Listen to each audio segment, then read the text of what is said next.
The year is 1763. The place is the Ohio Valley, where a group of Native American tribes led by Ottawa chief Pontiac launched a spectacular rebellion against British colonial encroachment in the Great Lakes following the French and Indian War. These tribes demonstrated incredible strategic skill by launching coordinated attacks on forts and settlements, united in their ferocious opposition to oppressive British policies and territorial losses. But despite the fact that the uprising was ultimately put down by superior British military and diplomatic efforts, it leaves a legacy that lives on as a potent representation of Native American resistance and the fight for their sovereignty, which led to important changes in colonial governance. And it's worth remembering as one of those less talked about parts of American history. But of course, if we talk about it, well, it becomes a more talked about part. So, that's what we do today. Are you excited? So am I. Pontiacs War. If you like this channel, you probably should like the video and subscribe. You'll just get more. Well, let us now begin. Nice and comfortable in the usual fashion. Of course, we have to get some context. It didn't come out of nowhere. It doesn't exist in a vacuum. You see, before the Pontiacs War, France and Great Britain had engaged in multiple European conflicts, and that includes the French and Indian Wars in North America. The most consequential of these was the global 7 Years' War, during which Great Britain defeated France and took possession of New France. So do remember that while they have the French and Indian Wars in North America, it exists as part of this broader tapestry of conflicts where politically things are being decided back in the old world. But of course, there's the skirmishes in the New World too. So, once British General Geoffrey Amherst seized French Montreal in 1760, most hostilities in the North American theater, called the French and Indian War in the United States, or the War of Conquest in French Canada, came to a close. So do remember, the Canadians will refer to this as the War of Conquest. At least I believe those Canadians of French disposition. Now, forts in the Great Lakes and the Ohio country, formerly manned by French troops, were occupied by British forces. And even before the Treaty of Paris in 1763 officially ended the war, the British Crown introduced policy changes to administer its now greatly expanded American domains. Although the French had long cultivated relationships with the indigenous communities, especially ones based on trade, they had to get the guns from somewhere. Britain's post-war measures essentially treated native nations as subdued peoples. Now, this is not to say that the French were coming in, building schools and hospitals, but, well, neither were the Americans afterwards.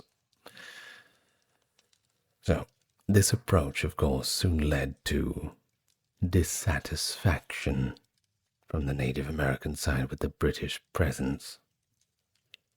Prior to the 1763 Paris Peace Treaty, France claimed the Upper Country, Pays du Nord, a loosely defined section of New France inhabited by indigenous peoples who took part in Pontiac's War. The indigenous population there comprised a multitude of tribal groups that lacked centralized political systems. Rather, they were linguistic or ethnic clusters of independent communities, with no single chief representing the entire tribe. Now, just for a brief example, the Ottawas did not enter the war as a unified tribe themselves. Some Ottawa leaders chose to fight, while others refused and stayed out of the conflict. So it wasn't like there was a unified government that was making decisions on behalf of people. still quite primitive in forms of how they would manage large groups of people. Of course, different tribes had different customs, but this was the case with these tribes. So, in this upper country, the Pays du Nord, 3 main tribal clusters existed.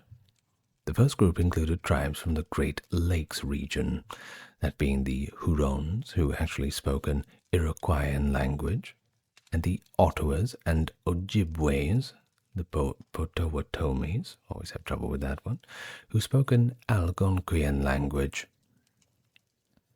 They had long-standing history of living alongside the French, engaging in trade, and even intermarrying. But of course, like we said, when the French lost control of North America, the Great Lakes tribes were taken aback to discover that they were now under British rule, and they did not want to be under anyone's rule, but if they were going to be under any rule, they'd prefer the French. Well, in 1760, as the British garrison assumed control of Fort Detroit from the French, local native people warned, I quote, "This country was given by God to the Indians." According to reports, the Ojibwe chief, Minavavana, told the first Englishman at the fort, "Englishmen, although you have conquered the French, you have not conquered us." Interesting. The second group comprised tribes from the eastern Illinois country, including the Miamis, Wayas, Kickapoos, Mascoutens, and Piankashaws. Like the Great Lakes tribes, these groups shared a long-standing bond with the French too. Since Illinois country was situated on the westernmost fringe of the conflict, the British could not exercise military power there during the war. As a result, the Illinois tribes were the last to acknowledge British authority, albeit begrudgingly, one could imagine. Now on to the Delawares, Lenape, Shawnees, Wyandots, and Mingos from the Ohio County. They formed the third group. Earlier in the century, these peoples had escaped domination by the Iroquois, British and French, by moving into the Ohio Valley. Although they had previously joined forces with the French in an effort to drive out the British, the Ohio tribes did not enjoy the same strong ties to French government that the Great Lakes and Illinois tribes did. They came to a separate peace agreement with the British in return for the British Army's withdrawal. However, after the French left, the British did not abandon their fortifications. Instead, they strengthened them, prompting the Ohioans to break the peace. Because of their covenant chain alliance with the British, the influential Iroquois did not collectively participate in Pontiac's War beyond the Pays du Nord. Nevertheless, the Seneca, a western Iroquois group, grew dissatisfied with this alliance. By 1761, Seneca leaders were urging the tribes of the Ohio country and the Great Lakes to reorganize and force out the British through armed resistance. So, General Jeffrey Amherst, you might recognize the name, sort of floats around in those sorts of years, the 1760s, the British commander-in-chief in North America. Well, he bore responsibility for regulating military policies and overseeing the fur trade with indigenous peoples, which was huge. Get the pelts. In his view, Indians had no option but to conform to British rule now that France no longer posed an alternative. He also believed that the Indians were incapable of mounting any substantial challenge to the British troops. Consequently, out of roughly 8,000 soldiers under his command in North America, he stationed only about 500 in the region where the uprising began. Those involved in the rebellion often complained that the British treated them, I quote, "no better than slaves or dogs." And Amherst, along with officers such as Major General Henry Gladwin, at Fort Detroit, made little effort to conceal their low opinion of the Native Americans. So, when Amherst decided in February 1761 to cut back on the gifts provided to the indigenous people, it inflamed that native resentment even further. For the Pays du Nord tribes under French rule, gift-giving had been a key part of their dealings. It was just the right thing to do.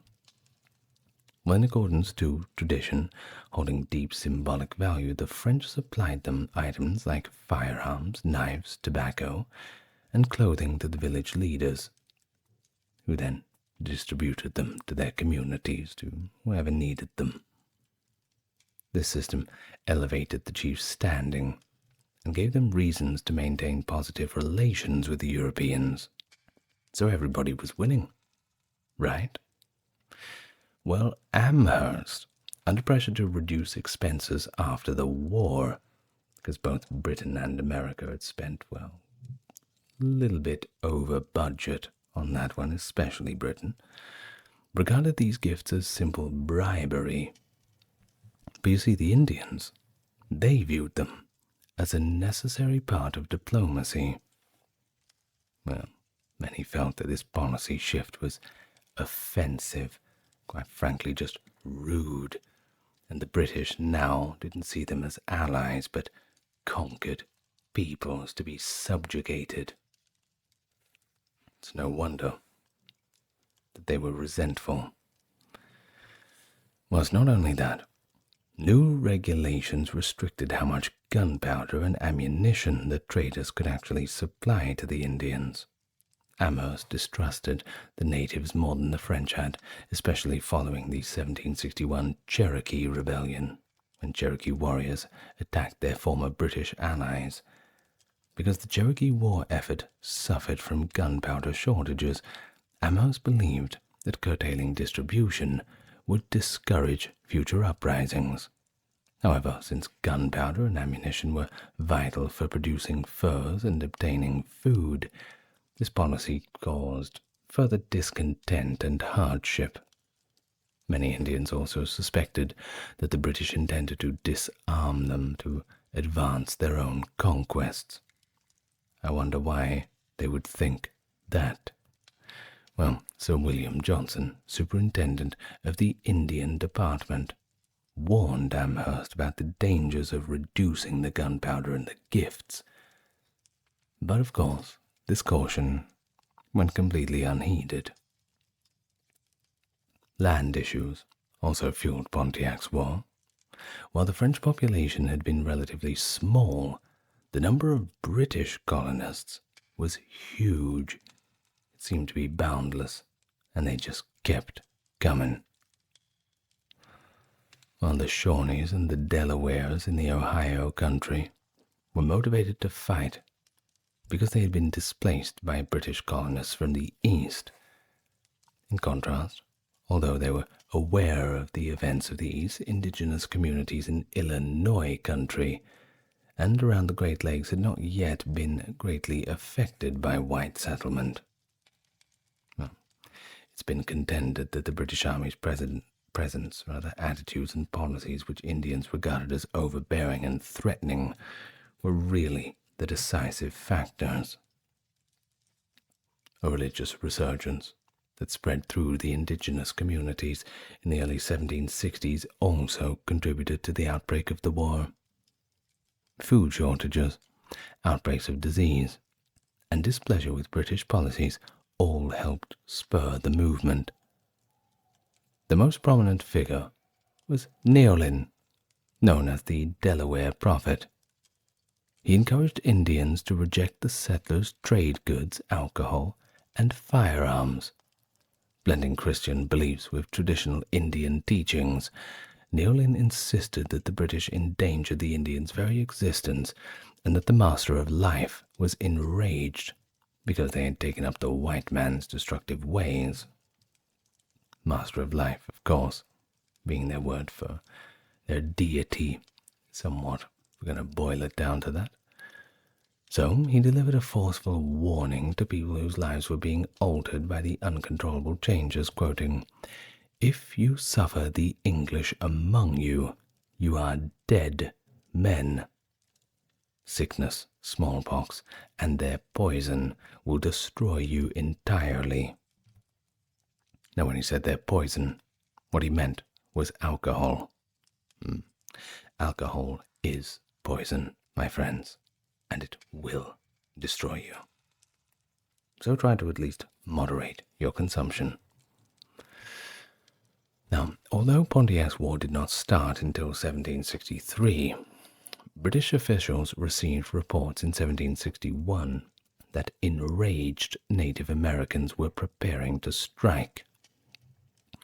Ohio Country Senecas, or Mingos as they're also called, sent out war belts, urging tribes from different places to form a confederacy and push the British out.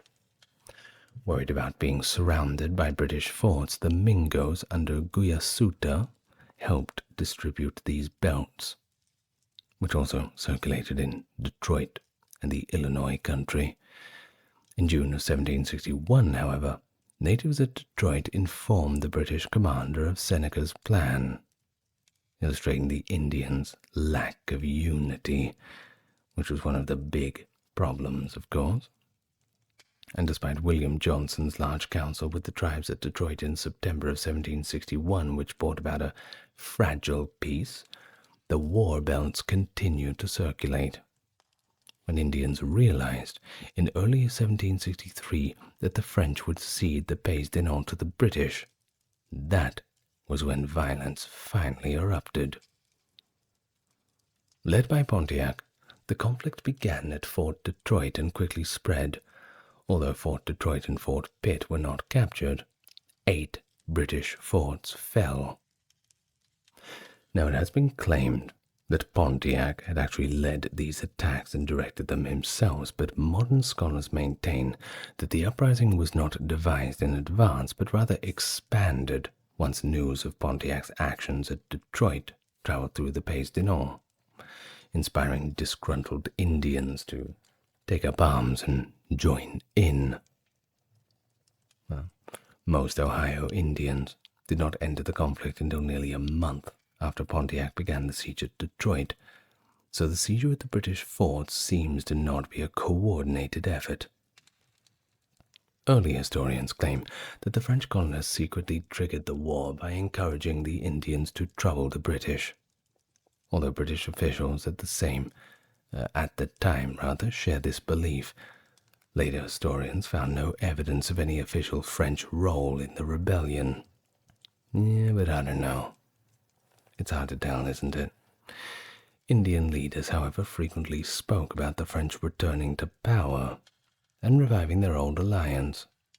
Pontiac even flew a French flag in his village, so that's something. But although some French settlers and traders supported the cause, indigenous peoples began the war for their own reasons.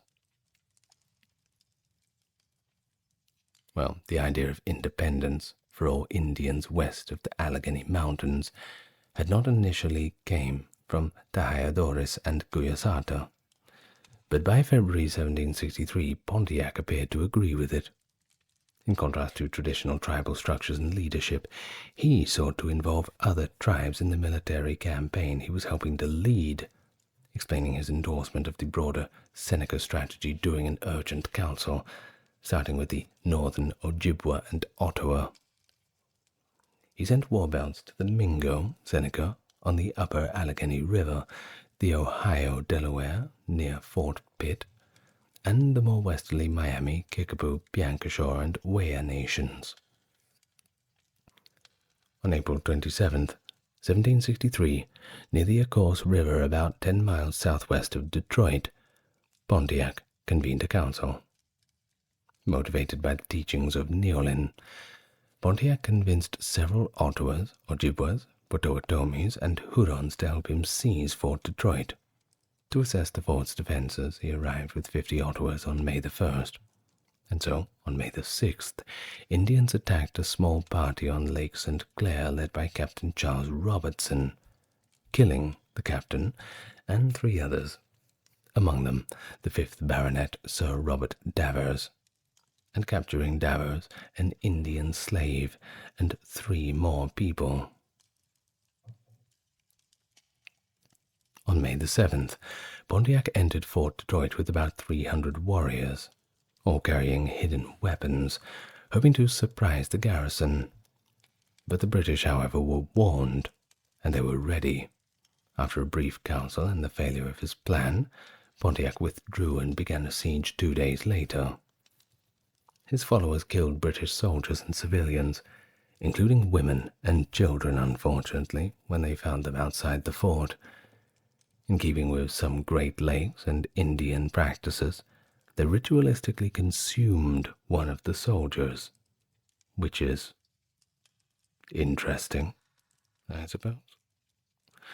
French settlers were, of course, mostly spared, with the violence mainly directed at the British. Eventually, over 900 fighters from 6 different tribes took part in the siege. Once the British reinforcements had reached Detroit, they tried to launch a surprise attack on Pontiac's encampment on July 31st, 1763.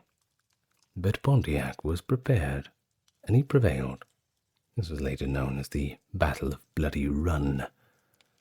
A stalemate set in at Fort Detroit, and Pontiac's authority began waning. Groups of Indians departed the siege, and while in some instances they even made peace with the British. Once again, remember, no unified governing structure to really call the shots. Convinced that the French would not aid him in Detroit, Pontiac ended the siege on October 31st, 1763, and relocated to the Maumee River to continue rallying support. Between May 16th and June 2nd, 1763, Indians took 5 small forts before the British outposts even knew of Pontiac's siege at Detroit. Additional attacks persisted until June the 19th. When war began, settlers in Pennsylvania sought refuge at Fort Pitt, where more than 200 women and children were among nearly 550 people crowded inside. On June 22nd, 1763, Delawares and other native warriors assaulted the fort, laying siege to it for the entire month of July. A Swiss-born British officer in charge, Simeon Ecuyer, wrote, "We are so crowded in this fort that I fear disease. The smallpox is among us." While Fort Pitt endured the siege, Delaware and Shawnee war parties ravaged Pennsylvania, killing an unknown number of settlers and taking captives. Fort Bedford and Fort Ligonier, smaller outposts connecting Fort Pitt to the east, were periodically fired upon, but never actually taken. Now, before the conflict, General Jeffrey Amherst, I should say, had dismissed the idea that the Indians would really pose a serious challenge to British control. However, by that summer, he realized the situation was actually getting worse. Around June 29th, 1763, he wrote to Colonel Henry Bouquet, who was preparing to lead a force to relieve Fort Pitt. His words were, "Could it not be contrived to send the smallpox among the disaffected tribes of the Indians? We must on this occasion use every stratagem in our power to reduce them." Wow. Now that is sticky wicket, as we say, and sticky wicket is not cricket. You can't be doing that. Well, either way, Bouquet answered that he would attempt to spread smallpox among the Indians by means of disease-tainted blankets. He also ordered the officer of Fort Detroit to execute any captured Indians on the spot, saying they should immediately be put to death, their extirpation being the only security for our future safety. July 16th, the reply came from Amherst, he approved of the plan. By then, soldiers at Fort Pitt had already attempted something similar, apparently without direct orders from Amherst or Bouquet. Hoping to spark a smallpox outbreak and lift the siege, Captain Equier, on June 24th, gave 2 infected blankets and a handkerchief to Delaware representatives during a parley. William Trent, the fort's militia commander, recorded in his journal, "We have gave them 2 blankets and a handkerchief out of the smallpox hospital. I hope it will have the desired effect." Trent submitted an invoice to the British Army, noting that the items had been taken from the people in the hospital to convey smallpox to the Indians. Equier and eventually General Thomas Gage, who succeeded Amherst, also approved the expense. Well, that's all pretty terrible, isn't it? Of course, a lot of people have questioned how effective all of this really was. You know, we hear a lot about these smallpox blankets, and, well, of course the Indians had already known about smallpox, right? They already knew of the effect, and they isolated those who were infected. It became pretty obvious what they had to do. Anyway, if that plan had succeeded, the Indians would have ended the siege of Fort Pitt. You would think so, but they actually maintained it for weeks after receiving the blankets, and if they were all down with smallpox, everybody was sick, well, they just would not have been able to do that. They would have given up within 3 or 4 days.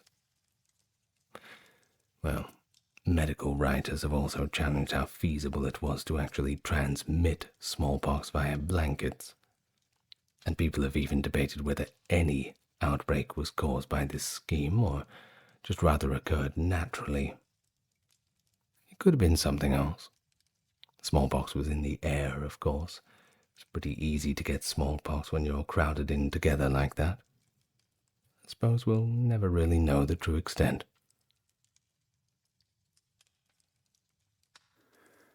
Well, most of the Indians ended the siege of Fort Pitt on August 1st, 1763, leaving to intercept 500 British soldiers led by Colonel Bouquet on their way out of the fort. The 2 sides clashed at Bushy Run on August 5th. Bouquet drove off the attack and reached Fort Pitt on August 20th, bringing the siege to a close, though his troops sustained heavy losses. Certainly not a good day. While the British hailed this as a victory at Bushy Run, King George praised Bouquet, and Philadelphia's church bells rang well into the night. But a serious setback followed. On September 14, 1763, at least 300 Senecas, Ottawas, and Ojibwas ambushed a supply convoy near the Niagara Falls portage.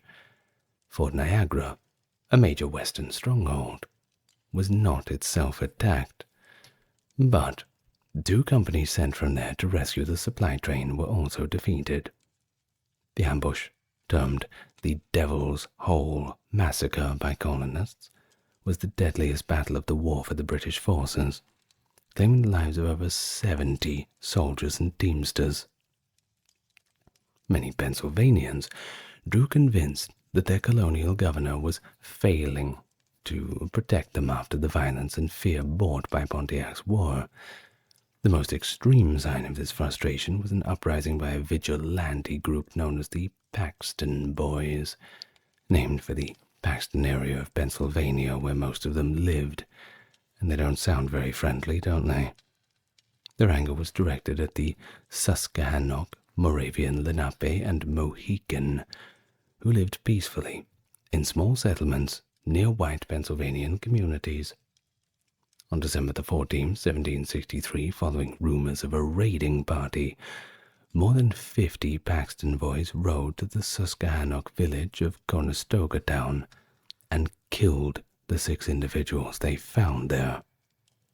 14 remaining Susquehannock were taken into protective custody at Lancaster, but on December 27th, the Paxton Boys forced their way into the workhouse and killed them all. No arrests were made, though Governor John Penn offered bounties for the main perpetrators. The Paxton Boys then set their sights on the Moravian, Lenape, and Mohican, who had been brought to Philadelphia for their own safety. In February of 1764, several hundred Paxton Boys and their allies advanced on Philadelphia, but the British troops and Philadelphia residents prevented them from committing more violence. Benjamin Franklin, who had helped organize the city's defense, negotiated with the Paxton leaders, bringing an end to the crisis. Franklin afterwards issued a scathing condemnation of the Paxton Boys, saying, "If an Indian injures me, does it not follow that I may revenge that injury on all Indians?" Good point. Well, during the spring and summer of 1764, Indian raids against frontier settlements only increased. Virginia suffered heaviest losses, with over 100 settlers killed. On May 26th in Maryland, 15 colonists working in a field near Fort Cumberland were killed. Around 13 settlers were killed on June 14th near Fort Loudoun in Pennsylvania, when their homes were set ablaze. But the most notorious raid took place on July 26th, in what is now Franklin County, Pennsylvania, when 4 Delaware warriors killed and scalped a school teacher and 10 children. Because of these attacks, the Pennsylvania Assembly, with Governor Penn's approval, reinstated scalp bounties from the French and Indian War era, offering a reward for each enemy Indian, male or female, over the age of 10 who was killed. It just keeps getting worse, doesn't it? Well, General Amherst, he was recalled to London in August of 1763 after the Board of Trade blamed him for the conflict, and he was replaced by Major General Thomas Gage. In 1764, Gage sent 2 military expeditions to crush the revolt, rescue British captives, and capture any hostile Indians. Well, because Gage's operations, originally planned under Amherst, focused on punishing the Indians rather than ending the conflict, the war continued for more than a year. Gage's only significant revision to Amherst's strategy was to allow William Johnson to negotiate a treaty at Niagara, thereby giving the Indians a chance to, well, let's just say, bury the hatchet. Perhaps so.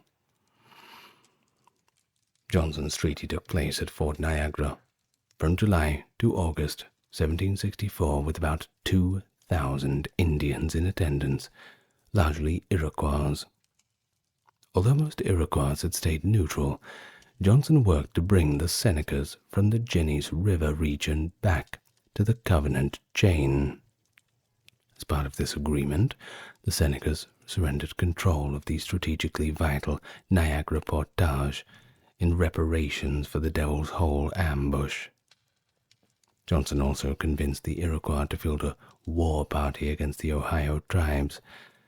This Iroquois force destroyed abandoned Delaware and Shawnee villages in the Susquehanna Valley, capturing some of Delawares, but did not make them as big an impact as Johnson had anticipated. Either way, the British launched 2 military expeditions into the west after securing the region surrounding Fort Niagara. Colonel John Bradstreet was in charge of the first expedition, which was supposed to reinforce Detroit by boating across Lake Erie. Bradstreet was supposed to march south into the Ohio country after bringing down the Indians in the Detroit area. Colonel Bouquet led the second expedition, which was to establish a second front in the Ohio country by marching west from Fort Pitt.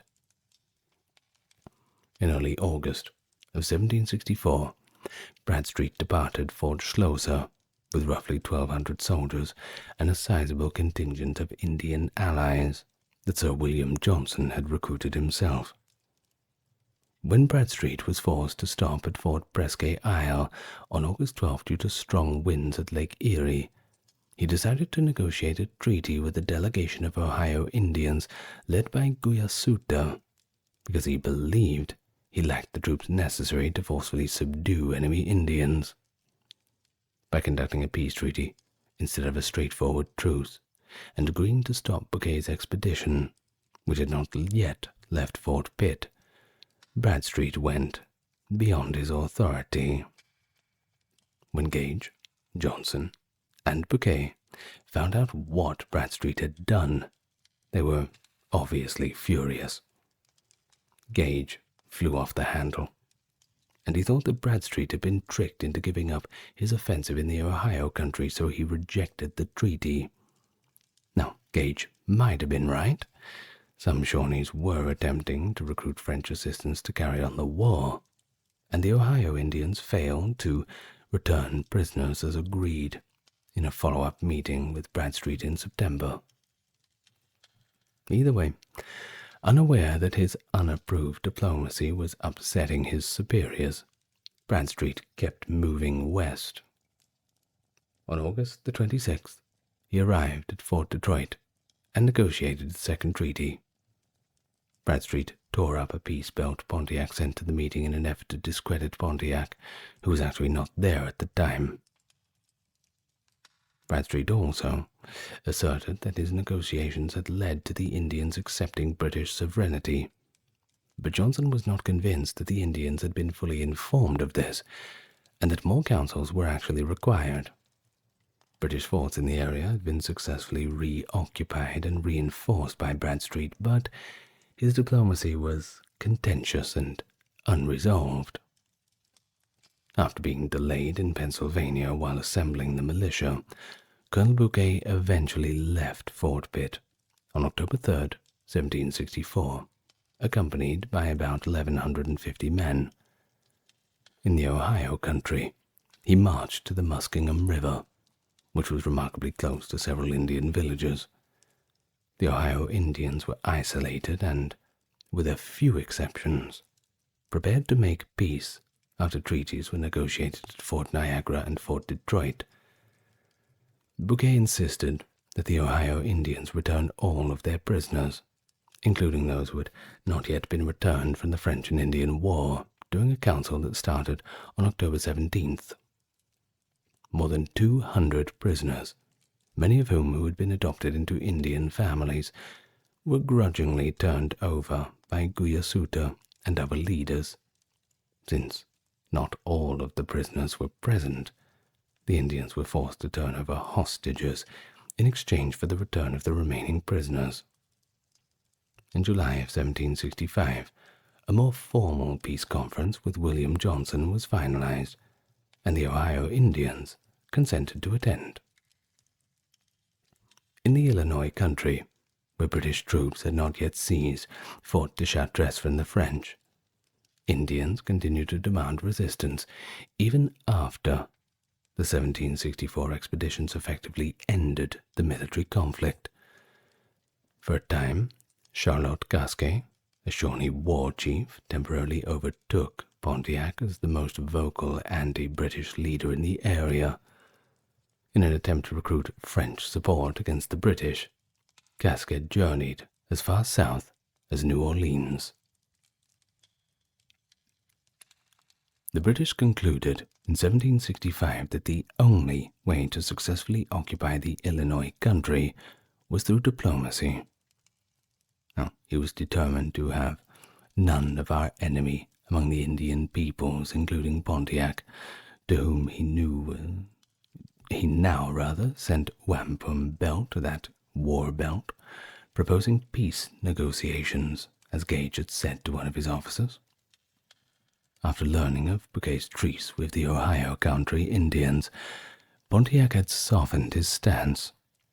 Therefore, in the summer of 1765, Johnson's deputy, George Croghan, went to the Illinois countryside. Despite being wounded in an attack by Kickapoos and Mascoutens, he was able to meet and negotiate with Pontiac. Pontiac urged restraint and consented to go to New York, where he formally signed a treaty with William Johnson at Fort Ontario, July 25th, 1766.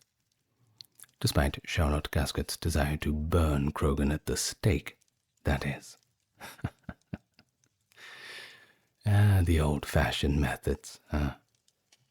Well, since no territory was given up, no prisoners were brought back, and no hostages were abducted. It was hardly a surrender, by any definition. Along with other French and native refugees, Gasket crossed the Mississippi River to escape British territory rather than acknowledge British sovereignty. It is unknown, all up, how many people died as a result of the Pontiacs War. Perhaps 50 British soldiers were captured and tortured to death, which is obviously not good, and about 400 we can pretty safely say were killed in action. According to George Croghan, 2,000 settlers had either been killed or taken prisoner. This number is occasionally rephrased as 2,000 settlers simply killed. Approximately 4,000 settlers from Virginia and Pennsylvania were forced to evacuate due to the violence, although the losses of the American Indians were largely unreported. It is estimated that at least 200 warriors were killed in combat, and that the success of the germ warfare, which started at Fort Pitt, would have resulted in additional deaths, but, well, we don't really know too much details about that. It's very hard to say. Well, what about the modern perceptions? Really now it's seen as kind of a standoff, with the Indians failing to drive the British away, but the British failing to subjugate the Indians. Not much ground was really gained. But either way, the conflict has been depicted historically as a defeat for the Native Americans. In the end, the war ended through compromise and negotiation rather than a great crescendo, a military victory, by forcing the British government to renounce Amherst policies and establish a relationship with the Indians based on the Franco-Indian alliance. The Indians had kind of achieved a victory, or a sort of victory at least. Either way, the whole fiasco marked a new low in the already tense relations between the American Indians and the British colonists, which had been particularly strained during the French and Indian War already. Both sides of the conflict had concluded that the natives and the colonists were incompatible, because fundamentally they were just too different. Well, additionally, the British government decided that colonists and Indians needed to be kept apart so that this wouldn't happen again. In an attempt to restructure British North America following the Treaty of Paris, the Crown issued the Royal Proclamation of 1763 on October 7th. When the news of the rebellion reached London, the proclamation, which had already been drafted when Pontiac's War broke out, was hastily issued. A huge Indian reserve that spanned from Florida to Quebec and from the Appalachians to the Mississippi River was established when officials established a border between the American Indian lands and the British colonies west of the Appalachian Mountains. In order to prevent future wars like Pontiac's War, the British government simply banned colonists from trespassing onto Indian territory. Well, as long as it was Indian territory. Of course, that would all change later on. Of course, long-lasting consequences.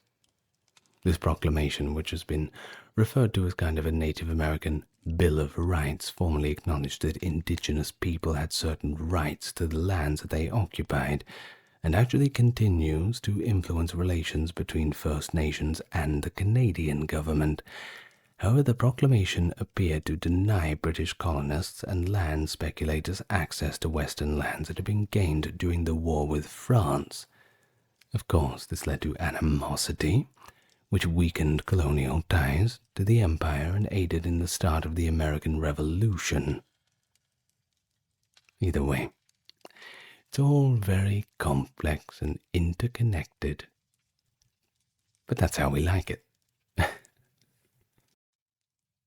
American abolitionist John Brown lived from 1800 to 1859, famous for his extreme action and relentless dedication to eradicate slavery, most famously through the 1859 raid on Harper's Ferry, an attempt to spark a general slave uprising in the South. Believing that armed resistance was the only practical way to destroy an inhuman institution, Brown's actions and later execution made him a martyr for the abolitionist cause, so escalating national discussions that finally resulted in the Civil War. Celebrated by many as a hero of justice, and denounced by others as aggressive and rash, it's his legacy that is a little divisive. Either way, Brown's life and sacrifice still act as a potent emblem of the moral obligations guiding social transformation and the unrelenting fight for human dignity. Hello, welcome. Here we are once again. Highly requested, a video on John Brown. So I hope if you were one of the ones that requested it, that you're sitting there with a big grin on your face now. So let us begin. And if you like it, you better like and subscribe, do all that good stuff. But let's get nice and relaxed, and we can talk about the life of John Brown in great detail. More American history. Let's go. May the 9th of the year 1800. The place was Torrington, Connecticut, and that is where and when John Brown was born, the son of Owen Brown and Ruth Mills, 1771 to 1856, and 1772 to 1808, respectively. Owen Brown's father, Captain John Brown, had emigrated from England and was killed on September 3rd, 1776, during the Revolutionary War while serving near New York. Ruth Mills, as for her, descended from Dutch and Welsh stock, and was the daughter of Gideon Mills, who had served as an officer in the Revolutionary Army, although Brown would later describe his parents as being poor but respectable. Owen Brown's standing in Hudson, Ohio, became relatively strong after the family moved west. There, Owen operated a tannery, employed various locals, including Jesse Grant, the father of the future President Ulysses S. Grant. Small world, right? And also built connections with important figures in the area, most notably David Hudson, founder of Hudson, who was known to be both an abolitionist and an advocate of forcible resistance by the slaves in order to achieve freedom.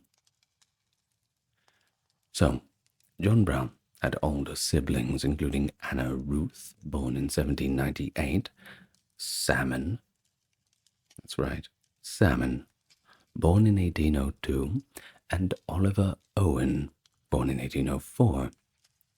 According to Owen Brown, his son Frederick, born in 1807, was the sixth son, and years later Frederick would visit John while John was in prison awaiting execution.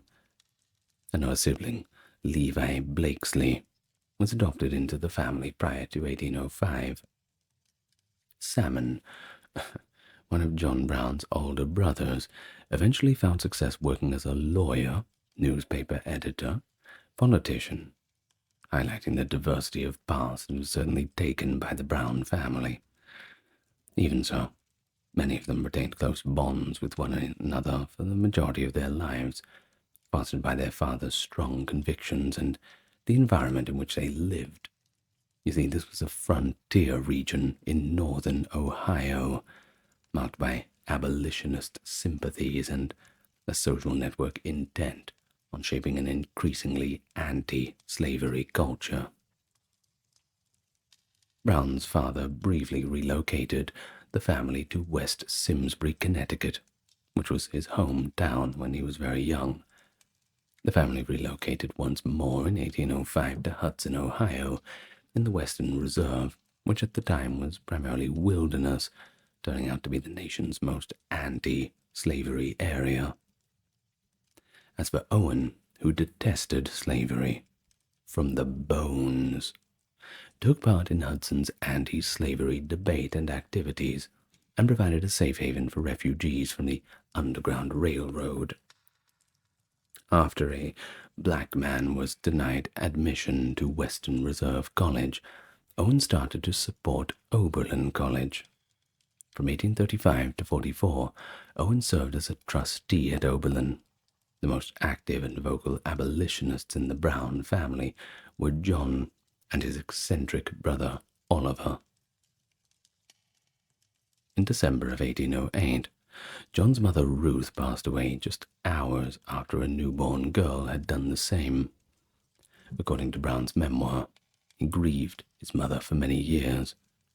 He had no emotional connection to Sally Root, his father's new wife, but he did respect her.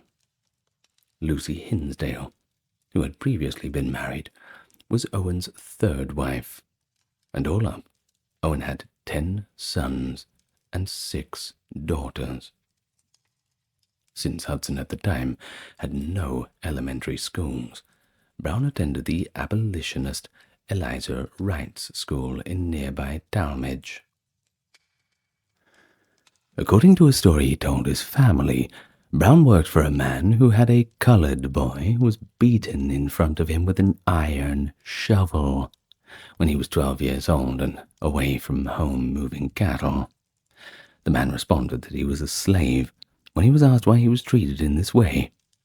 Henry Thompson, Brown's son-in-law, claims that that was the turning point for John Brown's life when he made the decision to dedicate his life to bettering the lot of African Americans. John met local Native Americans while growing up in Hudson, picked up some of their language too. He invited them to dine at his house, and even went hunting with them. Well, John, at the age of 16, moved to New England in order to pursue a liberal education and become a gospel minister. After consulting and conferring with Jeremiah Halleck, a clergyman in Canton, Connecticut at the time, whose wife was actually related to Brown, he followed advice and moved to Plainfield, Massachusetts, where he received college preparation from Moses Halleck. He would have gone to Immerse College, but his eye inflammation eventually turned chronic. Preventing him from pursuing his education, he decided to go back to Ohio. Brown used a book to teach himself surveying back in Hudson, before starting a prosperous tannery outside of town with his adopted brother Levi Blakesley. He worked for a short time at his father's tannery. Both of them maintained bachelor's quarters, and Brown was a skilled chef. Miss Amos Lusk, a widow, baked his bread. Brown convinced her to handle his housekeeping since the tanning business had expanded to employ journeymen and apprentices. Thus she moved into his log cabin with her daughter, Deanth. In 1820, Brown got married to Deanth. She was described as a remarkably plain, but neat, industrious, and economical girl of excellent character, earnest piety, and practical common sense. However, we don't have any pictures of her, which is unfortunate. 13 months later, John Jr., their first child, was born. Diantha gave birth to 7 children during her 12 years of marriage, including Owen, before passing away in 1832 due to complications during childbirth. Brown was well versed in the Bible and was able to identify even the smallest mistakes in its rectification. He never drank tea, coffee, or alcohol, nor did he ever use tobacco. His favorite books, after the Bible, of course, were Plutarch's Parallel Lives series.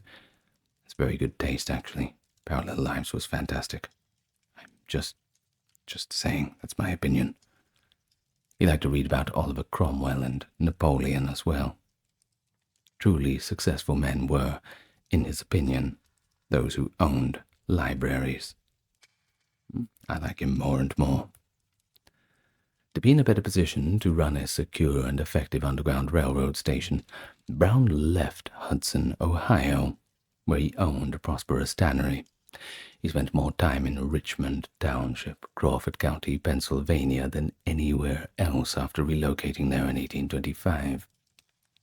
A cabin, a two-story tannery with 18 vats, and a barn which included a well-ventilated, hidden room to conceal runaway slaves was swiftly constructed after he purchased 200 acres of land and cleared an eighth of it. About 55 miles from Richmond Township, he brought refugees to Jamestown, a crucial Underground Railroad connection, and across the state line into New York. The escapees were concealed in survey equipment, hides for his tannery, and the wagon he used to transport the mail.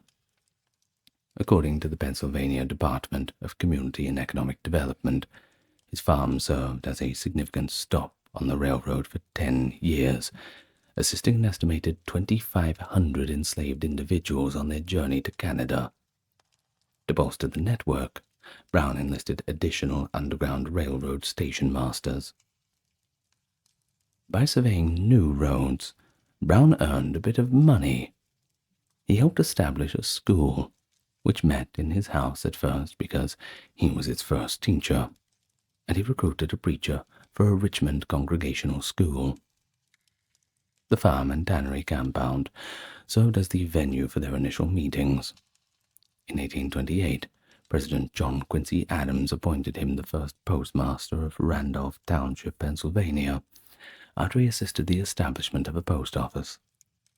President Andrew Jackson reappointed him, and he remained in that position until 1835, when he left Pennsylvania. He delivered the mail for a few years, from Meadville to Riceville, which is about 20 miles away. At Meadville, he was actually fined for refusing to join the militia. Together with a relative from eastern Ohio named Seth Thompson, Brown ran an interstate cattle and leather company during this time. Brown was asked by some white families in 1829 to assist them in evicting Native Americans who hunted in the area every year. Of course, Brown refused to do this, even going as far to say, "I would sooner take my gun and help drive you out of the country." You tell 'em, John, you tell 'em. Now, Frederick, Brown's son, passed away in 1831 at the age of 4, and due to his illness, Brown's business suffered, which left him deeply indebted. His wife, Diantha, also passed away mid-1832. The children, John Jr., Jason, Owen, Ruth, and Frederick, the second Frederick, by the way, were left with him. On July 14, 1833, Brown wed Mary Ann Day, a girl from Washington County, New York, who was Brown's housekeeper's younger sister at the time. 7 of the 13 children they eventually had were sons who joined their father in the struggle to end slavery. So, Brown taught at Sunday school in Franklin Mills, Ohio, after relocating with his family from Pennsylvania in 1836. He formed a partnership with Zenas Kent to build another tannery, but Brown left the partnership before it was finished. He also took out a large loan to purchase land in the area, including property along canals that were being built. Brown kept up his Underground Railroad network the whole time. Brown was estimated to be worth about $500,000 in today's money when he became a bank director. He made excessive investments in state and credit bonds, like many Ohio businessmen, and lost a lot of money during the Panic of 1837. Yeah, everybody lost a lot of money. They called it a panic for a reason, believe me. In one property loss episode, Brown was imprisoned for trying to keep ownership of a farm by occupying it in defiance of the new owner's claims, which you are not allowed to do. Elijah Parrish Lovejoy was killed in Alton, Illinois, in November 1837 for publishing an abolitionist newspaper. Of course, Brown, who was extremely distressed by the event, began to act more aggressively, much like the Reverend Henry Highland Garnet. Following the incident, Brown publicly declared, I quote, "Here before God, in the presence of these witnesses, from this time I consecrate my life to the destruction of slavery." He also took issue with black members of his Franklin Mills church being confined to the balcony. Henry Thompson, the husband of Ruth Brown's daughter, claimed that his brother was murdered at Harper's Ferry. The deacons of the church attempted to convince him to admit his mistake after his three sons, John, Jason, and Owen, were expelled from the Congregational Church in Kent, which was then known as Franklin, Ohio, for bringing a colored man into their own pew. John never again associated himself with the church, but the wife and other family members later became Wesley Methodists. So for 3 to 4 years, he seemed to wander somewhat aimlessly, hopping from one activity to another without any kind of real plan or putting roots down anywhere. In an effort to pay off his debt, he tried a variety of business ventures. He bred horses for a short time, but he stopped when he discovered that the buyers were using them for racing. He engaged in farming, tanning, and surveying. On September 28, 1842, Brown finally filed for bankruptcy in federal court, and 3 of his children, Austin, Peter, and Charles, perished from dysentery in the following year. Brown had established himself as an authority on fine sheep and wool by the middle of the 1840s. He operated Captain Oviatt's farm for about a year before partnering with Colonel Simon Perkins of Akron, Ohio, whose farms and flocks Brown and his sons were in charge of. Eventually, Brown and his family moved across the street from the Perkins stone mansion to a new residence. As an agent for Ohio wool growers in their dealings with New England woolen goods manufacturers, Brown relocated to Springfield, Massachusetts in 1846. Also, as a means for developing his scheme of emancipation. The leadership there, which included the publisher of The Republican, one of the nation's most influential newspapers, was deeply involved and emotionally invested in the anti-slavery movement. In Springfield, Brown established relationships that eventually led to financial assistance from prominent New England merchants, gave him the opportunity to hear and interact with renowned abolitionists such as Frederick Douglass and Sojourner Truth, and laid the groundwork for the League of Gileadites following the enactment of the Fugitive Slave Act of 1850. As he witnessed the success of Springfield's Underground Railroad and embarked on his first foray into militant anti-slavery community organizing, Brown's personal views began to change. In his speeches, he claimed that white people were, I quote, ready to help blacks challenge slave catchers. Because of the martyrs Elijah Lovejoy and Charles Turner Torrey, Brown discovered a community in Springfield that was as passionately opposed to slavery as he was, and they appeared to educate one another. Brown's years in Springfield were undoubtedly a life-changing time, that's for sure. Now, on to this Fugitive Slave Act. Well, this act, which required authorities in free states to assist in the return of escaped slaves and penalize those who aided their escape, was passed in the United States prior to Brown's departure from Springfield in 1850. In response, Brown established the League of the Gileadites, a militant organization run by free blacks, including the strong-minded, brave, and dedicated Eli Baptist, William Montague, and Thomas, who ran the risk of being apprehended by slave catchers and sold into slavery in order to stop the recapture of fugitives. When he left Springfield in 1850, he gave the League instructions to act quickly, quietly, and efficiently to protect escaped slaves to Springfield. These instructions would later foreshadow Brown's actions before Harper's Ferry. No one from Springfield was ever brought back into slavery after Brown founded the League of Gileadites. After going bankrupt and losing his family home in 1848, Brown learned about Gerrit Smith's Adirondack land grants for poor black men. The land was in such a remote area that Brown later named it Timbuktu. Brown made the decision to relocate his family there in order to start a farm where he could mentor and help the people trying to start farms in the area. For $1 per acre, he purchased land from Smith in the New York town of North Elba, which is close to Lake Placid.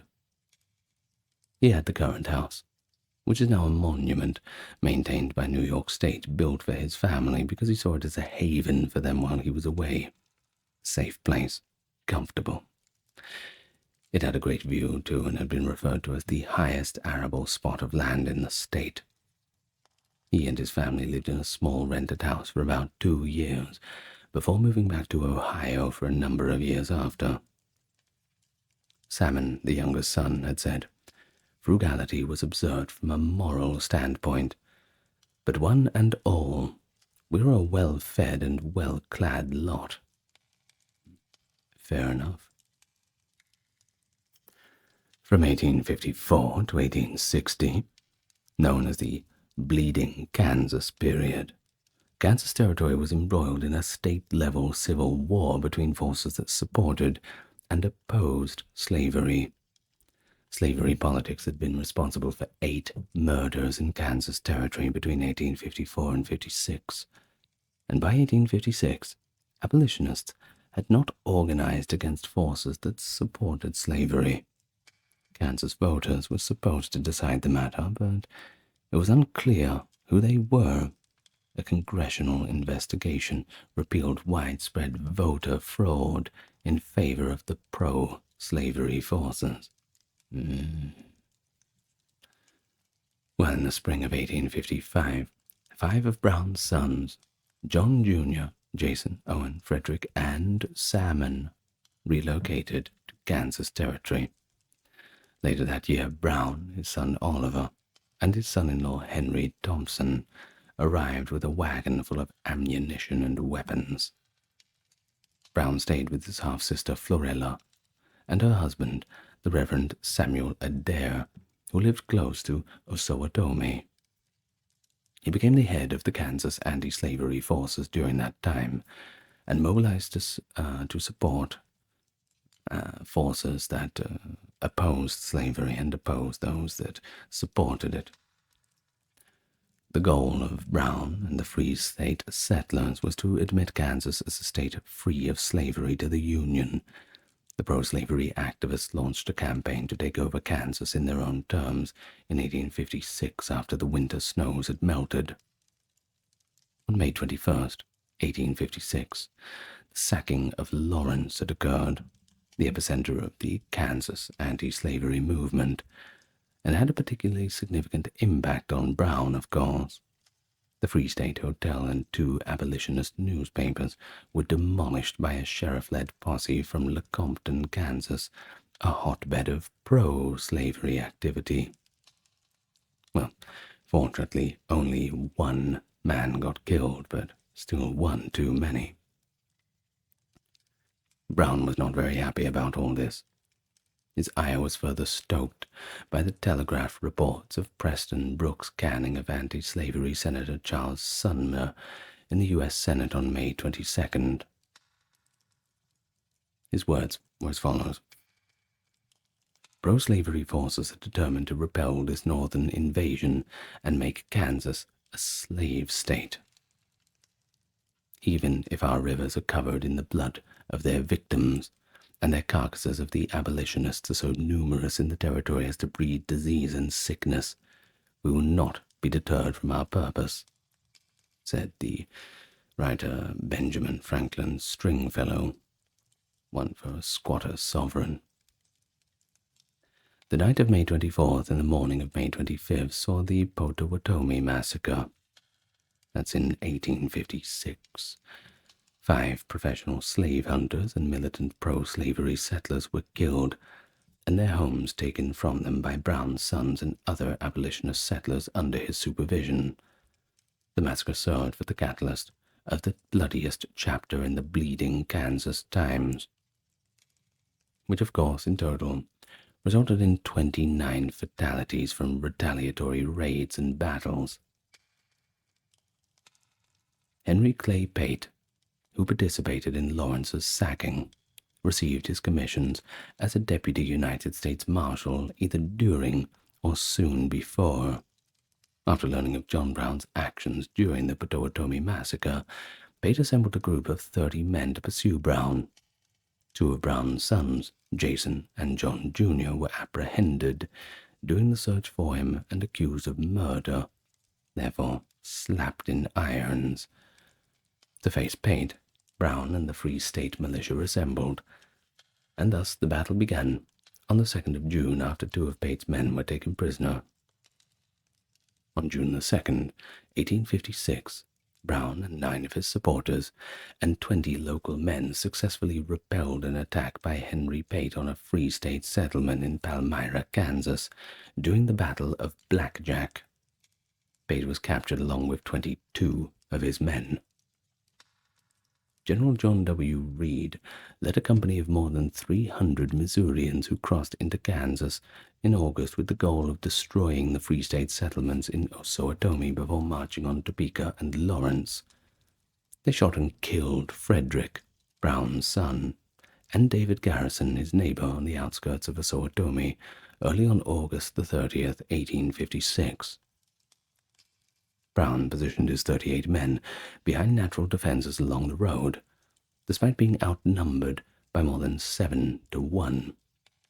They killed at least 20 of Reed's men and wounded 40 more while firing from cover. After regrouping, Reed gave the order for his men to get off their horses and rush into the woods, crossing the Marias de Cines River. Brown's small group dispersed and ran away. During the retreat, 4 of Brown's men were taken prisoner and 1 of them killed. The Missourians then burned and pillaged Osawatomie, while Brown and his remaining men sought refuge in the surrounding woods. But despite losing, Brown became a national hero to many northern abolitionists for his valor and military skill in the face of those overwhelming odds. In order to meet with Free State leaders and assist in fortifying against a feared attack, Brown entered Lawrence on September the 7th. Kansas was being invaded by at least 2,700 Missourians who supported slavery. Near Lawrence, they engaged in combat on September 14th, when John W. Geary, the new governor of Kansas, ordered the warring parties to disarm and disband, and offered clemency to former fighters on both sides. Serious violence was avoided, despite Brown's preparations for battle. Because of his actions in Kansas, Brown had gained notoriety, and federal warrants were issued for his arrest. He started to be cautious about who he stayed with and how he traveled. Things were not safe anymore. Well, all in all, he had long since been planning a significant crescendo attack on American slavery. Brown had been preparing the attack for 20 years, according to his wife Mary, who was interviewed while her husband was awaiting execution. And according to Frederick Douglass, he planned before engaging in combat in Kansas. He moved his family to the black community in Timbuktu, New York, settled his business affairs and, in his own imagination, planned an anti-slavery raid that would run slaves off southern plantations and deal a serious blow to the entire system. According to James Redpath, his first biographer, for 30 years he secretly cherished the idea of being the leader of a servile insurrection, the American Moses, predestined by omnipotence to lead the servile nations in our southern states to freedom. Brown himself had stated, "A few men in the right, and knowing they are right, can overturn a mighty king. 50 men, 20 men, would break slavery to pieces in 2 years." According to Jeremiah Anderson, one of the participants of the raid, Brown took care to keep his plans secret, including not disclosing them to his own men. Of Brown's 3 participating sons, only Owen survived, and he stated in 1873 that he did not believe his father had written down the entire plan. For more than a day, he talked extensively about his plans with Frederick Douglass in an attempt to convince the black leader to go with him to Harper's Ferry, which Douglass believed was an impossible attempt. In order to secure political and financial support for the Ferry raid, Brown met with abolitionists in Connecticut, New York, and Massachusetts for the majority of 1857. Brown first went back to Springfield, where he was given donations and a letter of recommendation from George Walker, a well-known and affluent merchant. In January of 1857, Brown was introduced to a number of prominent abolitionists in the Boston area by Franklin Benjamin Sanborn, the secretary for the Massachusetts State Kansas Committee. Brown also received a sizable sum of money in secret from Amos Adams Lawrence, a well-known Boston merchant. Despite his disagreement with the necessity of using violence to abolish slavery, the pacifist William Lloyd Garrison, Thomas Wentworth Higson, Theodore Parker, and George Luther Stearns, along with Samuel Gridley Howe, all backed Brown's plan. He met with Ralph Waldo Emerson and Henry David Thoreau in Boston. Brown had not gathered all the funds required to finance the raid. Even with the help of the secret Six and other donors, with some degree of success, he wrote an appeal to abolitionists in the East called Old Brown's Farewell. He then organized an anti-slavery mock legislature that convened in Springdale, Iowa, in December of 1857. He preached at Hitchcock House, an underground railroad stop in Lewis, Iowa, during a number of his journeys across the state. Kansas was quiet after winning the October elections as a free state. After forcing his men to return to Iowa, Brown gave them hints about his Virginia plot. He left his men in Springdale, Iowa, in January of 1858 to travel to Rochester, New York, to see Frederick Douglass. There, he spoke to Douglass about his plans and gave Forbes' criticisms another look. In order to establish a government for the new state in the area of his invasion, Brown drafted a provisional constitution. He then went to Boston, New York, and Peterborough to talk to the secret Six about the situation. He wrote to them, stating that he would enter the South armed and ready to perform Kansas work with recruits. He was raising funds for Connecticut-made weapons while in Boston, secretly preparing for his operations on Harper's Ferry. He also received a substantial donation from the abolitionist chaplain Photius Fisk, who also got his autograph, which he later donated to the Kansas Historical Society, which is very nice of him. The ammunition and 200 sharp rifles that were being kept in storage at Tabor, Iowa, were promised by the Massachusetts Committee. Originally, free staters in Kansas were supposed to use the rifles. The rifles were moved to the Massachusetts Committee for use in Harper's Ferry raid during discussions between the officers of the National Committee and the Massachusetts-Kansas Committee. Brown's friend Horatio Rust assisted in attaining 1,000 pikes for the planned uprising. After being bought, the weapons were shipped to Kennedy Farmhouse in Sharpsburg, Maryland, where they were kept. Brown intended to use the weapons, ammunitions, and other military supplies kept at Harper's Ferry Rifle Factory, Armory, and Arsenal. At that time, the Armory and Arsenal complex was thought to have 100,000 rifles and muskets. Black and white officers were to use the more advanced weapons, such as the Sharps rifles and pistols. The rest would use muskets, shotguns, and spear-like pikes. On the 10th of May, Brown called a constitutional convention in Chatham, Ontario, with the help of 12 of his supporters, including his son, Owen. Dr. Martin Delaney helped organize the convention, which had several dozen delegates, including his friend James Madison Bell. He also met Harriet Tubman in Chatham, where she assisted him in recruiting fugitive slaves, made up about 1/3 of the town's 6,000 inhabitants. 1/3. That's a lot. Well, Brown's provisional constitution was accepted by the convention's 12 white members and 34 black members.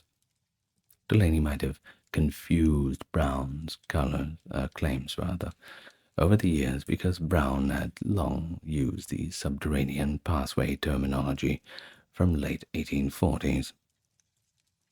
In any case, John Henry Cargay was appointed as Brown's Secretary of War after he was elected Commander-in-Chief. Secretary of State was the title bestowed upon Richard Realf. Until a successor was selected, Black Minister Elder Monroe was to serve as President. A. Delaney served as the corresponding secretary, and M. Chapman as the acting Vice President. In the year 1859, a Declaration of Liberty by the representatives of the slave population of the United States of America was composed. Brown met English mercenary Hugh Forbes while he was in New York City. Forbes had previously served as a military tactician in battle alongside Giuseppe Garibaldi. Forbes sabotaged and postponed the raid plans because he was worried about Brown's plan. A few Canadian expatriates actually joined Brown's forces too, despite the fact that almost all of the delegates signed the Constitution. This is because of a later security leak that disrupted the plans for the raids, causing a lull during which Brown lost contact with many of the Canadian leaders. Hugh Forbes, Brown's mercenary, attempted to inform Massachusetts Senator Henry Wilson about the plans which led to the crisis. The Secret Six were afraid that their identities would be revealed. Parker, Stern, Smith, and Sanborn insisted on a postponement, but Howe and Higginson wanted Brown's progress to continue without any delays. The main funding sources were Stearns and Smith, and their statements were taken a lot more seriously. In an attempt to divert Forbes' attention and disprove his claims, Brown went back to Kansas in June and stayed there for 6 months. James Montgomery, who was in charge of raids into Missouri, teamed up with him there. Brown led his own raid on December 20th and freed 11 slaves, captured 2 white men, and looted wagons and horses. For his capture, the Missouri governor offered a reward of $3,000, or about $100,000 in today's money. Not bad. He set out on a long journey on January 20th, 1859, to transport the freed slaves to Detroit, and from there to Canada by ferry. Abolitionists Allan Pinkerton, John Jones, and Henry O. Wagoner met Brown while he was traveling through Chicago. They helped him buy supplies and arranged the fare for the trip to Detroit. Mary Jane Richardson Jones, Jones's wife and fellow abolitionist, gave Brown and his men new clothing, including the outfit which he was actually hanged in 6 months later. Brown discussed emancipation with Frederick Douglass and Detroit abolitionists George de Baptiste, William Lambert, and others on March the 12th, 1859, at William Webb's home in Detroit. The Baptiste suggested that plotters blow up some of the biggest churches in the South, but it wasn't a very popular idea. Brown also argued against that, believing that humanity in general forbade such needless killing. You don't go and blow up a church. Who invited Baptiste to this meeting?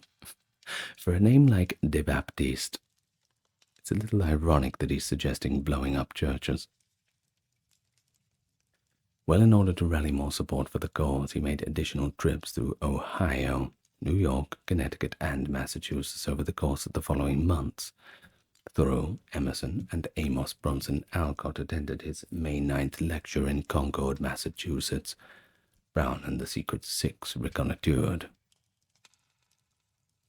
Harriet Tubman, or General Tubman, as he referred to her, joined Brown as he started to assemble supporters for an assault on slaveholders. Brown and his organizers benefited greatly from her familiarity with the resources and support systems within the border states of Delaware, Maryland, and Pennsylvania, and she also helped raise a good bit of money for Brown. According to some abolitionists, like Frederick Douglass and William Lloyd Garrison, well, they disagreed with his methods. Brown prepared for military action because he envisioned fighting to establish a new state for emancipated slaves, and he thought that the slaves would rebel throughout the South as soon as he set an example. Around January of 1858, the men who had fought alongside Brown in Kansas convened at the Quaker community in Springdale, Iowa, to get ready to carry out the plan for Virginia. Before leaving for Harper's Ferry in June, Brown made his final trip to North Elba to see his family. On the way, he spent one night at the Washington House on West Washington Street in Hagerstown, Maryland. New York-based Jeremiah Anderson, Oliver and Owen Smith, and Sons were some of the few that were staying with them at the time. It is known that Brown wrote to Carnegie stating that he would sign into the hotel they were at as I, according to documents discovered in the Kennedy farmhouse following the raid. 4 or 5 miles from Harper's Ferry, they were at Kennedy farmhouse. Beginning in August and continuing to September, Oliver's wife Martha and Brown's daughter-in-law Anne prepared meals and cleaned the house for the men. On the evening of October 16th, 1859, Brown led his troops to Harper Ferry. Taking the town arsenal, the armory, and then the rifle factory was the goal. They then sought to free the Harper's Ferry slave population. Those recently freed who wished to join the struggle to free other enslaved people would then follow from the South. Brown instructed his men, however, to fight only in self-defense and to capture those who disobeyed them. They entered the town without encountering any opposition at first. A lone watchman was defending the armory when John Brown's raiders cut the telegraph wires and took it with ease. They then captured hostages from neighboring farms, including George Washington's great-grandnephew, Colonel Lewis Washington. Small world. Additionally, they informed the local slave population that their freedom was imminent. Brown held a train coming into the town from the eastbound Baltimore and Ohio Railroad, then mysteriously let it go on its way.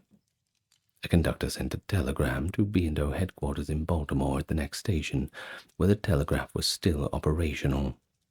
President Buchanan and Virginia Governor Henry A. Wise received telegrams from the railroad. So by the morning of October 18th, a company of U.S. soldiers had surrounded the engine house, which would later be known as John Brown's Fort. First Lieutenant Israel Green is in charge of the Marines, while Colonel Robert E. Lee, U.S. Army, is in overall command. When the Army First Lieutenant J.E.B. Sturt arrived with the engine house to capture Brown, he assured the raiders that if they turned themselves in, their lives would be spared. Stewart signaled the Marines to break down the door of the engine room using sledgehammers and a makeshift battering ram, but Brown refused, saying, "I prefer to die here."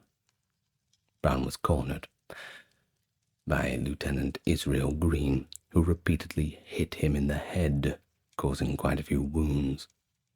Brown and the rest of the survivors were taken prisoner in less than 3 minutes.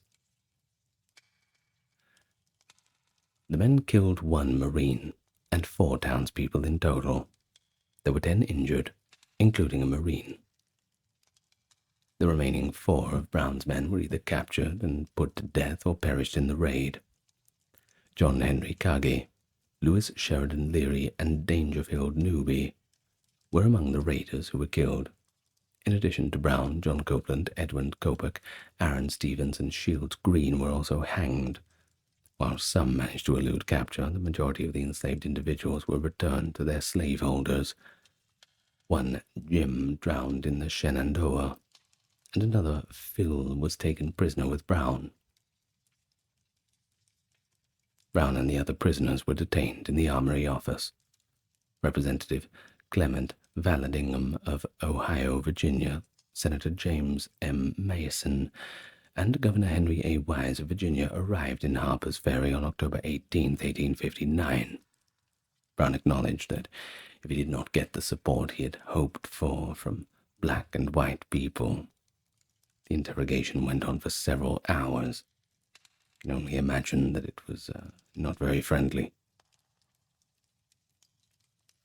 At Governor Wise's request, Brown was charged with treason and put on trial in a Virginia state court. Treason against Virginia was the charge as a result. There was no objection from President Buchanan. On October 26, Brown and his men who survived the raid did not flee. Copeland, Copac, Green, and Stevens were tried on treason, murder, and conspiracy to foment a slave insurrection charges. Following 45 minutes of deliberation and a week-long trial in Jefferson County's seat, Charlestown, Brown was found guilty on all 3 counts by the jury on November 2nd. On December the 2nd, he was given a public hanging sentence. And that makes him, a little bit of trivia, the first person in American history to be put to death for treason. Reporters who could use the new telegraph to send articles were drawn to the trial. Several newspapers reprinted them. It was the first nationally publicized trial in the United States. As for Brown, he was denied access to reporters prior to his conviction, because the judge and Andrew Hunter were concerned that his remarks, if widely disseminated, would increase tensions, particularly among the slaves. Especially among the slaves. Well, Brown claimed that he wanted to fully disclose his intentions and motivations to the media, so this, of course, greatly irritated him. The restriction was removed, however, after he was found guilty, and he spoke to reporters and anybody else who would see him, aside from clergy who supported slavery, of course. He was quite happy for the publicity. More letters were sent to Brown than he had received ever in his life. He wrote hundreds of well-written letters and responses, many of which were printed in newspapers by people sympathetic and people otherwise. In a letter to President Buchanan, Virginia Governor Henry A. Wise stated that there were precise and well-documented plans to save Brown. There were hundreds or even thousands of different kinds of troops and militia in Charlestown during the weeks that Brown and his 6 accomplices were housed in the Jefferson County Jail. The brief journey from the jail to the gallows, as well as Brown's trips to and from the courthouse, were closely watched. From the day before to the day following the execution, Wise stopped all non-military traffic on the Winchester and Potomac Railroad, which ran from Maryland south through Harper's Ferry to Charlestown and Winchester. Effectively, martial law was in effect in Jefferson County, and Charlestown military orders for the next day of execution contained 14 points. Brown, however, repeatedly stated that he did not wish to be saved. He wanted to become a martyr, of course. From his prison cell, Brown wrote to his wife and children, "I am worth inconceivably more to hang than any other purpose. My blood will do vastly more towards advancing the cause I have earnestly endeavored to promote than I have done ever in all my life. In an attempt to secure John Brown's pardon, Victor Hugo, who was living in exile in Guernsey, sent an open letter that was picked up against newspapers by the Atlantic, written on December 2nd, 1859, at Hauteville House. The passage forewarned of a potential civil war. It goes like this. Politically speaking, the murder of John Brown would be an uncorrectable sin. It would create in the Union a latent fissure that would in the long run dislocate it. Brown's agony might perhaps consolidate slavery in Virginia, but it would certainly shake the whole of American democracy. You save your shame, but you kill your glory. Morally speaking, it seems a part of the human light would put itself out, that the very notion of justice and injustice would hide itself on darkness, on the day where one would see the assassination of emancipation by liberty itself.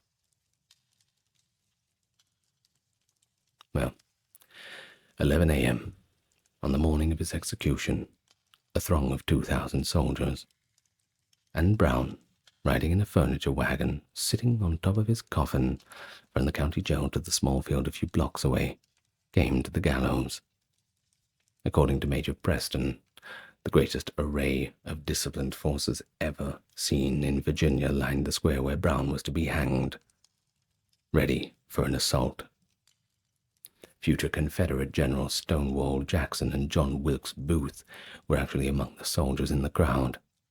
Booth borrowed a militia uniform in order to be allowed to attend the execution. Brown was well read and understood the importance of a notable person's final remarks. He wrote down the final words he wished to be remembered by and gave them to his jailer that morning. It went like this. I, John Brown, am now quite certain that the crimes of this guilty land will never be purged away but with blood. I had, as I now think, vainly flattered myself that without very much bloodshed it might be done. As he made his way to the gallows, Brown showed the most complete fearlessness and insensibility to danger and death, as he refused to have a minister accompany him. Around 11:15, Brown was hanged, and the coroner declared him dead 35 minutes later. Frederick Douglass was an abolitionist. Frederick Douglass was a writer. And Frederick Douglass's story epitomizes the struggle for freedom and justice.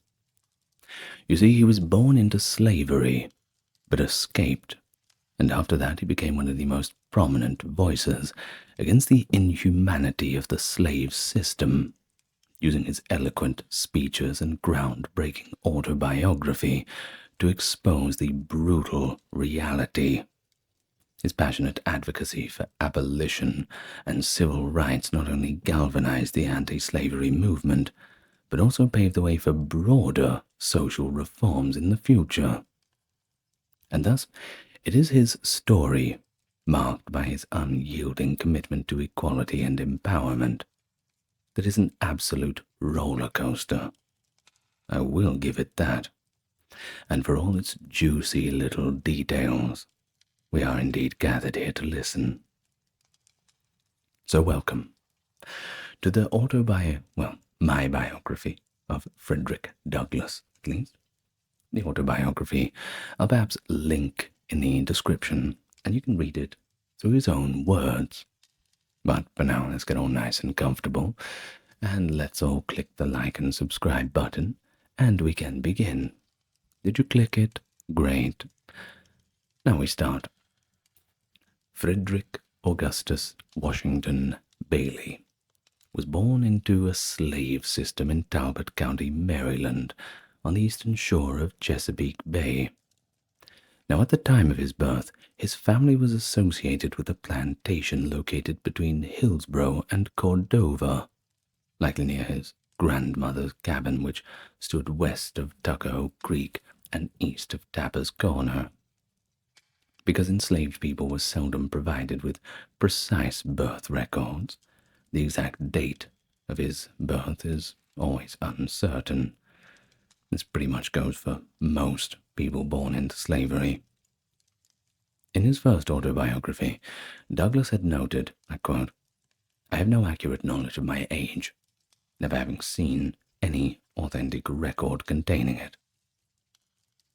Later in his life, he gave 1817 as a probable year of his birth, while acknowledging that a more precise date is just impossible.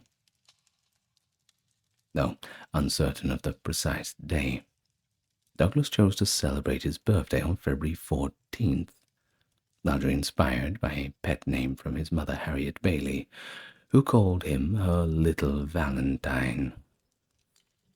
In his efforts to piece together his heritage, Douglass learned that his father might have been his mother's enslaver.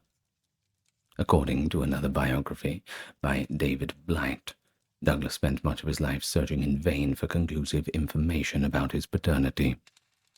His mother, on the other hand, was of African descent, and his father, so far as Douglass had ever discovered, was probably of European descent.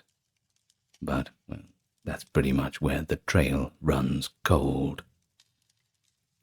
Although Douglass's lineage may have also included Native American influences, he was never able to confirm these details.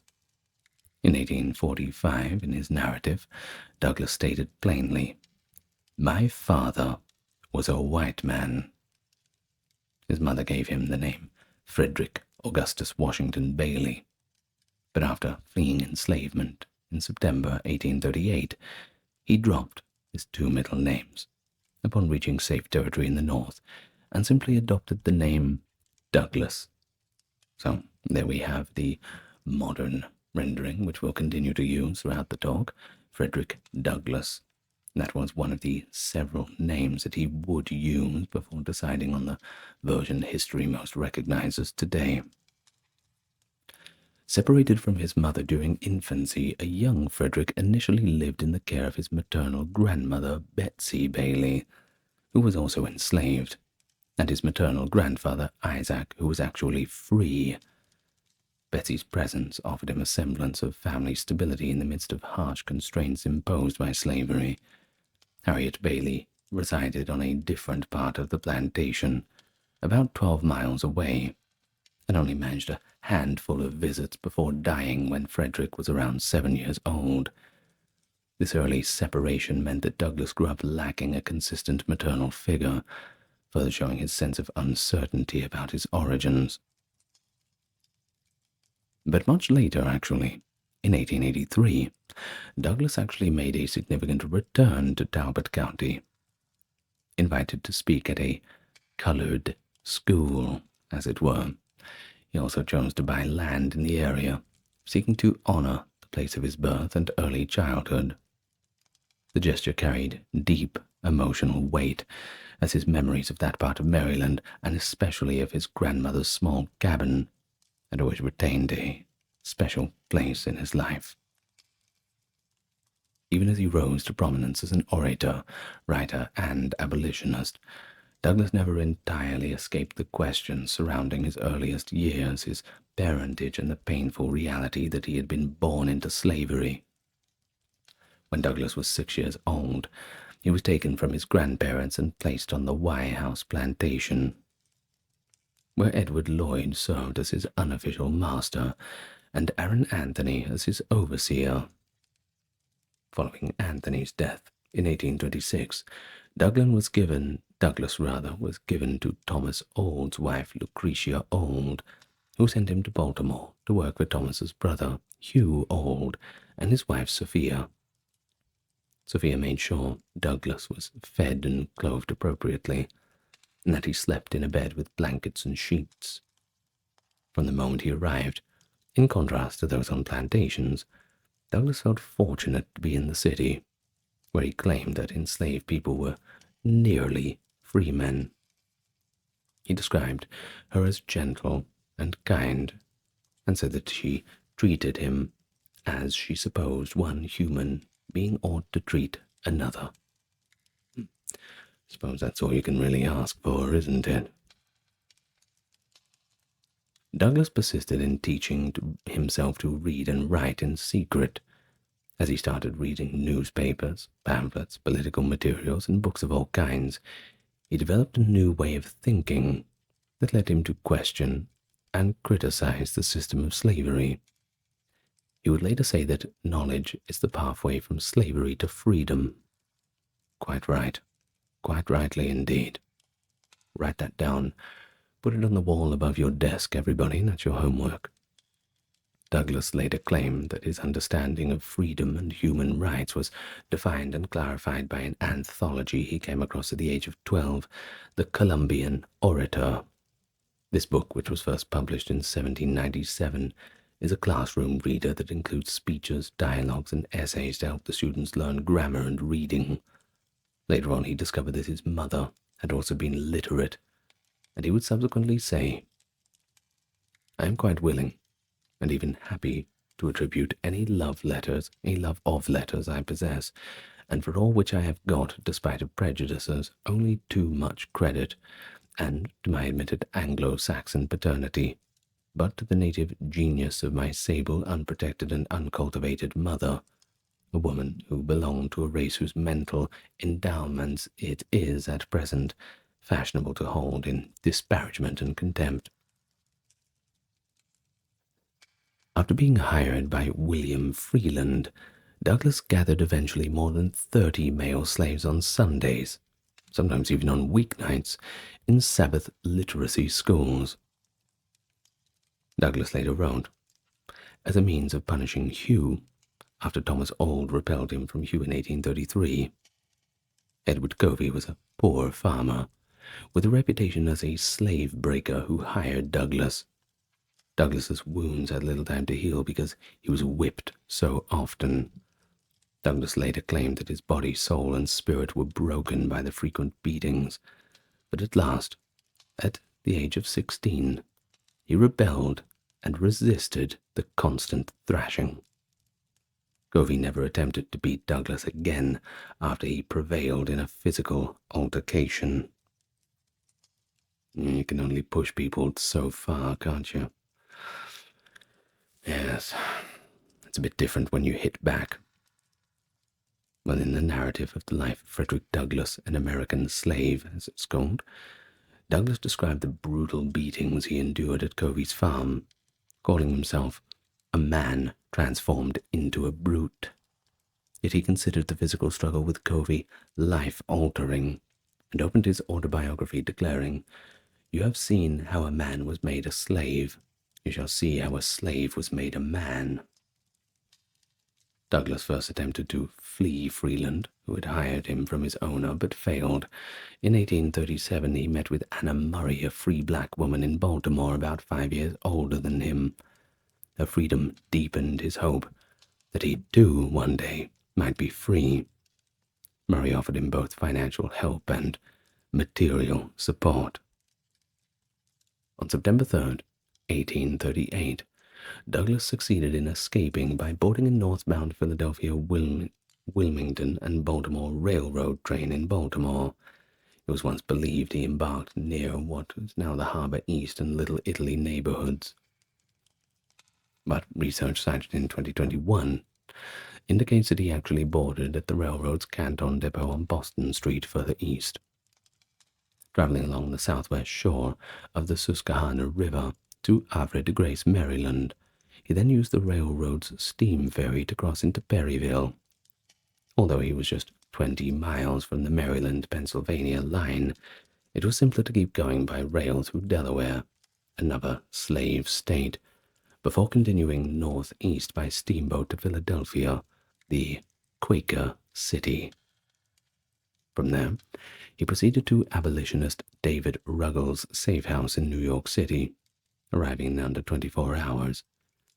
He carried a naval men's officer's identification, or rather a naval member's identification, and protection papers borrowed from a free black sailor, wore a sailor's uniform Murray had given him, and used part of her savings to cover expenses. Shortly afterward, he sent for Murray, who travelled north and joined him.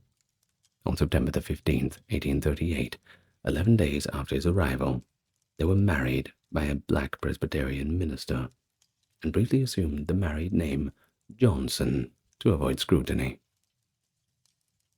In his youth, Douglass had occasionally listened to Sophia Auld read the Bible, sparking his interest in literacy and ultimately leading him to become a Christian. Mentored by Reverend Charles Lawson, he often employed religious imagery in his speeches. Though devout, Douglass condemned the hypocrisy of slave-holding Christians, labeling them wicked and contrasting the Christianity of Christ with the Christianity of America. Okay. He regarded slave-holding ministers and believers who endorsed slavery as particularly vicious wolves in sheep's clothing. Thus he continued to fiercely condemn religious figures who stayed silent on the issue. Notably in his address at Rochester's Corinthian Hall, he denounced ministers for blasphemy when they presented slavery as God-endorsed, calling pro-slavery clergymen's teachings a distortion of the true faith. He cited John Chase Lord, Leonard Elijah Lathrop, Ichabod Spencer, and Orville Dewey for teaching that human law outranked God's word. Yet Douglass acknowledged a few exceptional ministers, such as Henry Ward Beecher, Samuel May, and Robert Raymond, who fought against slavery. He urged these men to spur abolition through sermons, religious pressures, and missionary societies, declaring if they rose against the system of crime and blood, then it would surely collapse. During his visits to Britain in 1846 and 1848, Douglass implored British Christians not to aid American churches complicit in slavery.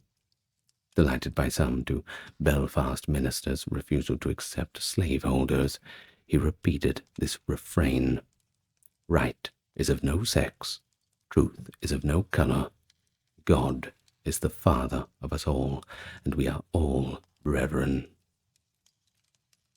In his 1848 letter to Thomas Auld, Douglass rebuked his former master for denying his family literacy. After returning to America, he founded the weekly publication, The North Star. A deeply spiritual man, Douglass had been seen as a precursor to the non-denominational libertarian philosophy. His home's mantel displayed busts of Ludwig Feuerbach and David Friedrich Strauss, whose works on Christianity greatly influenced him. His library contained Bibles, religious texts, images of Christ, angels, and views of Washington's Metropolitan African Methodist Episcopal Church. Like other Christian abolitionists, he avoided alcohol and other perceived vices, though it has been noted that he loved cigars. Well, I suppose we can make a little exception, can't we? Well, Douglass praised an agnostic orator in Peoria, Illinois, arguing that the virtue could be found both within and beyond church walls. Douglass and Anna Murray then had 5 children: Rosetta, Louis, Henry, Frederick Jr., and Charles Raymond. Anna supported his public work and helped run his newspapers alongside their eldest children. 2 professional relationships, one with Julia Griffiths and with German journalist Ottilie Assing, sparked a few rumors. Assing, who came to Douglass in 1856 seeking permission to translate My Bondage and My Freedom, became his intellectual and emotional companion, often staying at his home for months at a time until 1872. Yeah, no wonder they were sparking rumors. Well, Anna Douglass held utter contempt for Ottilie Assing, who naively hoped Douglass would leave his wife. According to David Blight, Assing and Douglass were probably lovers, though surviving letters made no definitive proof. Anna died in 1882, and in 1884, Douglass married Helen Pitts, a white abolitionist and suffragist, nearly 20 years his junior. She was the daughter of Gideon Pitts, Jr., Douglas's friend and fellow abolitionist, who worked as Douglas's secretary in Washington, D.C. Upon hearing of the marriage, Assing, diagnosed with incurable breast cancer, took her own life in France. Yeah, they were obviously together, surely. I mean, come on. But she did leave Douglas a $13,000 trust fund, it's about 400 grand today, along with a whole bunch of books and a large album. Douglas's new marriage provoked controversy, of course, as many thought it disrespected Anna's memory. Pitt's relatives ended contact with her, and Douglas's own children took it as a slight against their mother. Not all reactions were negative, though. One Elizabeth Cady Stanton congratulated them. In response, Douglas said that he had married a woman of my mother's colors first, and then of my father's color. Remember, his father was white. Following his 1838 escape from slavery, Douglas and Anna settled in New Bedford, Massachusetts, an abolitionist center. They lived with Nathan and Mary Johnson, who helped Douglas adopt the new surname. He had been Bailey, then briefly Stanley and Johnson, before Nathan was actually the one who suggested Douglas, inspired by Sir Walter Scott's The Lady of the Lake. In 1841, the couple moved to Lynn, where Douglas's growing awareness of segregation led him to refuse a segregated coach seat on the Eastern Railroad. He and his friend, James N. Buffum, were forcibly removed by the guards from the train at Lynn Central Square Station. Douglas initially considered joining a white Methodist church, was unfortunately disheartened by its segregated structure. He joined the African Methodist Episcopal Zion Church, which also counted Harriet Tubman and Sojourner Truth as its members. Licensed to preach, in 1839 he honed his oratory schools by serving as a sexton, Sunday school superintendent, and a steward. Douglas spoke in Elmira, New York in 1840, and soon a black congregation grew there, eventually becoming the area's largest church by 1940. Throughout this period, Douglas attended abolitionist gatherings and joined several New Bedford organizations. He subscribed to William Lloyd Garrison's The Liberator, crediting it with second place in his heart only to the Bible. Garrison, likewise impressed by Douglas, had written favorably about his anti-colonialist views. In 1841, Douglas attended a Garrison lecture in New Bedford and spoke himself for the first time. That appearance led to his speech at the Massachusetts Anti-Slavery Society's convention in Nantucket, where at only 23 he overcame his anxiety and stirred listeners with his account of enslavement. In 1843, Douglas joined the American Anti-Slavery Society's 100 Conventions tour across the eastern and midwestern United States. He faced frequent harassment, and while speaking in Pendleton, Indiana, was attacked by a violent mob before being rescued by local Quakers, the Hardys. His hand was broken, leaving him with lasting pain. A stone marker in Pendleton's Falls Park now commemorates the assault. In 1847, Douglas wrote to William Lloyd Garrison, saying, "I have no love for America. The institutions of these countries do not recognize me as a man." Around the same time, he published his first autobiography, entitled Narrative of the Life of Frederick Douglass, an American Slave. Written in Lynn, Massachusetts, it was an instant bestseller. It was reprinted 9 times in 3 years and circulated 11,000 copies, later appearing in Europe in Dutch and French. Doubters questioned how a man of color could produce such a powerful work, and thought that it was simply some white guy writing. But over his lifetime, Douglas would write 3 autobiographies, each building on the previous one. His 1845 narrative likely helped him raise funds to purchase his freedom in 1846.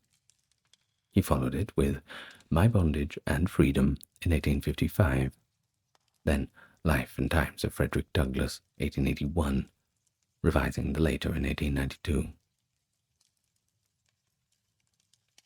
Fearing his former owner, Hugh Auld, might try to reclaim him amid growing fame, Douglass followed friends' advice and sailed for Liverpool on August 16, 1845, later arriving in Ireland during the Great Famine. Not the best time to be in Ireland, by the way. While exhilarated by the absence of the American-style racial discrimination, he was disturbed by the extreme poverty of Dublin, which he pretty much said reminded him of enslavement anyway. In a letter to Garrison, he wrote, "He who really and truly feels for the American slave cannot steel his heart to the woes of others." He befriended Irish nationalist and abolitionist David O'Connell, whose passion deeply influenced him. During nearly 2 years in Ireland and Great Britain, Douglass lectured in chapels filled to suffocation, including his triumphant London reception speech at Alexander Fletcher's Finsbury Chapel in May of 1846. He noted that, in England, he was treated not as a colour, but as a man. That same year, Douglass met Thomas Clarkson, the famed abolitionist instrumental in ending slavery through Britain's colonies. Supporters in Britain, led by Anna and Ellen Richardson of the Newcastle upon Tyne, gathered funds to buy Douglass's freedom from Thomas Auld. And so now, legally free, Douglass returned to America in the spring of 1847, soon after O'Connell's death, determined to reunite with his wife in Massachusetts and fight for the millions still enslaved. In the 21st century, Douglass's visit was commemorated by historical plaques installed on Cork and Waterford, Ireland, as well as London. You can go and see them too. Actually, Belfast has a statue of Douglass on High Street as well. They did that in just last year, I believe, or the year before. Might have been the year before. Anyway, Douglass was named Scotland's anti-slavery agent after spending time there writing letters and delivering speeches against slavery. He praised Edinburgh for its beauty and hospitality, and a mural and plaque at 33 Gilmore Place commemorated his 1846 stay. Now, upon returning to the United States in 1847, he used £500 from English supporters to launch his abolitionist newspaper, the North Star, in Rochester, New York. Initially co-edited by Martin Delaney, it soon became Douglass's solo venture. Douglass and his wife also sheltered more than 400 freedom seekers in their home. But Douglass would soon split with William Lloyd Garrison, who deemed the Constitution pro-slavery and even burned copies of it in protest. Influenced by Lysander's Spooner's The Unconstitutionality of Slavery in 1846, Douglass reversed his earlier views and concluded that the Constitution could be used to combat slavery. This shift, around 1847, marks a significant rift in the abolitionist movement. You see Douglass's speeches such as "Is the United States Constitution for or against slavery?" and "The Constitution of the United States, is it pro or anti-slavery?" in 1851 and 1860 respectively, explained his change of heart. He argued that dissolving the Union, as Garrison favored, would leave enslaved people entirely under the power of slave states. Thus, he maintained, true abolition demanded using every constitutional means to restore stolen rights. On the 10th anniversary of his escape, in September of 1848, Douglass wrote an open letter to Thomas Auld, his former master, criticizing his behavior and asking how family members who were still in Auld's custody. Douglass skillfully switches between formal and restrained, familiar, and then passionate throughout the letter. He is proud parent at one point, talking about how his situation has improved and how his own 4 young children are doing. However, he then abruptly changes tone. I'll read a little passage from the letter now. "Oh, sir, a slaveholder never appears to me so completely an agent of hell, and when I think of it and look upon my dear children, it is then that my feelings rise above my control. The grim horrors of slavery rise in all their ghastly terror before me. The wails of millions pierce my heart and chill my blood. I remember the chain, the gag, the bloody whip, the death-like gloom overshadowing the broken spirit of the fettered bondman, the appalling liability of his being torn away from wife and children, so being sold like a beast in a market." End of the letter. Douglass wrote a striking passage to Hugh Auld, describing how he would feel if Douglass took Auld's daughter Amanda into slavery and treated her as Auld treated him. Although he harbored no malice, Douglass concluded that Auld would find no safer shelter than Douglass's own home, where he would freely share anything for his comfort. In 1848, Douglass was the only black attendee at the first Women's Rights Convention in Seneca Falls, New York. Elizabeth Cady Stanton's resolution urging women's suffrage met strong opposition, including from Quakers James and Lucretia Mott. Douglass rose to endorse women's voting rights, proclaiming that he could not accept suffrage himself if it were denied to women. After the convention, he used his newspaper, the North Star, to promote women's rights, commending the marked ability and dignity of the proceedings and condemning critics who dismissed the woman's demands. Douglass noted parallels between feminism and abolition, reaffirming in a subsequent letter the paper's stance: "We hold women to be justly entitled to all we claim for men." Following the Civil War, Douglass diverged from Stanton over the proposed 15th Amendment.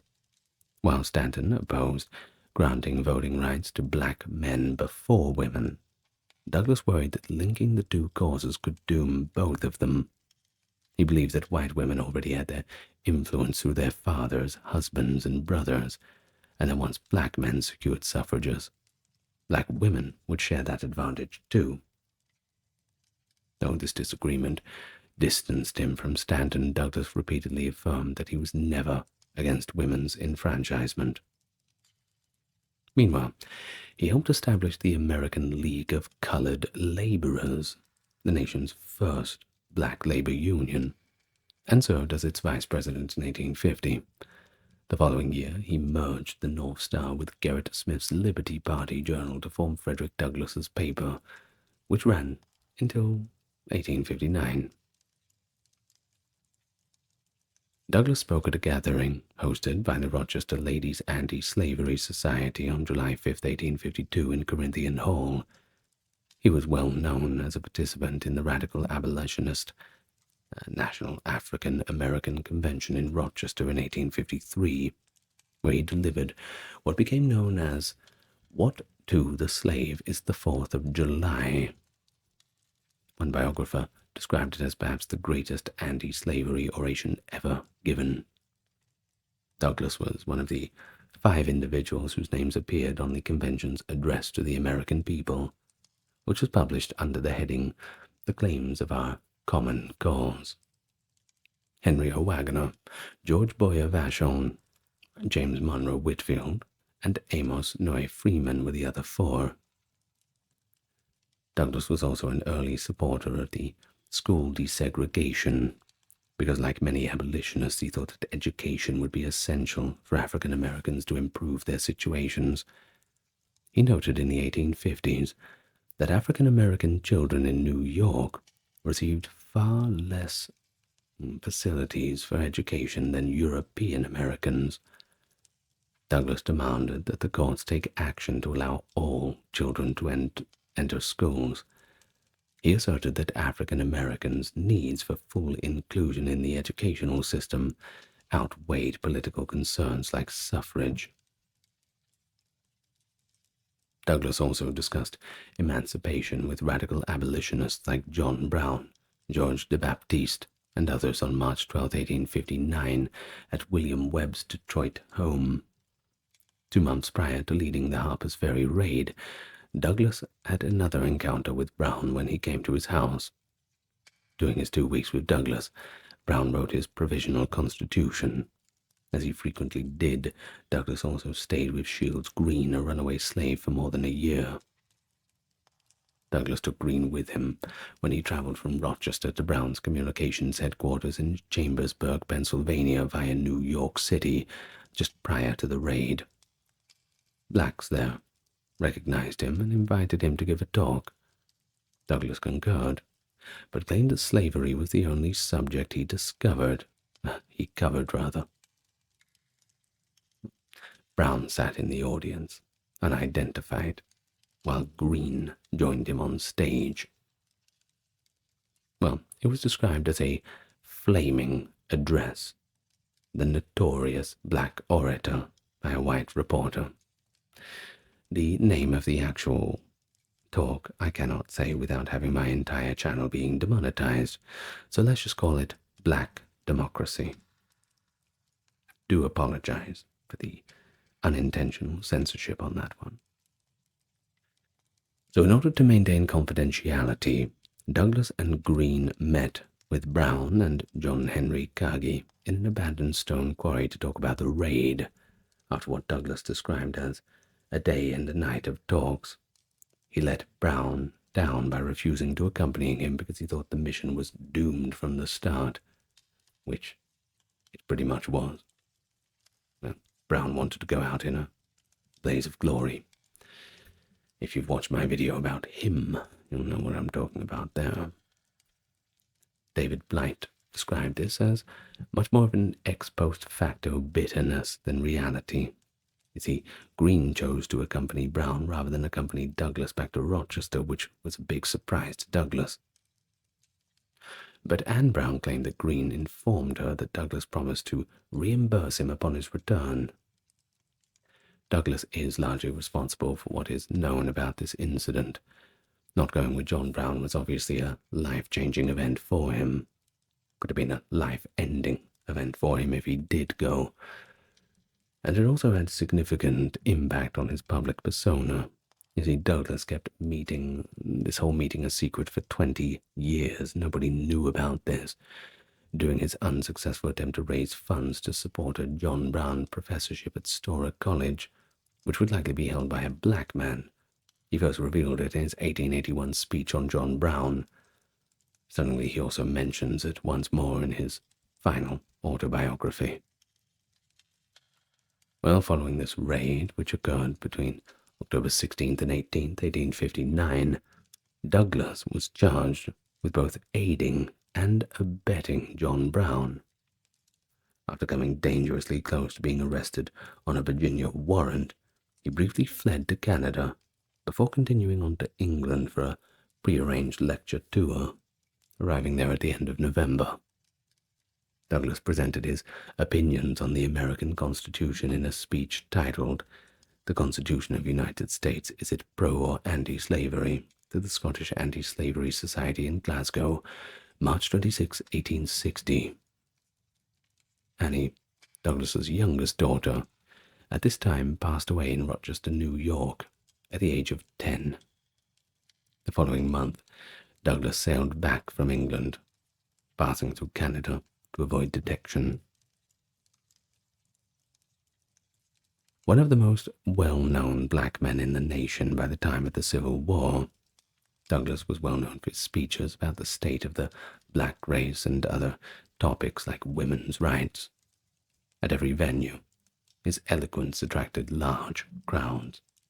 His reputation was enhanced by the way he was received by Irish and English leaders.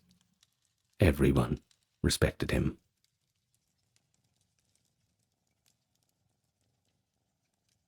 When his term ended in 1854, his friend and supporter Gerrit Smith declined to run again, but he had seriously been considered for his congressional seat. Because of strenuous objections from members of Congress, Smith advised him not to run.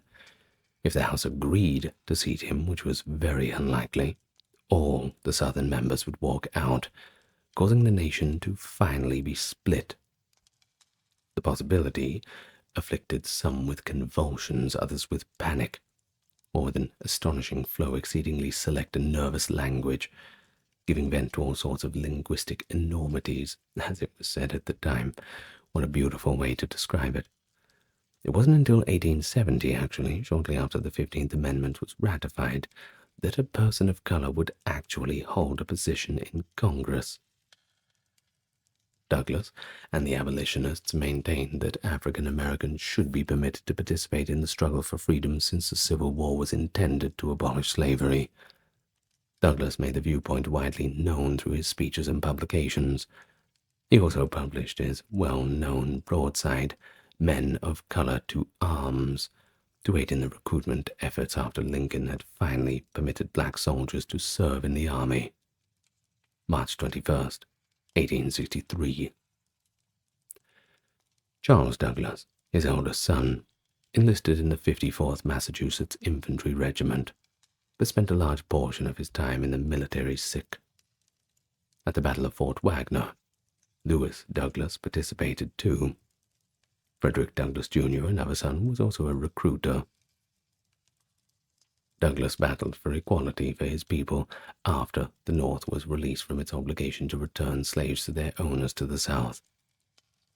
In 1863, Douglass met with President Abraham Lincoln to discuss plans to relocate free slaves from the South and how to treat black soldiers. All slaves in Confederate-held territory were declared free on January 1st, 1863 by President Lincoln's Emancipation Proclamation.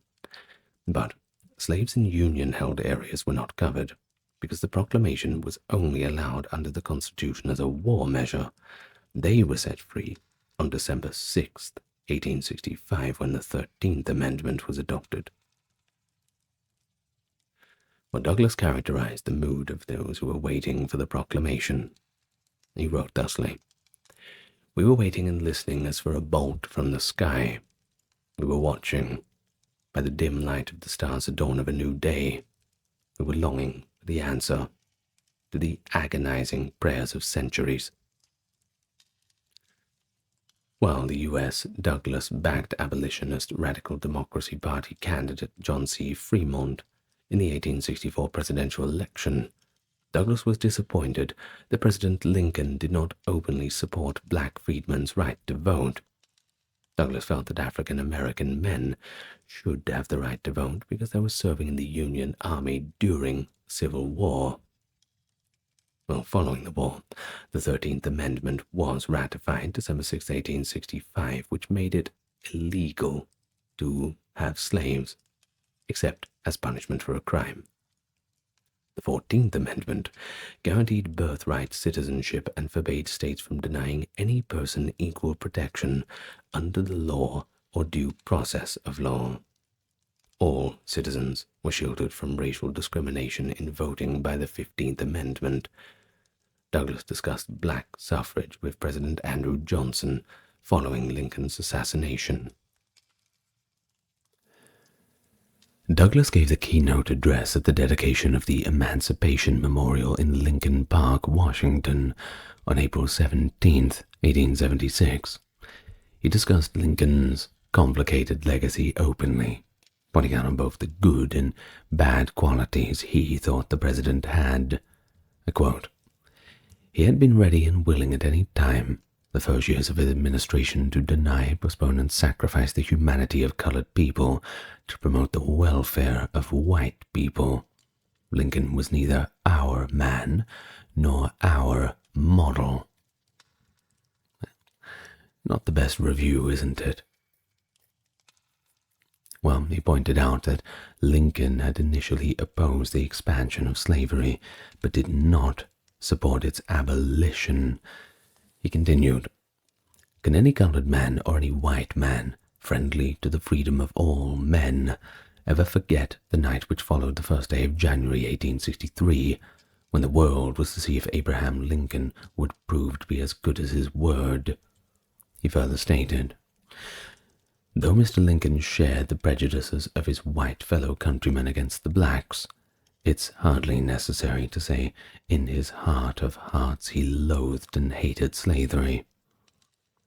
Viewed from genuine abolition ground, Mr. Lincoln seemed tardy, cold, dull, and indifferent, but measuring him by the sentiment of his country, and a sentiment he was bound as a statesman to consult, he was swift, zealous, radical, and determined. His speech awakened the audience, and Douglass received a standing ovation, probably saying a few things that some people wanted to say, but they weren't quite sure how to say them. Douglass is said to have received Lincoln's favorite walking stick as a token of gratitude from his widow, Mary Lincoln. His last home, Cedar Hill in Washington, D.C., which is now protected as Frederick Douglass National Historical Site, is still where that same walking stick is kept. Well, following the war, white insurgents swiftly emerged in the South, initially forming as a covert vigilante operation such as the Klan. The forms of armed insurgency varied. The White League and the Red Shirts were two strong parliamentary organizations that organized in the Deep South in the 1870s. They disrupted elections and turned out Republican office holders in their capacity as the military arm of the Democratic Party. Let me say it again, the Democratic Party. Isn't it weird how that works? Bit of a reverse card on you there. You see, Democrats reclaimed political power in all of the former Confederate states and started to reaffirm white supremacy 10 years after the war. They accomplished this through a combination of violence, segregation laws from the late 19th century, and a determined attempt to deny African Americans the right to vote. The freedom was also curtailed by new labor and criminal laws. Not quite back to the plantation, but certainly not welcomed with open arms, rather, that's for sure. Douglass backed Ulysses S. Grant's 1868 presidential campaign in an attempt to thwart these initiatives. In an effort to uphold his nation's commitment to equality, Douglass founded the New National Era, his final newspaper, in 1870. Along with Douglass, President Grant dispatched a congressionally sponsored commission to the West Indies to look into the potential benefits of annexing Santo Domingo for the U.S. Grant thought that by giving African Americans their own state, annexation would help ease the violent situation in the South. Congress continued to oppose the plan, despite Douglass and the commissioner's support.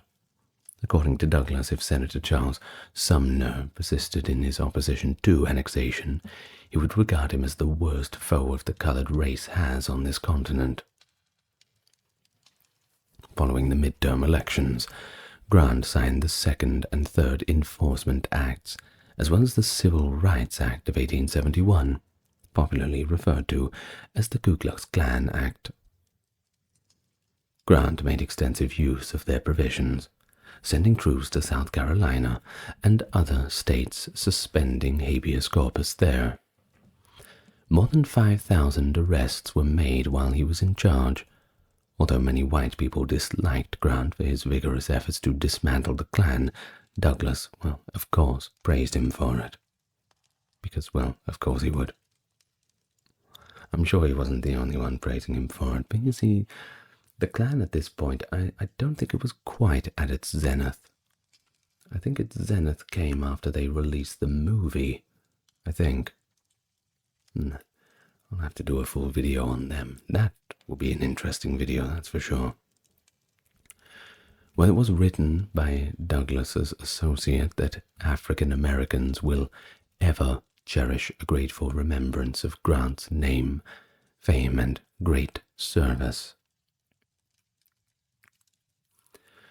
Well, Douglass became the president of the Freedmen's Savings Bank in late March, but the bank failed on June 29, 1874. His last newspaper, the New National Era, went out of business in September. That same economic downturn was pretty harsh for everybody. Douglass became the first person of color actually appointed in the United States Marshal for the District of Columbia when Republican Rutherford B. Hayes was elected president. On March 17, 1877, he was confirmed by the U.S. Senate. By accepting the position, Douglass contributed to the financial stability of his family. Since he was never asked to introduce visiting foreign dignitaries to the president, which is one of the regular responsibilities of that position, Douglass's supporters urged him to resign from his commission during his tenure. Douglass, however, claimed that he was welcomed in presidential circles, and that he did not think a mission implied any overt racism. When Douglass paid his former slave master Thomas Auld a visit on his deathbed in 1877, the two men finally made amends. A few years earlier, Douglass had met Amanda Auld, Sears Auld's daughter. After requesting the meeting, she went to one of Douglass's speeches and applauded. Her father praised her for contacting Douglass. Seems like everything was water under the bridge now, which, well, I don't think I would have been so forgiving, but hey. Douglass also seems to have found closure as a result of the visit, of course, despite some criticizing his attempt. In the same year, Douglass purchased the house on a hill above Anacostia River in Washington, D.C. This would become the family's final residence. It was given the name Cedar Hill by him and Anna. They added a china closet and increased the house's size from 14 to 21 rooms. Douglass increased the size of the property to 15 acres a year by acquiring the adjacent lots. As the Frederick Douglass National Historic Site, the house is currently protected too. The final edition of Douglass's autobiography was published in 1881. Douglass revised it in 1892. He was named the District of Columbia's Recorder of Deeds in 1881. Douglass also persisted in traveling and giving speeches, both at home and overseas. From 1886 to 87, he and his new wife, Helen, traveled throughout the United Kingdom, stopping in Wales, Ireland, France, Italy, Egypt, and Greece, and in Ireland must have raised a few eyebrows back in England, apparently at the invitation of the abolitionist Jessie Donaldson. He backed Charles Stewart Parnell and gained notoriety for supporting Irish Home Rule. Of course, the people back in London do not like that idea very much. Well, in order to have more freedom and autonomy, many African Americans, known as the Exodusters, fled the Klan and the racially discriminatory laws in the South by relocating to Kansas, where they established all black towns. Now, Douglass did not support the Back to Africa movement, let alone this movement, the all black towns, because really it's just segregation all over again, isn't it? The latter reminded him, though, of the American Colonization Society, which he had resisted as a young man. Bishop Henry McNeill Turner called a conference in Indianapolis in 1892, where Douglass spoke out against these separatist movements and urged African Americans to resist. As early as 1879, he gave similar speeches which drew criticism from audiences and other leaders alike. Some even jeered him on the stance. In 1894, he stated in a speech in Baltimore, "I hope and trust all will come out right in the end, but the immediate future looks dark and trouble. I cannot shut my eyes to the ugly facts before me." In 1892, Douglass built black rental housing in Baltimore Fells Point neighborhood, which is now called Douglass Place. The complex was added to the National Register of Historic Places in 2003 and still in existence today. Douglass attended a National Council of Women meeting on Washington, D.C., February 20, 1895.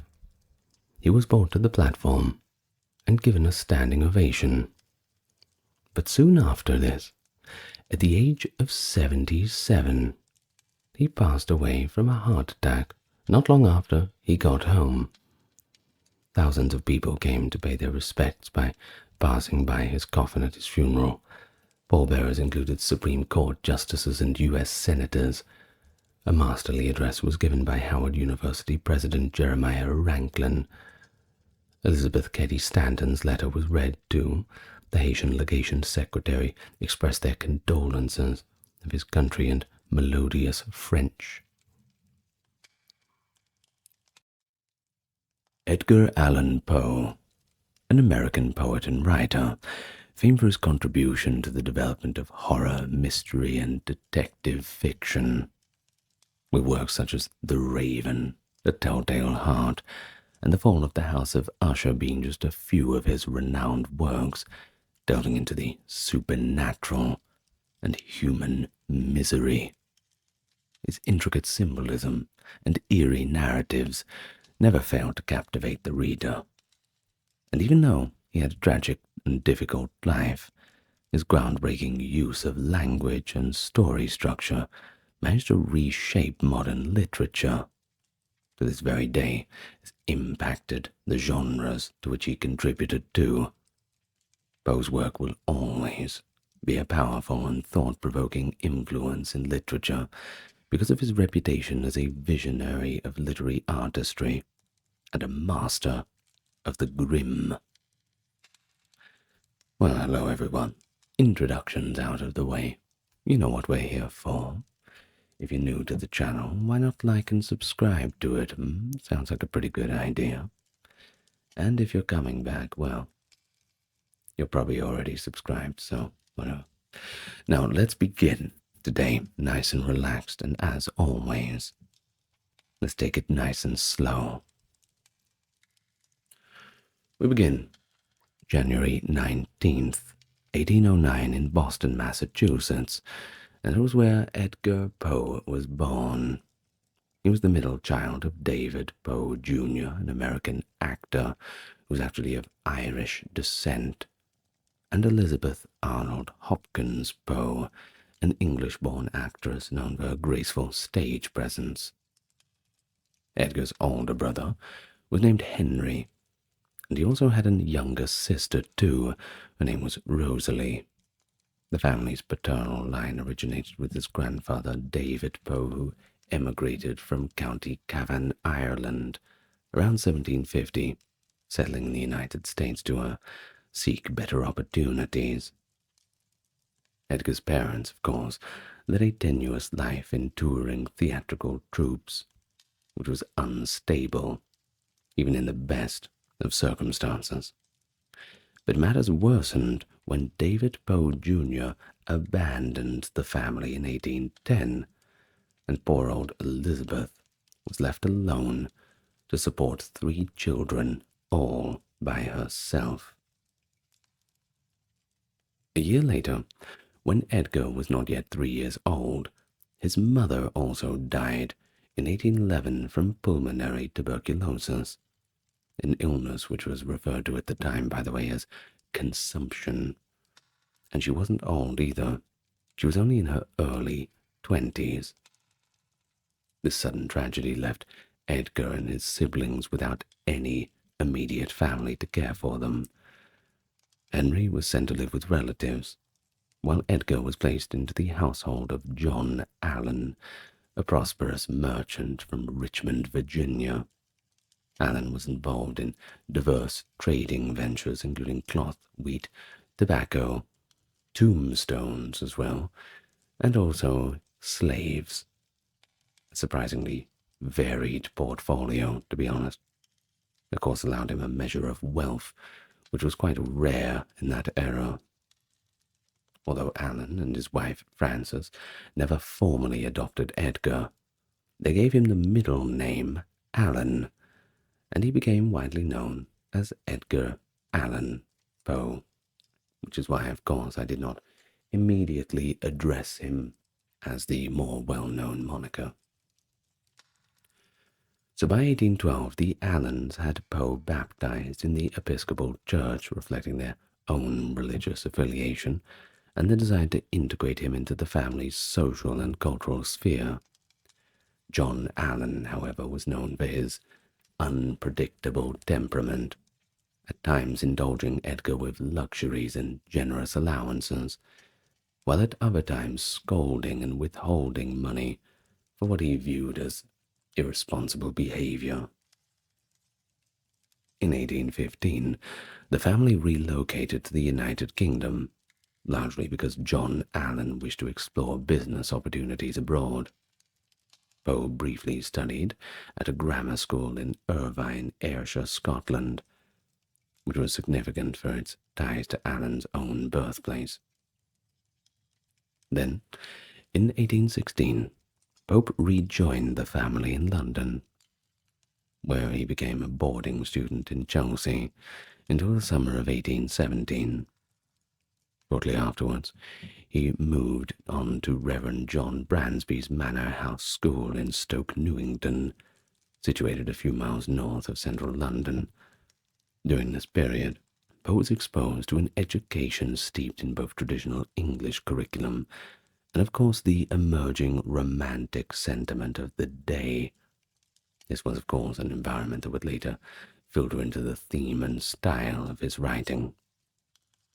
Although his time in Britain was relatively brief, it provided a formative cultural backdrop, one that would subtly influence his literary sensibilities and his awareness of class divisions, discipline, and moral codes.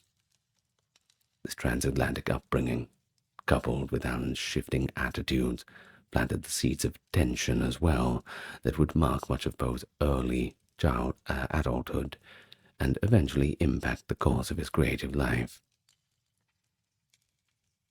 In 1820, Poe returned to Richmond with the Allans. By 1824, he served as lieutenant of Richmond's Youth Honor Guard during the Marquis de Lafayette's visit. In March of 1825, William Galt, Allan's uncle and financial backer, and one of Richmond's wealthiest men, died, leaving Allan with several acres of land. The inheritance was valued at $750,000. Doesn't sound like much, but when you put it into today's money, it's about $20 million. Not bad. Not bad at all. By that summer, Allan purchased Moldavia, a two-story brick house to showcase his new fortune. Poe may have become engaged to Sarah Elmira Royster before starting his studies in ancient and modern languages at the University of Virginia in February of 1826. Founded by Thomas Jefferson, the university was still quite new at this time, and its strict prohibitions on gambling, firearms, alcohol, and tobacco were largely ignored. Jefferson's system of student self-governance gave students control over choosing their courses, arranging their lodgings, and reporting any misconduct. But just like in the modern day, no one likes a rat. But with a high dropout rate and a admittedly chaotic atmosphere, mainly due to all the alcohol, firearms, and gambling, the university was quite troubled, and thus Poe's time there was equally troubling. He lost contact with Royster and quarreled with John Allan over gambling debts. Poe insisted that Allan failed to supply enough money for books, tuition, or even suitable housing. Although Allan sent additional clothes and funds, the debts just began to mount. After 1 year, Poe left university and avoided returning to Richmond, particularly after discovering that Royster had married Alexander Shelton. Instead, he left for Boston in April of 1827, supporting himself through odd jobs as a clerk and newspaper contributor. During this time, he took on the pseudonym Henri Le Rene. May 27th, 1827, Poe was unable to make a living, and he enlisted in the U.S. Army as a private under the name Edgar A. Perry, claiming an age of 22 when he was actually 18. Initially, he earned $5 a month at Fort Independence in Boston Harbor. At the same year, he published Tamerlane and Other Poems, a 40-page collection credited to a Bostonian. Bit of a mystery on who this Bostonian is. Perhaps a patron, perhaps a girlfriend. Who knows? Well, only 50 copies were printed, and the book received pretty much zero attention. Before boarding the brig Waltham on November 8, 1827, Poe's 1st Regiment of Artillery was stationed at Fort Moultrie in Charleston, South Carolina. He was promoted to artificer, a specialized enlisted rank responsible for preparing artillery shells, which of course doubled his pay. Over 2 years, he rose to sergeant major for artillery, the highest rank for a non-commissioned officer, and then sought to end his 5-year enlistment ahead of schedule.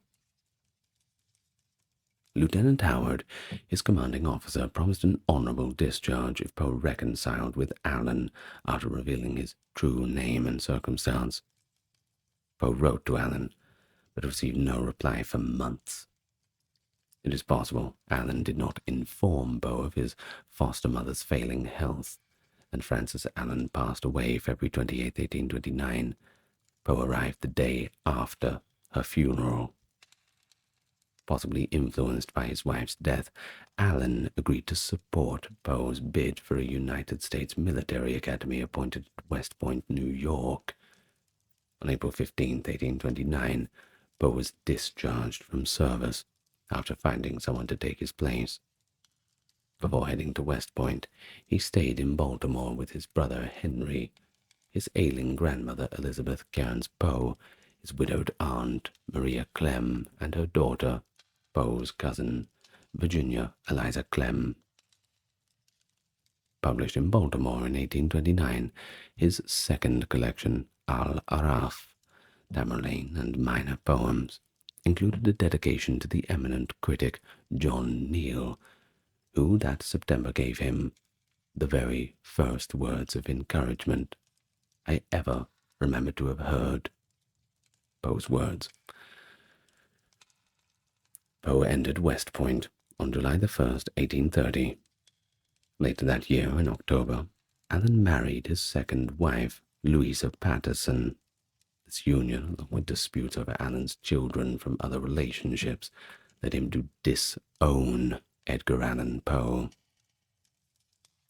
Seeking to leave West Point, Poe intentionally courted a court-martial by refusing to attend church classes and formations, resulting in charges of gross neglect of duty and disobedience of orders on February 8, 1831.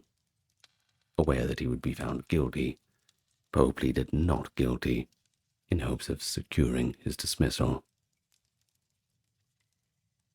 After leaving for New York in February 1831, Poe set about publishing a third collection of verse, straightforwardly titled Poems. Could have been a bit more creative. This project received financial backing from his fellow West Point cadets, some of whom donated up to 75 cents. By pooling their contributions, they managed to collect about $170 in total. Because the cadets were likely hoping for more of Poe's sardonic lampoons of commanding officers, the new volume was specifically dedicated to them. Despite being marketed by Elam Bliss of New York as a second edition, Poems contained reprinted versions of his longer pieces, Tamerlane and Al-Araf, but it also introduced 6 new works. Among these fresh poems were To Helen and The City in the Sea, both of which would later become celebrated examples of Poe's evolving style. Around March 1831, Poe traveled back to Baltimore, where he reunited with his brother Henry, his cousin, and his aunt. Henry, who had been suffering from poor health, worsened by alcoholism, passed away on August 1st, 1831. Following his brother's death, Poe tried earnestly, though with limited success, to earn his living from writing alone. Still, he was one of the earliest American authors who pursued that path exclusively, so Bit of a trailblazer, indeed. In those early days, his prospects were frustrated by a lack of consistent copyright laws, which meant that American publishers could more cheaply print unauthorized versions of British authors rather than pay for the new work by American writers. Economic troubles, especially the Panic of 1837, which may have also hampered Poe's attempts to gain widespread readership, were among his other problems. Meanwhile, American magazines were expanding, buoyed by the new printing technology and an appetite for short fiction and poetry. Yet many of these periodicals closed after a handful of issues. Poe had already tried his hand at poems that drew mixed responses, perhaps influenced by John Neal's critiques in The Yankee, found himself turning to prose more often. Publishers frequently failed to pay their contributors on time, as if they paid them at all, which of course compounded Poe's difficulties. Nevertheless, he landed some short stories, and he started to work on his full-length drama, his only one, by the way, Politian.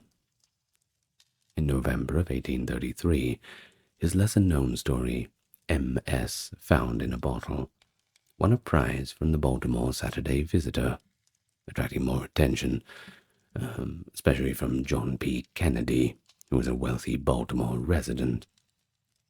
Now, Kennedy helped Poe place more fiction in print and introduced him to Thomas W. White, who ran the Southern Literary Messenger in Richmond. By 1835, Poe had been hired as an assistant editor at the Messenger, only to lose the position just within a few weeks. Reportedly, he kept showing up to work really, really drunk, which is obviously frowned upon even in our modern era. He retreated to Baltimore soon after, receiving a marriage license with his cousin Virginia on September 22nd, 1835, though the precise legality of their union at the time remains ambiguous. You see, he was 26 years old, and she was 13. Why don't you take a seat over there? Just take a seat. Shortly thereafter, Poe reconciled with White, promising to reform his behavior, and then headed back to Richmond with Virginia and her mother. His editorial tenure at the Messenger lasted from the time he was returned until January 1837. During his service, he claimed that the journal's readership grew from 700 to 3,500. He contributed numerous critical essays, book reviews, and occasional fiction pieces alongside several of his poems. On May 16, 1836, he and Virginia underwent a formal Presbyterian marriage ceremony conducted in their Richmond boarding house by Amasa Converse, although Virginia's age was inflated to 21 in the official record. In 1838, Poe moved to Philadelphia, where he would reside for 6 years until 1844. Now, during these 6 years, he occupied 4 different residences, including the building at 532 North 7th Street, which is now recognized as a National Historic Landmark. Poe's sole book-length novel, The Narrative of Arthur Gordon Pym of Nantucket, was released in 1838, and though its dark maritime adventure drew a fair amount of public attention and critical commentary, it did not achieve the kind of widespread admiration that Poe had hoped for. In the summer of 1839, he was appointed assistant editor of Burton's Gentleman's Magazine. This position, built upon the growing reputation he had already established as a rigorous literary critic during his time at the Southern Literary Messenger, in addition to penning numerous articles, stories, and reviews for Burton's. Poe saw the 1839 publication of his short story collection, Tales of the Grotesque and Arabesque, which appeared in 2 volumes. The collection showcased his flair for atmospheric, often Gothic storytelling, featuring works that combined eerie psychological undercurrents with supernatural or dreamlike events. Despite this thematic richness, Poe only earned a few modest sum from its publication, and the critical responses were largely unfavorable, leaving him dissatisfied with the immediate commercial impact of his fiction. He intentionally intended to name his new literary venture The Pen, that being with 2 N's, reflecting his proposed home base of Philadelphia, a city where printing and publishing, of course, had began to thrive. However, in June of 1840, he put forth a public prospectus stating his plans for a journal to be known as The Stylus. Published in June 6th of 1840, in an issue of the Saturday Evening Post, the advertisement read, "Prospectus of the Pen magazine, a monthly literary journal to be edited and published in the city of Philadelphia by Edgar A. Poe." Despite his enthusiasm for the project, which he envisioned as a high-caliber magazine devoted to literature and criticism, Poe did not live long enough to see the stylus come to fruition, and his ambitious plans for editing a periodical entirely under his own control remained unrealized. After about a year, Poe departed from Burton's Gentleman's Magazine and accepted a writing, co-editing position at Graham's Magazine, which enjoyed a broad and steadily expanding readership. By the end of 1841, Graham's boasted an impressive surge in its circulation, a success that Poe had helped to foster. He even co-signed an editorial note in the magazine's final 1841 issue proclaiming that no magazine, either in America or Europe, ever sat down at the close of a year to contemplate the progress of their work with more satisfaction than we do now. Our success has been an exampled, almost incredible. This moment of professional pride coincided with Poe's continuing efforts to assert his standing among America's rising class of magazine editors and literary figures. But around this time, Poe had attempted to secure a position in President John Tyler's administration, presenting himself as a loyal member of the Whig Party.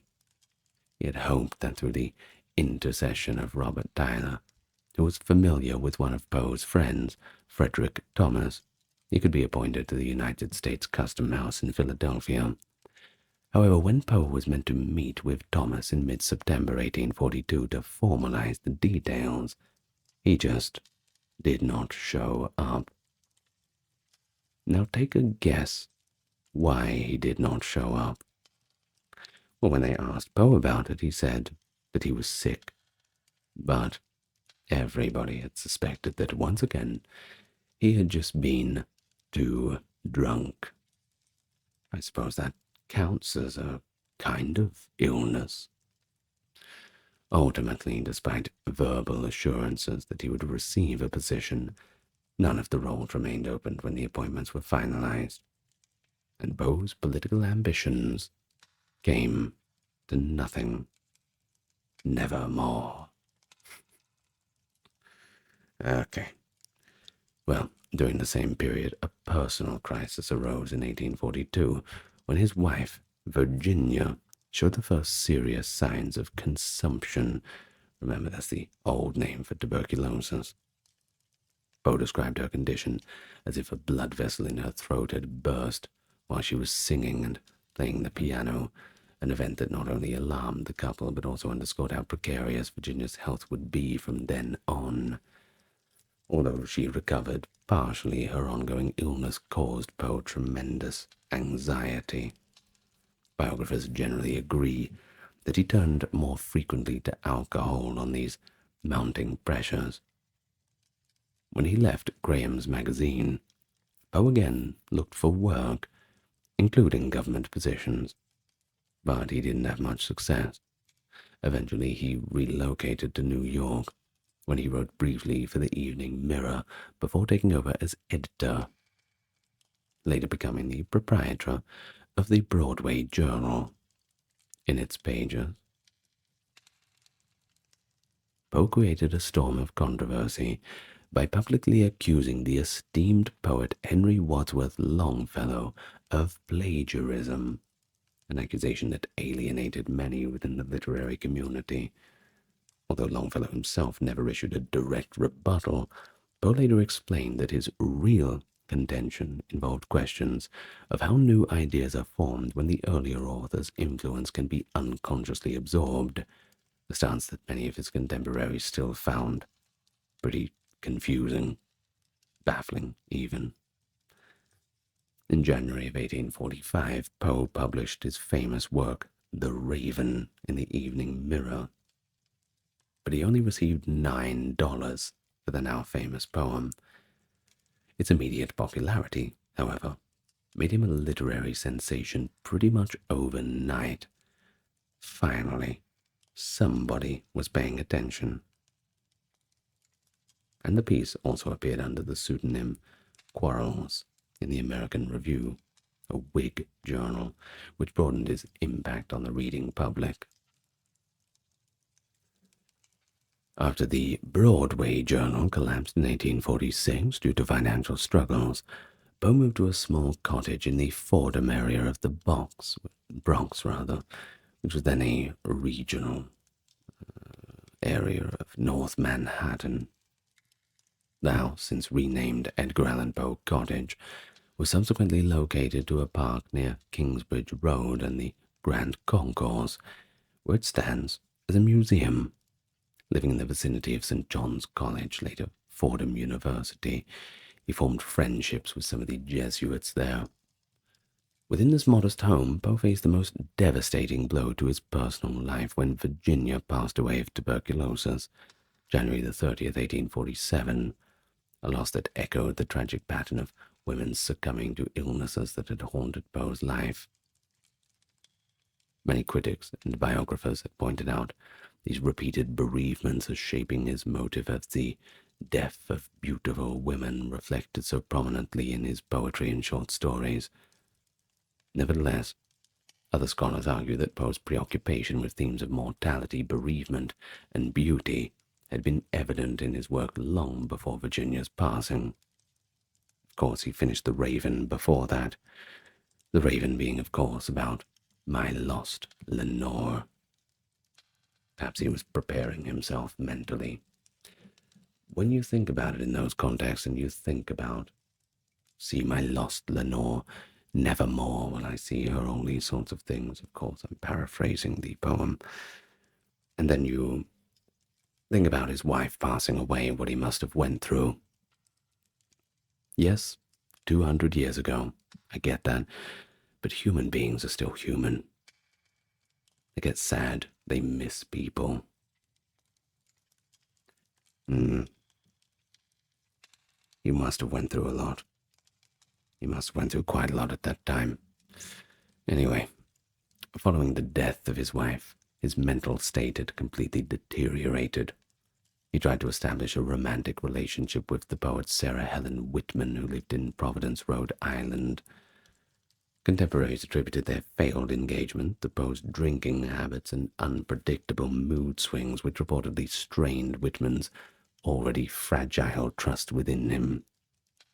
Documents and letters from the time also suggest that Whitman's mother intervened decisively to prevent any final agreement to marry, so didn't get Mum's approval, of course. After this episode, Poe returned to Richmond, where he resumed his acquaintance with Sarah Elmira Royston, the sweetheart of his youth who he had courted decades earlier. On the 3rd of October, 1849, Poe was discovered in a state of severe distress on a street in Baltimore by a local printer named Joseph W. Walker. According to Walker's account, Poe was only semi-conscious, dressed in clothes that did not appear to be his own, and clearly in need of urgent assistance. He was promptly taken to Washington Medical College, where he succumbed to his mysterious condition at 5 o'clock in the morning on Sunday, the 7th of October, 1849. Because he never regained true clarity of mind, Poe left no explanation for the circumstances that led to this predicament. In his final hours, he was heard repeating the name Reynolds, though no one present knew who he really referred to, and he is said to have spoken his last words, "Lord, help my poor soul," shortly before dying. Unfortunately, his death certificate and the related hospital documents have completely disappeared. So many unanswered questions about the precise cause of his death. Perhaps we'll never know, and that is a tragedy. But newspapers at the time used phrases like congestion of the brain, cerebral inflammation, both of which were commonly employed as polite or ambiguous terms that might have been for someone who had their death related to alcohol or perhaps other disreputable factors. Think of things like opium, things like that. Over the years, speculation over the actual cause of Poe's death has covered a wide range of ailments: heart disease, epilepsy, syphilis, cholera, carbon monoxide poisoning, rabies, delirium, among many other theories. One theory from 1872 proposed that Poe had fell victim to cooping, which is a form of electoral malpractice in which gangs seized unsuspecting men, dressed them in different clothes, and then forced them to vote repeatedly under assumed names, sometimes leading to brutal consequences when the victims resisted or were otherwise unable to continue. Shortly after Poe's death, a derogatory obituary under the pseudonym Ludwig appeared. It was published in the New York Tribune on the day Poe was buried in Baltimore, and then reprinted throughout the country. The piece, which accused Poe of wandering the streets in a constant state of delirium or religious frenzy, was authored by Rufus Wilmot Griswold, a longtime adversary of Poe in the literary world. The two had clashed ever since 1842, and Griswold seized upon Poe's passing to paint him as a madman cursed by his own inclinations. In a twist that still prompts debate among scholars, Griswold was somehow able to assume the role of Poe's literary executor, not executor. He capitalized on this position by distributing a supposed biography entitled Memoir of the Author in an 1850 edition of Poe's collected works. Purportedly relying on personal letters for evidence, Griswold aimed to portray Poe as a deranged, perpetually drunken, and drug-enslaved degenerate. These charges were largely discredited over time, as he rested on forged documents, gross distortions, and unsubstantiated rumors. That being said, he did like to drink a lot. Perhaps not that, but extremely rude that they would do that after his death.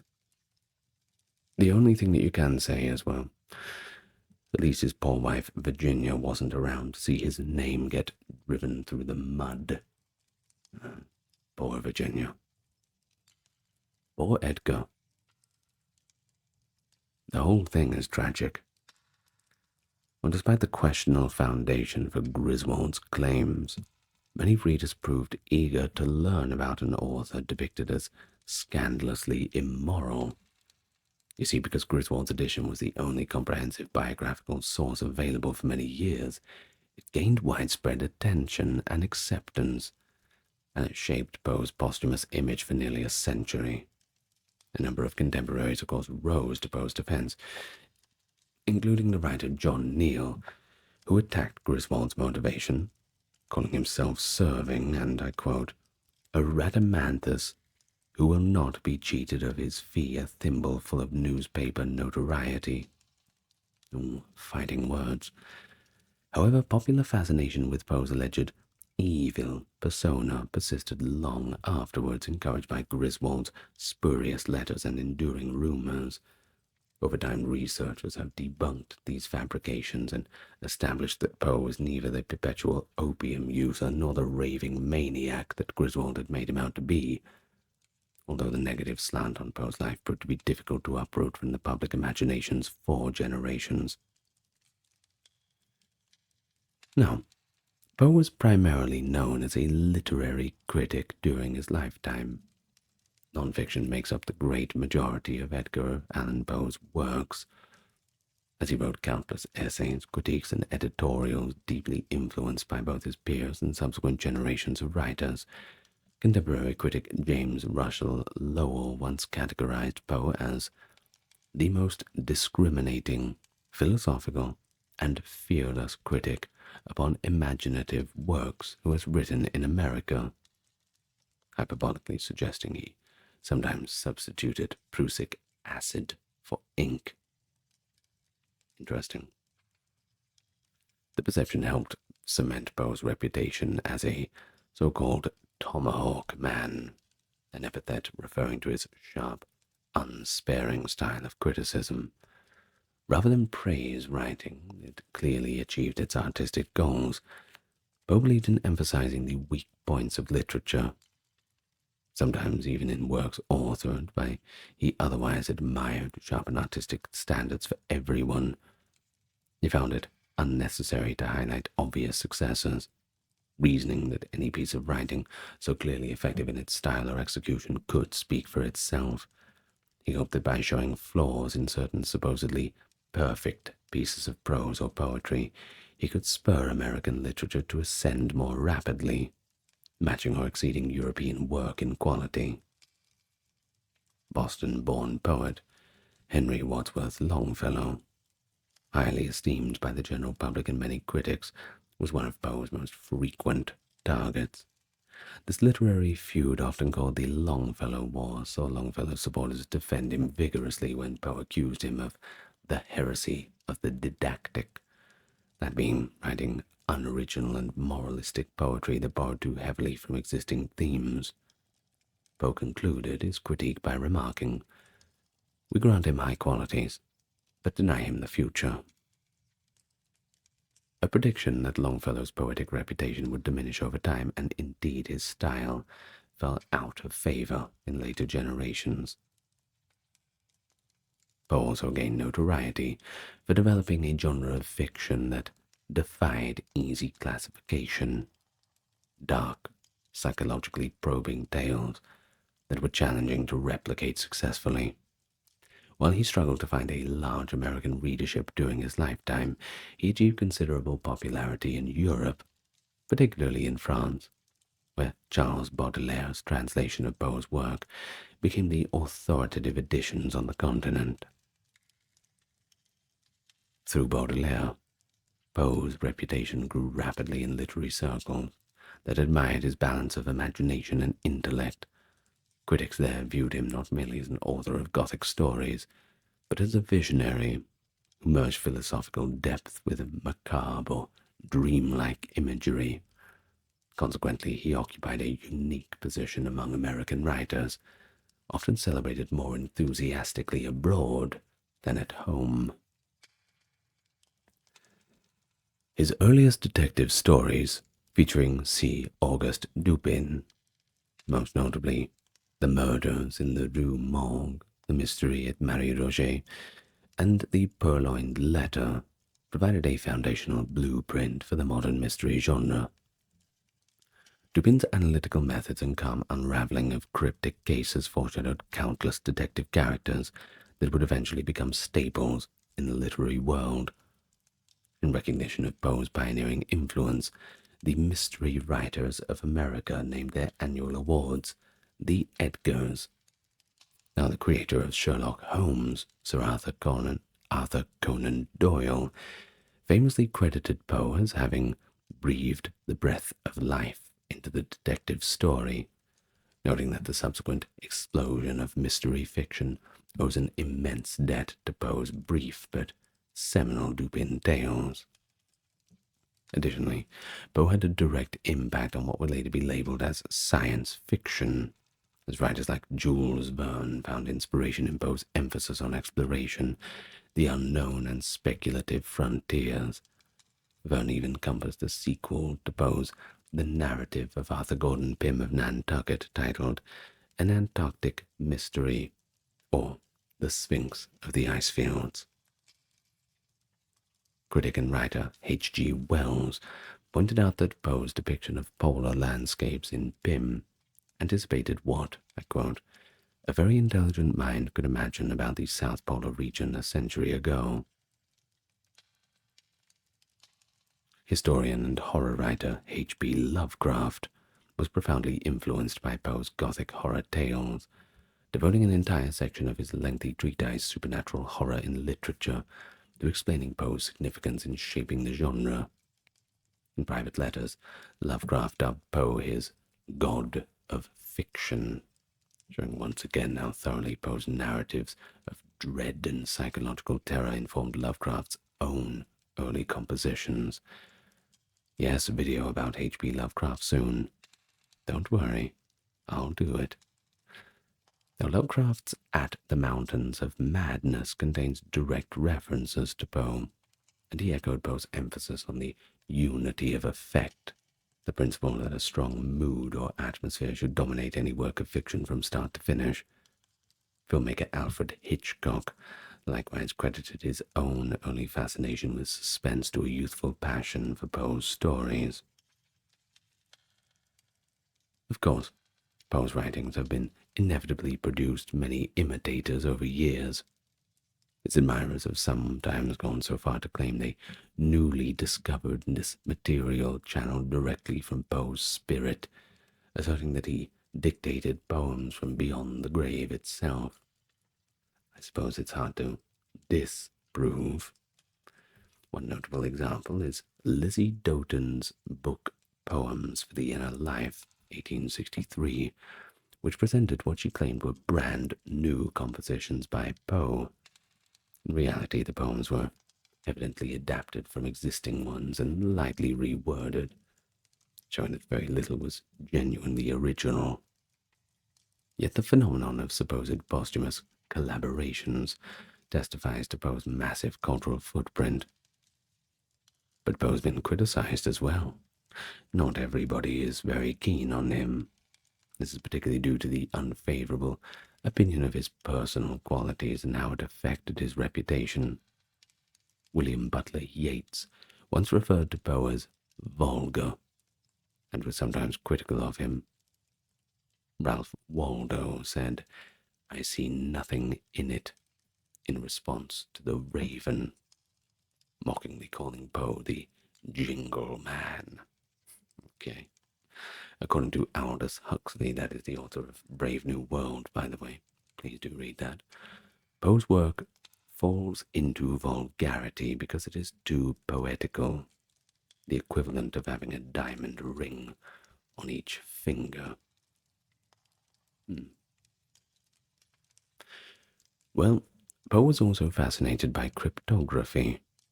He advertised his skills in the Philadelphia newspaper, Alexander's Weekly Express Messenger, asking for ciphers to be submitted, which he then deciphered. Poe's essays, A Few Words on Secret Writing, appeared in Graham's magazine in July of 1841. He used ciphers as a crucial component of the gold bug, she called it, to capitalize on the public's interest in the subject. Poe's success with cryptography depended more on his understanding of magazine and newspaper culture than it did on his in-depth expertise in the field, as his approach was somewhat restricted to straightforward substitution of the cryptogram. He took advantage of the fact that the general public was mostly unaware of his techniques for solving straightforward substitution cryptograms because of his keen analytical skills, which were so clear in his detective stories. The popularity of cryptograms in newspapers and magazines was, of course, greatly influenced by the sensation Poe generated with his cryptography stunts. Now, Gothic horror is the name given to Poe's best-known works, which follow the genre's general tendency to appeal to the public's taste for frightful or psychologically intimidating. Death appears to be the most recurring theme. Poe's more well-known works go into great detail about the physical indicators of death, the nature of decomposition, the common worries of his time regarding early burial, reanimation of the dead even. Many of his works are typically categorized as belonging to the genre of dark romanticism, which is thought to be literary response to transcendentalism, which Poe vehemently opposed. Taking his name from the pond on Boston Common, he called Emerson and other adherents of the transcendental movement frog pondians, and derided their writings as metaphor run mad, slipping into obscurity for obscurity's sake or mysticism for mysticism's sake. Nevertheless, Poe once claimed in a letter to Thomas Holly Shevers that he only detested the pretenders and sophists among them rather than the real transcendentalists. But of course Poe wrote a variety of satires, humor tales, and hoaxes, in addition to the horror stories for which he is well known. He was an expert in sarcasm. In an intentional effort to free the reader from literary and cultural conformity, he frequently employed irony and absurd extravagance for comedic effect. Originally conceived as a burlesque satirizing the popular genres of Poe's era, Mensergerstein, one of his first known published stories, as his first attempt at horror. Poe was also one of the pioneers of American science fiction, addressing new literary trends like the experiments within the potential of hot air balloons in works like The Balloon Hoax. Although Poe frequently claimed to despise the tastes of the majority of people who read for pleasure in his day, a large portion of his writings aligned with themes that readers of the era found appealing. Poe researched and wrote a number of pseudo-sciences that were widely accepted by his fellow Americans in critical works. They encompassed astrology, cosmology, phrenology, physiognomy, and other disciplines. Now, it's funny they mention phrenology, because that is measuring people's heads, that kind of thing, to see how smart they are in those terms. George Washington, 1732 to 1799, the first President of the United States. Born in Virginia, Washington was a key leader in the American Revolutionary War, commanding the Continental Army to victory against the British, and finally securing American independence. In fact, his leadership in the war was so crucial that it earned him the title the Father of the Country, and his unanimous election as the first president set enduring precedents for the executive branch, including the peaceful transfer of power and the establishment of a presidential cabinet. He also presided over the Constitutional Convention in 1787, another crucial role in shaping the nation's foundational framework. Of course, there's so much more about Washington, and we're going to get into all the little details over the next hour, but he leaves us with a legacy that endures through his commitment to democracy and leadership integrity, and all up this vision for a united and resilient nation. And that solidifies his status as the symbol of patriotism and exemplary leadership in the United States. And of course, here we are. Perhaps you're an AP US history student coming in and learning this sort of thing. Well, you're in the right place. Here we are. We're going to be talking all about Washington today, from start to finish. Of course, if you like this sort of stuff, well, I suppose you better click the subscribe button, like the video, and leave a little comment, as it helps the algorithm push it out. And that makes everybody happy. So, let's get nice and relaxed now, and begin the life of George Washington, which begins on February 22nd, the year 1732, at a little place called Pope's Creek in Westmoreland County, Virginia. Of course, one of the original counties of the not quite yet United States. Now, the first of Augustine and Mary Ball Washington's 6 children, of course. It was a decently sized family for the time. Now, Augustine, unto him He was a justice of the peace, and he had 4 children from his first marriage. In 1735, the family moved to Little Hunting Creek, then settled at Ferry Farm near Fredericksburg. But things changed in 1743. Augustine died, rest in peace to him, and Washington inherited the Ferry Farm and, well, with that he also got 10 enslaved workers. Yes. Well, times were different, that's just the way it was.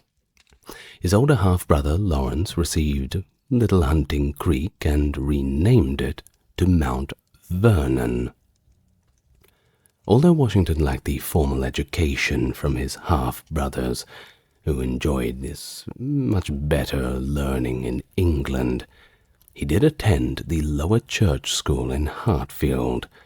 Not bad, but not the best. At least he had something. He was mainly studying land surveying and mathematics. You definitely get a career in that. He became adept at drafting and map-making, and was writing with considerable force and precision by early adulthood. In fact, he leaves us with this remarkable little gem from this academic time of his, little French work called The Rules of Civility, really nice one. Basically about 100 or so rules about how to conduct yourself in social situations, good manners, that kind of thing. And Washington, in an effort to perhaps impress his peers or his elders, teachers, whatever it was, perhaps even to look at getting some kind of scholarship, decided that he would translate and write down his own little version of these rules, which is significantly less bulky and wordy than the original French text, but definitely carries the same meaning. I do advise that you look it up. It's quite good. Anyway, Washington frequently visited Mount Vernon and Belvoir, that is the estate of William Fairfax, who was Lawrence's brother-in-law. Fairfax became his mentor, and patron. In 1748, Washington joined a survey team on Fairfax's Shenandoah Valley land. The next year, he earned a surveyor's license from the College of William and Mary. Despite not having served an apprenticeship, he was appointed the surveyor of Culpeper County in 1749, but he resigned in 1750. But despite that, he did a little bit of survey work on the part-time until about 1752. But either way, by 1752, he was doing pretty well for himself. He had owned over 2,300 acres in the valley. Not bad. Definitely not a bad start for someone his age. Let's not get too jealous. So in 1751, if we can wind it back a little bit, Washington traveled beyond mainland North America for the only time, accompanying Lawrence to Barbados in hopes of treating his brother's tuberculosis. Washington contracted smallpox at this time, leaving him with some minor facial scars. And as for Lawrence, he died in 1752, and Washington leased Mount Vernon from his widow, finally inheriting it in 1761. You see, Washington was inspired by his brother's service as an adjutant general of the Virginia militia. Washington then sought a commission. Lieutenant Governor Robert Dinwiddie, a funny little name that is, appointed him a major in one of Virginia's 4 militia districts, just as British and French forces were clashing over the region of the Ohio Valley. In October of 1753, Dinwiddie dispatched Washington to demand that the French troops leave the land immediately and that the British take control. Washington was also instructed to negotiate with the Iroquois Confederacy, as the Native Americans of that area, and gather intelligence on the French positions. He then met Half-King Tenacarison at Logston, who called him, in their tongue, Conotocarius, which sort of meant the devourer of villagers, which is a pretty cool name, I suppose. But it was a name that was also once given to his great-grandfather, so maybe a bit of a homage. In November, Washington's party reached the Ohio River and was taken to Fort Le Boeuf, where the commander, St. Pierre, received him courteously but refused to withdraw. After a short delay, Washington returned to Virginia with the official French reply. It was not received very well, of course. Bad news is never received well. Either way, he also brought his published report of the perilous mission, and, well, that gained him significant public notice. Live to tell the tale, and what a tale it was. And then we find ourselves in February of 1754. The same Governor Dinwiddie, who was quite impressed with pretty much everything about Washington, promoted him to lieutenant colonel and second in command of the 300-strong Virginia regiment, tasking him with confronting the French troops at the forks of the Ohio. Setting out that spring, Washington learned the French 1,000-strong had begun building Fort Duquesne.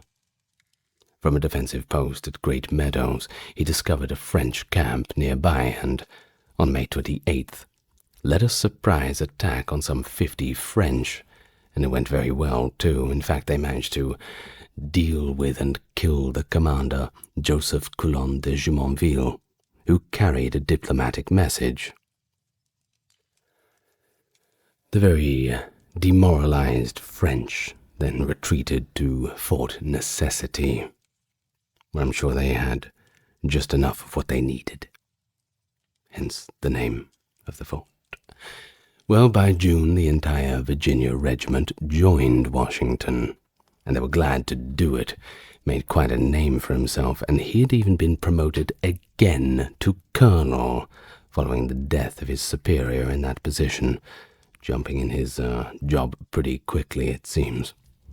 So reinforced by Captain James Mackey's 100 South Carolinians, whose royal commission outranked Washington's, the command structure grew to be a little bit tense.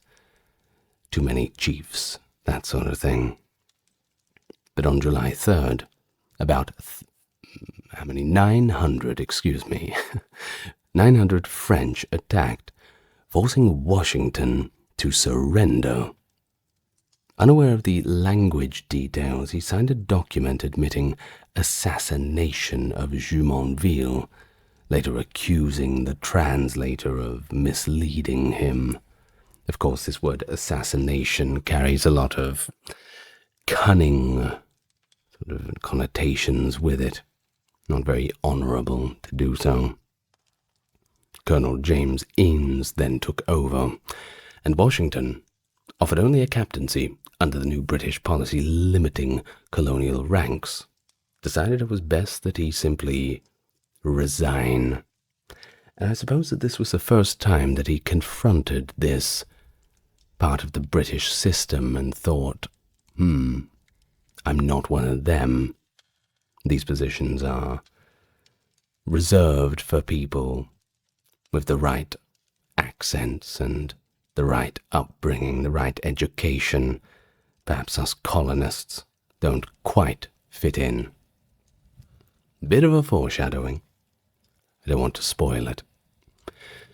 Well, in 1755, Washington volunteered as an aide to General Edward Braddock, who led a British expedition against Fort Duquesne.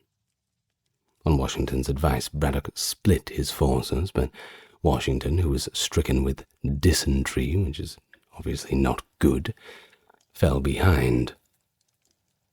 When he rejoined Braddock, the French and their native allies ambushed the divided army, killing Braddock and causing the devastating losses.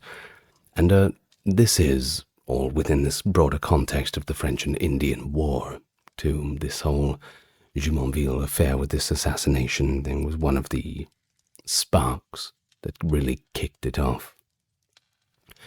Now, Washington, although he was ill, managed to rally the survivors of the attack, providing a rear guard. 2 of his horses were actually shot out from under him, and bullets pierced his clothing. Close calls both times. And his bravery redeemed his reputation after fort necessity, though the next commander excluded him from further planning. As for the Virginia regiment, they were reassembled in August of 1755, when Washington again was made colonel. Clashes over rank once again arose, as is pretty normal, this time with Captain John Dagworthy. Despite Washington's hope for a royal commission, the Commander-in-Chief William Shirley and later Lord Loudon denied it, granting him only the relief of not manning Fort Cumberland. 3 years later, in 1758, the Virginia Regiment was assigned to General John Forbes' expedition against Fort Duquesne in hopes of dislodging the French from the Ohio Valley. Although Forbes heeded some of Washington's military insights, he overruled Washington's advice on which route to use. Still, regardless of that, Forbes awarded Washington a brevet brigadier general's rank and placed him in charge of one of the 3 brigades set to attack. Upon arriving, however, they found the French had already abandoned Fort Duquesne. Washington saw action only in a friendly fire incident that left 14 dead and 26 wounded. Disheartened by the fruitless campaign, Washington resigned soon afterwards and returned home to Mount Vernon.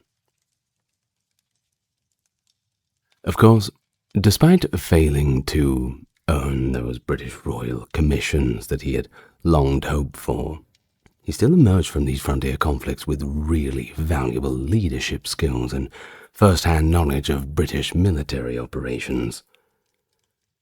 That's kind of a foreshadowing too, I suppose. Serving as the head of the Virginia Regiment, he had helped defend a 300-mile frontier for 10 months, growing the regiment from 300 to about 1,000 soldiers. He also witnessed how rivalries among colonial authorities hindered this cooperation, reinforcing his later belief in the need for a robust central government. But of course we'll wheel around to that later on.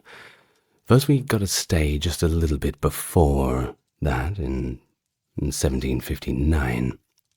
We'll talk about his marriage, because he was 26 years old when he married Martha Dandridge Custis, a 27-year-old widow renowned for her managerial skills in running a large plantation. Through Martha's inheritance, Washington secured access to about 1/3 of her late husband's 18,000-acre estate, including 84 enslaved individuals, further boosting Washington's fortune and social status. The couple moved to Mount Vernon, near Alexandria, where Washington greatly expanded its acreage and had ultimately reached about 6,500 acres. He also obtained vast tracts of land in the Ohio and Great Kanawha regions. Those dealings there left some fellow veterans feeling somewhat misled when they found their newly granted acreage unsuited for profitable farming. Sure, you can give people land, but you have to be able to grow something with it, right? Otherwise, it's not really worth much. So by 1758, Washington had gained enough prominence as a military figure and landowner to win a seat representing the Frederick County in Virginia House of Burgess. Initially, he was a quiet presence in the legislature, kind of a backbencher, observing, perhaps. But over the next decade, as he grew more politically active, he also faced financial challenges. Among them was extravagant imports, the low prices of tobacco, and the reliance on English merchants, All this together left him heavily in debt. So, stabilizing finances became the priority. He switched from tobacco to wheat as Mount Vernon's main cash crop and branched into flour milling and hemp farming. Washington's home life was of course deeply affected in 1773 when his stepdaughter Patsy died of epilepsy at 17. He ceased all business for an entire 3 months to remain with his grieving wife, reflecting their close bond. By then, he was among Virginia's most prominent planters, wealthy, politically experienced, and increasingly distrustful of British power. He regarded the Stamp Act of 1765 as a, I quote, act of oppression, and approved its repeal the next year. I did a full video about the Stamp Act too. It's actually much more exciting than you'd think, if you want to go and watch that. In May of 1769, Washington urged Virginians to boycott British goods in protest of the Townshend Acts. He also resented the 1763 royal proclamation banning westward settlement, along with Britain's interference in land speculation. After Parliament passed the Coercive Acts in 1774 to penalize the Boston for that little tea party that they threw, Washington called it an invasion of our rights and privileges. He and George Mason drafted Fairfax County resolutions demanding an end to the Atlantic slave trade. Washington then attended the First Virginia Convention and was chosen for the First Continental Congress. But with tensions soaring, he hoped to train more militias and supported the Continental Association's boycott of British goods, which by this point was, well, it was getting quite popular. When the war erupted on the 19th of April, 1775, Washington felt both alarmed but resolute, hurrying to join the Second Continental Congress. On June 14th, Congress formed the Continental Army, and John Adams nominated Washington commander-in-chief, largely due to his military record and Virginian roots. Elected unanimously, Washington declined a salary, but would be reimbursed for his expenses. He selected staff officers like Horatio Gates and Nathaniel Greene, and was impressed by artillery expert Henry Knox and Alexander Hamilton. Always helps to have a bit of artillery.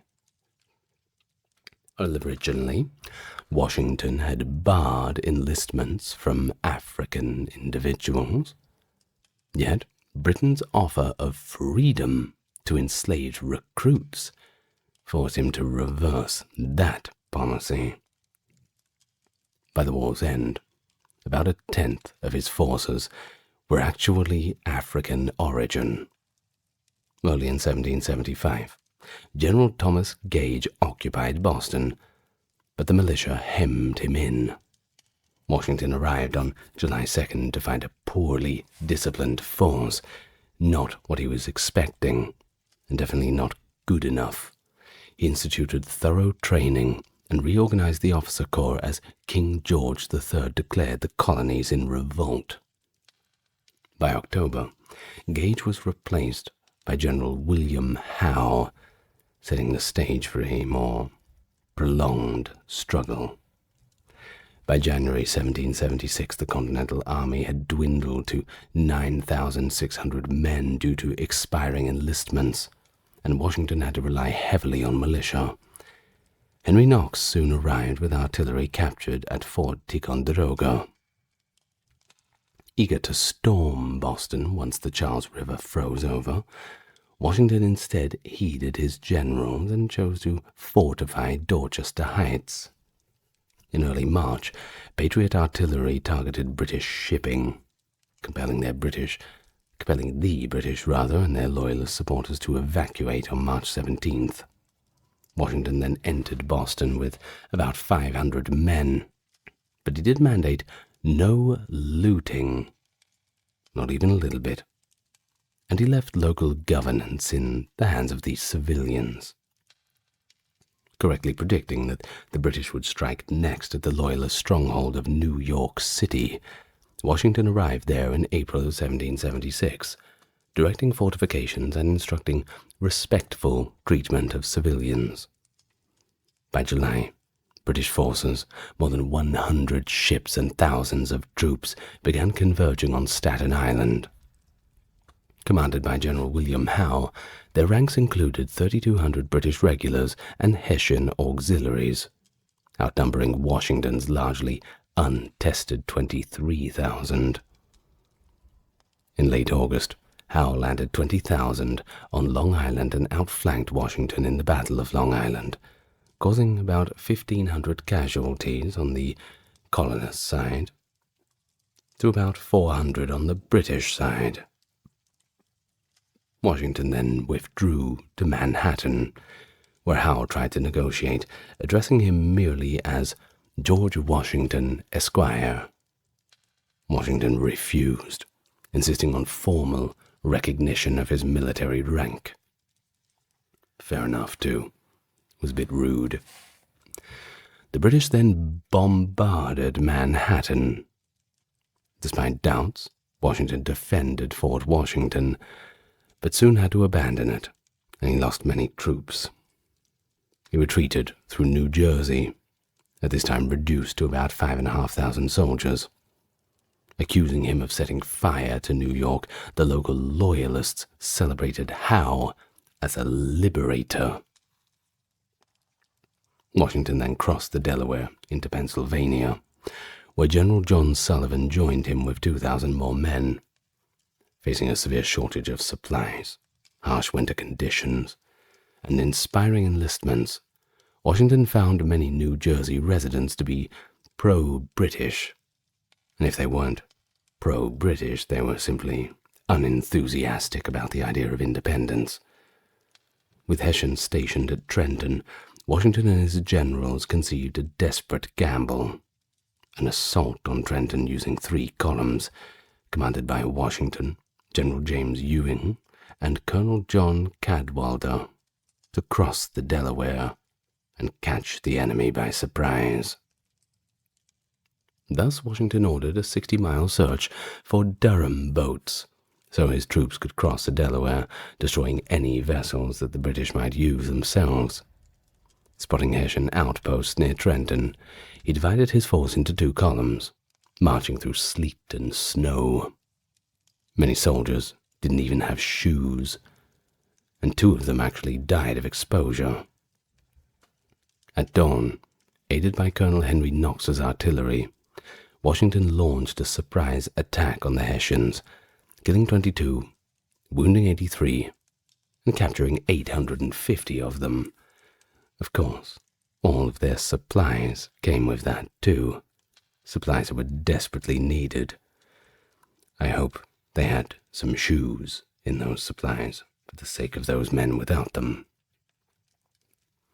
So withdrawing briefly to Pennsylvania, Washington then recrossed the Delaware in early January of 1777, striking at the British regulars who were stationed at Princeton.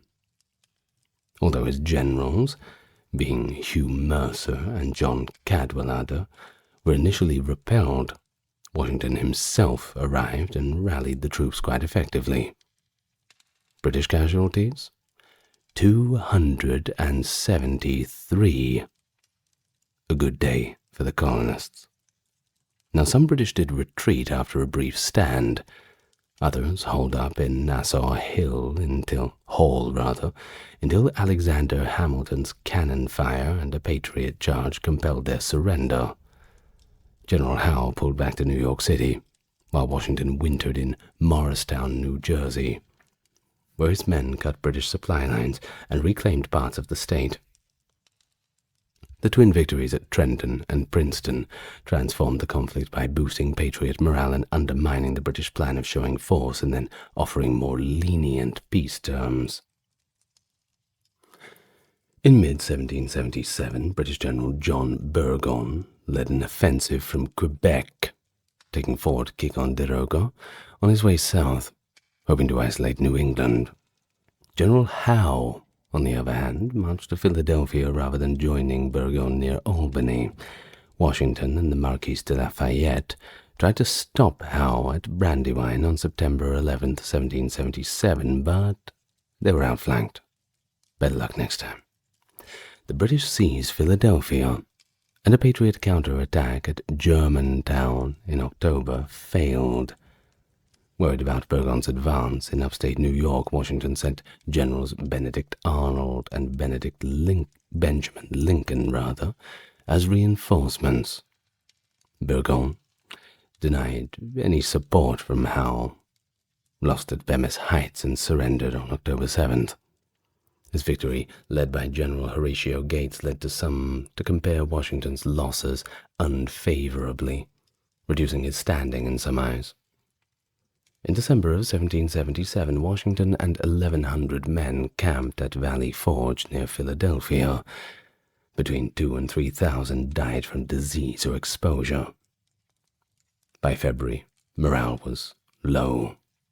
Desertions had risen, and some officers even staged an internal revolt.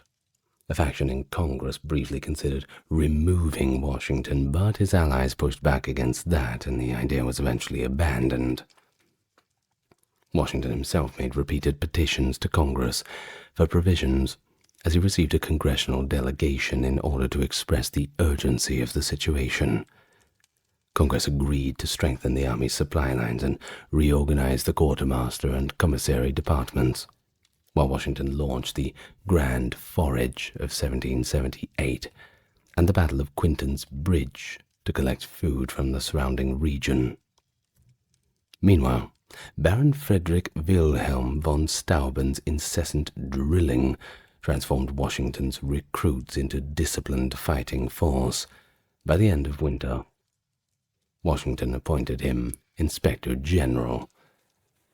In early 1778, the French entered into a treaty of alliance with the Americans, which amounted to a French declaration of war against Britain. In May of 1778, Howe resigned and was replaced by Sir Henry Clinton. The British then evacuated Philadelphia for New York that June, and Washington summoned a war council of American and French generals. He chose a partial attack on the retreating British at the Battle of Monmouth. Generals Lee and Lafayette moved with 4,000 men, without Washington's knowledge, and their first attack on the 28th of June was a complete and utter failure. Washington relieved Lee and achieved a draw after an expansive battle, but at nightfall the British continued their retreat to New York, and Washington moved his army outside the city. Washington became America's first spy master by designing an espionage system against the British.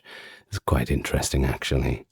In 1778, Major Benjamin Talmadge formed the Culper Ring at Washington's direction to covertly collect information about the British who were in New York. Very clandestine, very sneaky.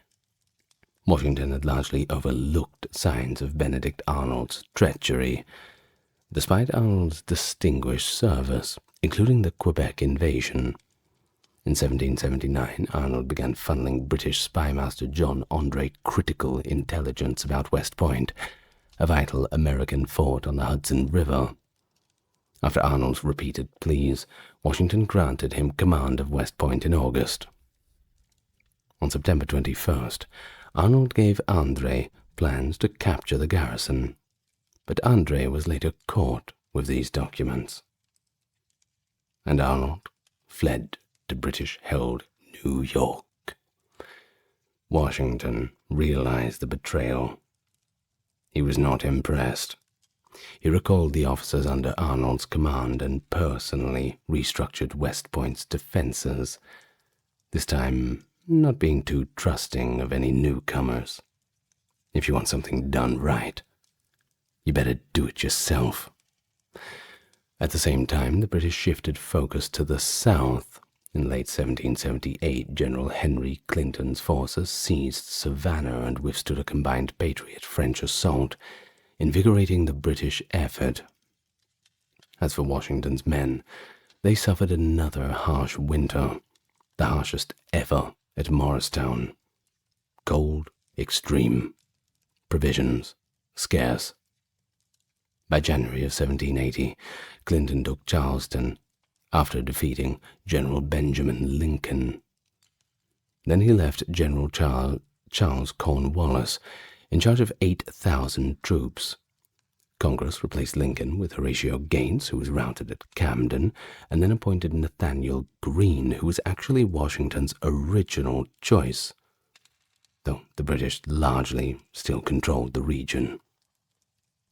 Washington was buoyed when the Marquis de Lafayette returned from France with additional reinforcements, and when 5,000 seasoned French troops under Marshal Rochambeau arrived in Newport, Rhode Island in mid-1780, supported by Admiral de Grasse's naval forces, things were finally looking up for the Americans. In March of 1781, the Articles of Confederation took effect. Meanwhile, Clinton dispatched Arnold, now a British brigadier general, on raids across Virginia, prompting Washington to send Lafayette to oppose him. Now Washington had hoped to strike New York, but Rochambeau advised confronting Cornwallis in Virginia directly instead. De Grasse's fleet secured to the coast, so Washington feigned an attack on New York, but then marched south to Yorktown in August of 1781 with about 8,000 French, 8,000 Continentals, and 3,100 militia, a sizable force, ready to get the job done. Although inexperienced in siege tactics, he deferred to Rochambeau's expertise. Still, the French commander respected Washington's ultimate authority. The French Navy prevailed off Chesapeake, trapping Cornwallis. Washington fired the opening shot of the final offensive, and on October 19, 1781, over 7,000 British troops put their hands up and surrendered. Washington hosted a conciliatory dinner for both Allied and British officers. Now on to the peace talks. Though they dragged on, and things got rewritten and changed all the time with every draft, Yorktown marked the war's decisive turning point, and Parliament soon ended major hostilities. In March of 1783, Washington quashed the Newburgh Conspiracy, a threatened mutiny by officers who were denied the promised pay. He then submitted an expense report totaling $450,000, which in today's money is about 10 million US adjusted for inflation. And that included travel costs for both himself and his wife. Congress ultimately accepted the amount and came through with the goods.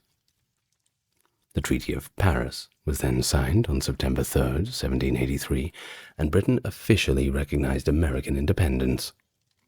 Washington disbanded his army, giving a farewell address to his soldiers on the 2nd of November. During this time, Washington oversaw the evacuation of British forces in New York and was greeted by parades and celebrations. In early December of 1783, Washington bade his officers farewell at Francis Tavern, and soon resigned as the commander-in-chief. In his final appearance in uniform, he told Congress it was his indispensable duty to commend the interests of our dearest country to the protection of Almighty God. This act was praised at home and abroad as shaping the nation's political future, and later in that month he became President General of the newly formed Society of the Cincinnati, a hereditary fellowship of the Revolutionary War officers. So, having spent just 10 days at Mount Vernon, over more than 8 years of war, Washington was understandably quite homesick. He wanted to go home. So he did. He arrived on Christmas Eve, rejoicing to be free of the bustle of a camp at last. In 1784 he visited his mother in Fredericksburg, and received many visitors paying their respects at Mount Vernon. He revived his interests in the Great Dismal Swamp and the Potomac Canal ventures, to very little profit. He took a 34-day trip to inspect his Ohio country lands, and oversaw major home renovations, though his finances were taking quite a beating. Wartime currency, you see, had lost value, and Mount Vernon's crops continued to suffer, running a deficit, not just for 1 year, not for 2, but for the 11th straight year in 1787. It's hard to recover from that. But Washington, in his typical style, was very undeterred, and he pursued new landscaping projects and began breeding mules. You see, he was convinced that they were the secret to boost the agriculture. Either way, even before leaving public life in 1783, Washington had urged a stronger national union, calling the Articles of Confederation a rope of sand. He feared anarchy and confusion would invite foreign meddling, and believed a robust constitution was the only way to go. Shays' Rebellion in Massachusetts reinforced that view. In September 1786, a group of nationalists persuaded Congress to hold a constitutional convention in Philadelphia, but Washington at first declined to join the Virginia delegation. Only after consulting James Madison, Henry Knox, and others, who argued his presence would help unite the states and secure ratification, did he agree, telling Governor Edmund Randolph in March of 1787 that he would attend. But remember, it is quite reluctant. Well, either way, Washington arrived in Philadelphia on the 9th of May, 1787, though a quorum was not attained until May 25th. Of course, Benjamin Franklin nominated Washington to preside over the convention, and he was unanimously elected. Randolph introduced Madison's Virginia plan on May 27th and called for an entirely new constitution and a sovereign national government, which Washington too highly recommended.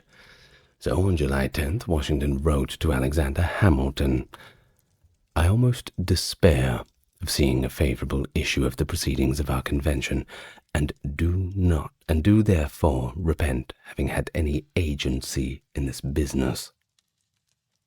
Not too much of a good review there, but nevertheless he lent his prestige to the work of other delegates, unsuccessfully lobbying many to support the ratification of the Constitution.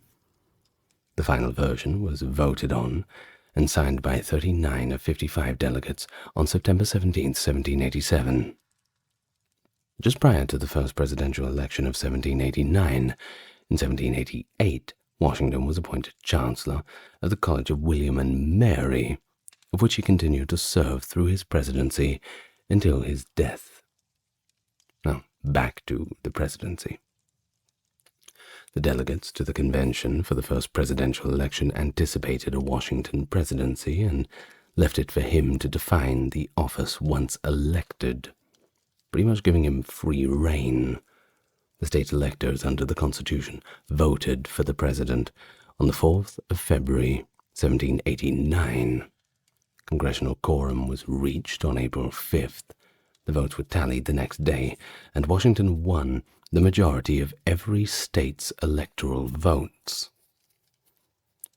He was informed of his election as president by Congressional Secretary Charles Thompson.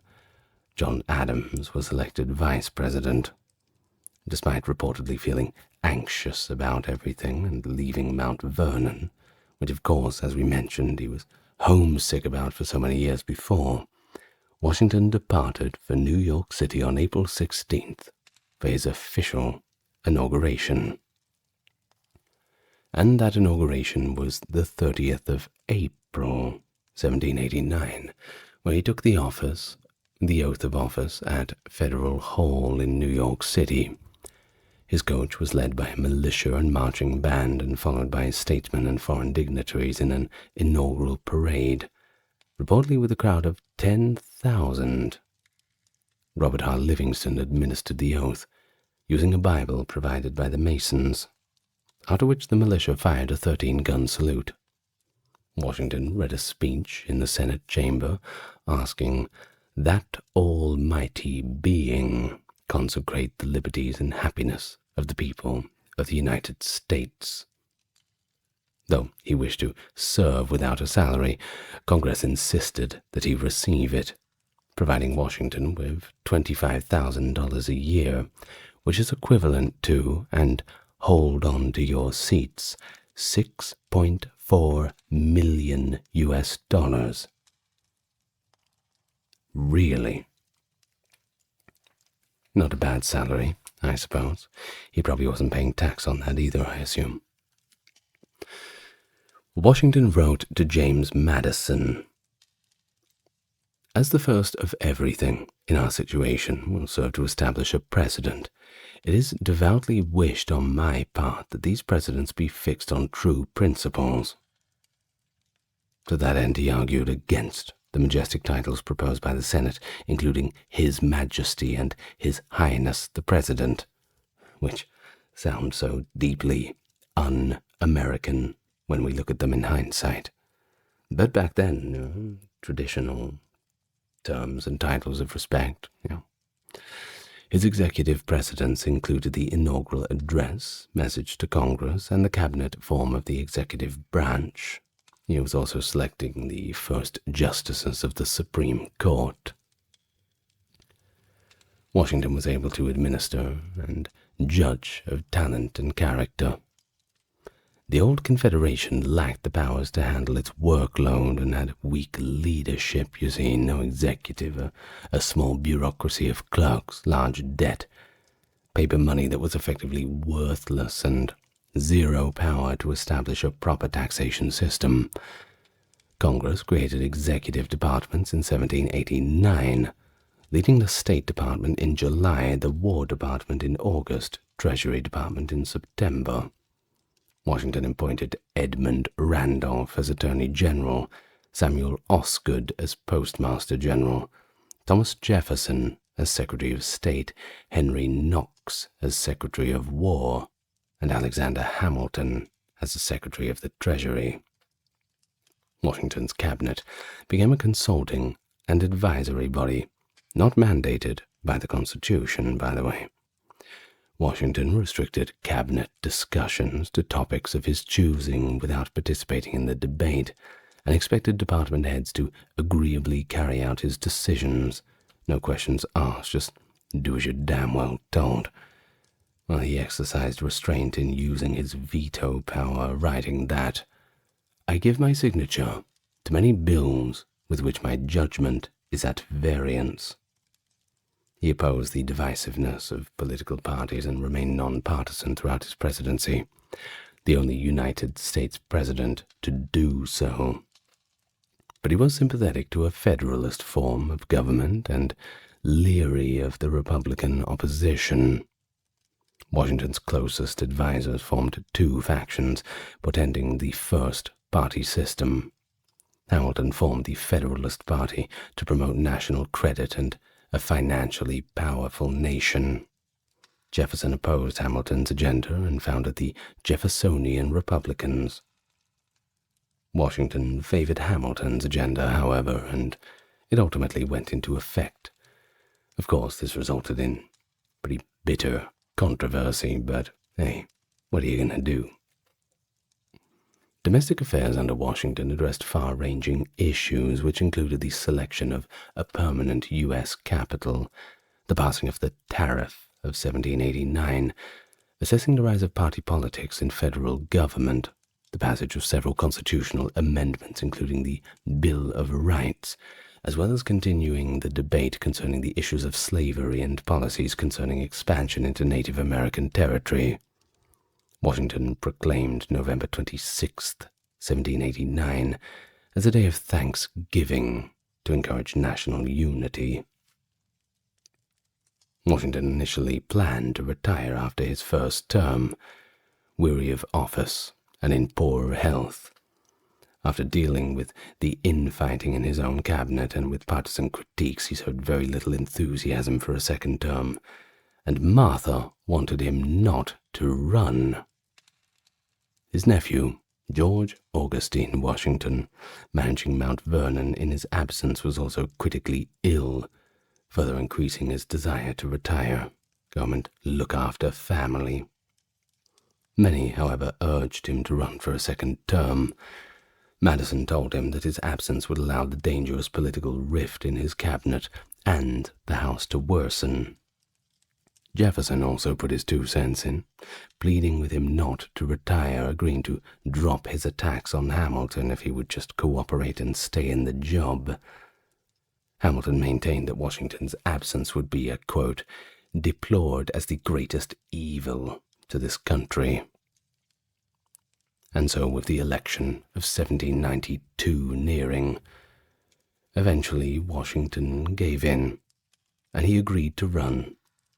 On February 13th, 1793, he was unanimously re-elected. He was sworn into office by Associate Justice William Cushing on March 4th, 1793, in Congress Hall in Philadelphia. Washington gave a brief address before immediately retiring to the president's house, no doubt probably feeling a little bit regretful about his decision, I'd say. On April 22nd, 1793, when the French Revolutionary Wars broke out, Washington issued a proclamation which declared American neutrality. He was resolved to pursue a conduct friendly and impartial towards the belligerent powers, while also warning Americans not to intervene in the conflict. Although Washington recognized France's revolutionary government, he eventually asked the French minister to the United States, Edmond Charles Genet, to be recalled. Genet was reportedly a diplomatic troublemaker who was openly hostile towards Washington's neutrality policy. He procured 4 American ships as privateers to strike at Spanish forces, which were British allies, by the way, in Florida, while organizing militias to strike at other British possessions. However, his efforts ultimately failed to draw the United States into the conflict, which is really what he wanted long term. Either way, during his second term, Washington faced 2 major domestic conflicts. First was the Whiskey Rebellion, a Pennsylvania revolt against liquor taxation in 1794. He mobilized a militia and personally commanded an expedition against the rebels, the first and only time a sitting American president personally led troops into the field. The second was the Northwest Indian War, a conflict between the white settlers and the Native Americans, supported by British-stationed forts that they had refused to abandon after the Revolutionary War. After earlier failures to end the conflict, in 1794 American troops defeated the Native American forces at the Battle of the Fallen Timbers. Hamilton formulated the Jay Treaty to normalize trade relations with Britain while removing them from the Western forts, and also to resolve the financial debts remaining from the Revolution, which, well, there were plenty of those. Chief Justice John Lay acted as Washington's negotiator and signed the treaty on November 19, 1794. Washington supported the treaty because ultimately, it would avoid war breaking out. But he was disappointed that its provisions favored Britain. He mobilized public opinion and secured ratification, but faced frequent public criticisms and political controversy. The British agreed to abandon their forts around the Great Lakes, and the United States modified the boundary with Canada. The government liquidated numerous pre-revolution debts, and the British opened the British West Indies to American trade.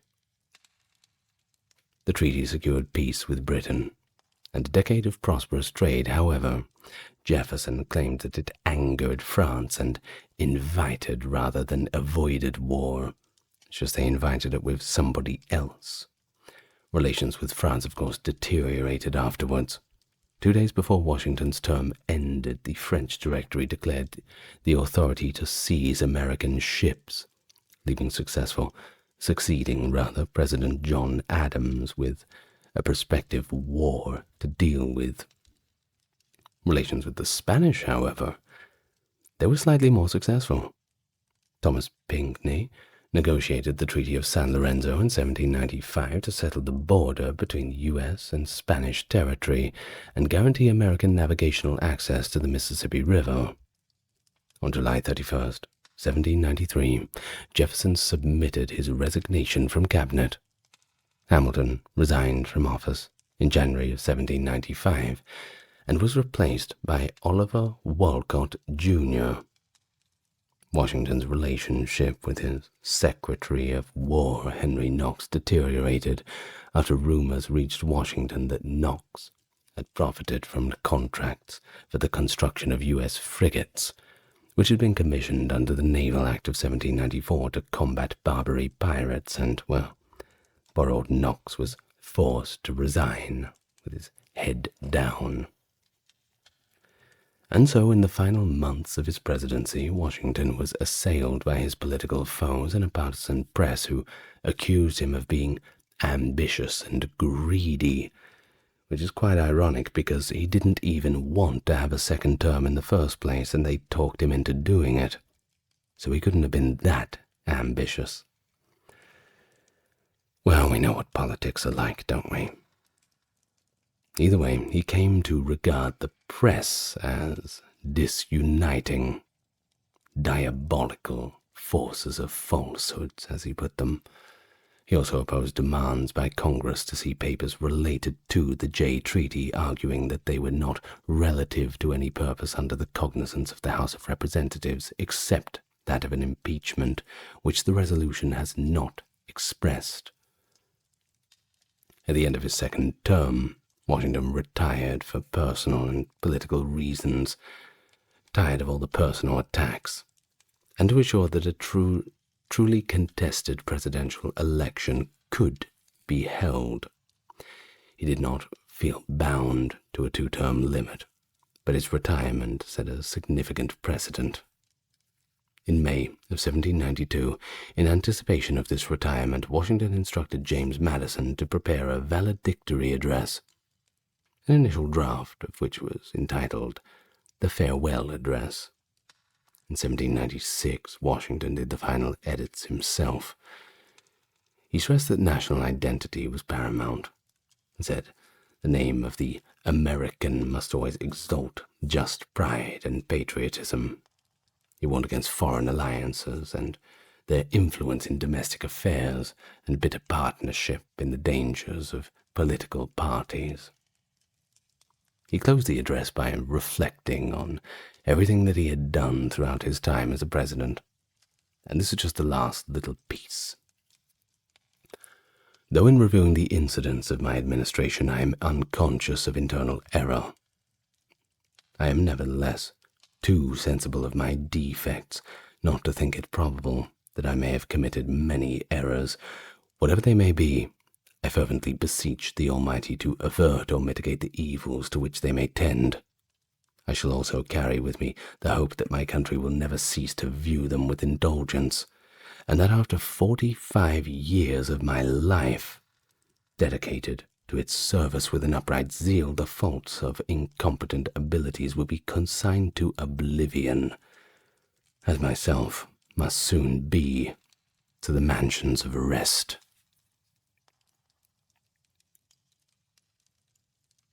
On December 12th, 1799, Washington spent hours in harsh weather inspecting his farms on horseback, and then dined in the same clothes. The next day, despite a sore throat, he still marked trees for cutting. That evening he developed chest congestion, and by the morning he struggled to breathe. Of course, bloodletting was the standard practice, nothing like a good old bloodletting. So Washington told a state overseer, George Rawlins, to remove nearly a pint of blood from him.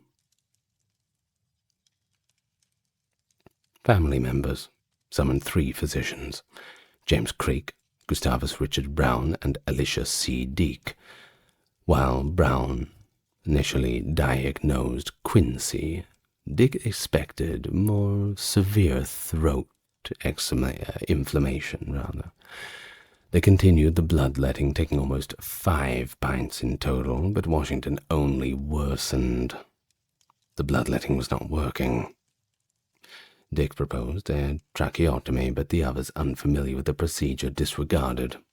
Washington reportedly said, "Doctor, I die hard, but I am not afraid to go." Fearing burial while still alive, Washington instructed his secretary, Tobias Lear, to wait 3 days before doing so. And he died at Mount Vernon, December 14th, 1799, between 10 and 11 p.m., with Martha by his side. His last words to Lear were, "'Tis well," although doctors published that he died of sciancae trachealis, which is covering severe upper airway infections like quinsy. Well, modern analysis looks a little bit more like epiglottitis, fatally worsened by that extreme bloodletting and the other treatments, which, of course, give them a little bit of credit. They didn't really know about that at the time. Either way, news of Washington's death caused Congress to adjourn immediately.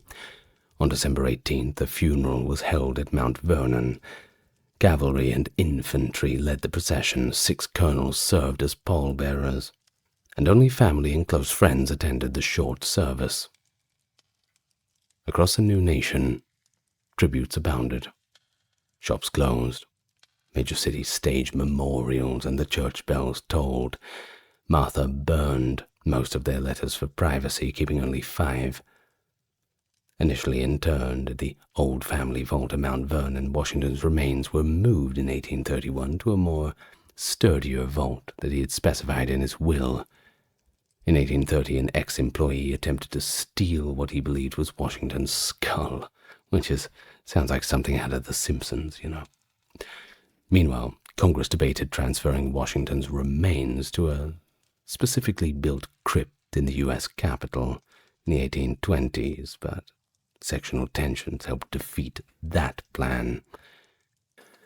But either way, on October 7th, 1837, the original lead coffin was encased in a marble sarcophagus, and it was moved to Mount Vernon, where it remains to this day. And I think, if you've been listening, that's exactly what Washington would have wanted. Thomas Jefferson, renowned as the 3rd President of the United States, the principal author of the Declaration of Independence, and of course a leading advocate for democracy and individual rights. Born in Virginia, Jefferson was a polymath, and he excelled as a statesman, diplomat, philosopher, and even an architect. Not a bad resume. His vision of an agrarian-based, decentralized government shaped the early republic, emphasizing liberty, education, and, of course, religious freedom. Now, as president from 1801 to 1809, 2 terms, Jefferson orchestrated the Louisiana Purchase, doubling the size of the United States, and, of course, promoting westward expansion. He also commissioned the Lewis and Clark expedition, which explored the newly acquired territories and established American presence in the West. His commitment to education led to the founding of the University of Virginia. But despite all of these complexities in his legacy, including his ownership of slaves, his contributions to American governance, architecture, and intellectual life, well, they all remain profoundly influential. His dedication to liberty and his role in shaping the nation's foundational principles really make Jefferson a lasting icon of American ideals and innovation. One we're going to talk all about today. Yes, hello, welcome. Here we are back for another very deep dive into one of the big figures of early American history. So, if you like it, you better subscribe to the channel and leave a comment. All of that good stuff really does help. But get yourself nice and relaxed now. Let me begin the life of Thomas Jefferson. So, Jefferson, being the third of 10 children, was born at the family's plantation, Shadwell Plantation, that is, in the British colony of Virginia. Now, do remember, it was a British colony then. We're not quite at the Revolution yet, as Jefferson was born on April 13, 1743. And that made him a British subject of English and possibly Welsh ancestry. Now, as for his father, a planter and surveyor, Peter Jefferson, well, he passed away when Jefferson was actually 14. His mother's name was Jane Randolph. Poor old Randolph had to take on the task of raising 10 children. Not easy. Well, after William Randolph III passed away, naming Peter Jefferson as guardian of his children, the Jefferson family moved to Tuckahoe Plantation in 1745, returning to Shadwell before October 1753. Remember, this is quite before the death of his father, and he was about 2 years old at the time when this happened. So, Thomas and Randolph, Peter's sons, inherited portions of his estate after Peter's death in 1757. 13-year-old Thomas, well, he was placed under the guardianship of John Harvey Sr., and upon turning 21, he gained full control of the property, including Monticello, inheriting about 5,000 acres. Not bad, to say the least. So Jefferson received early tutoring at Tuckahoe alongside the Randolph children. At 5 years old, he was enrolled in an English school by his self-taught father.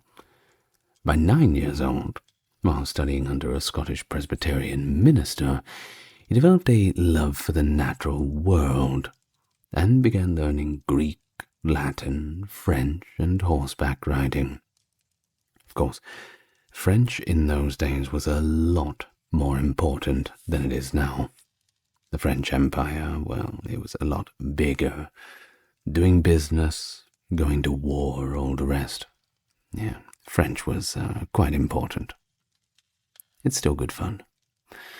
So from 1758 to 1760, he boarded with Reverend James Morey near Gordonsville, Virginia, studying the classics, science, and history.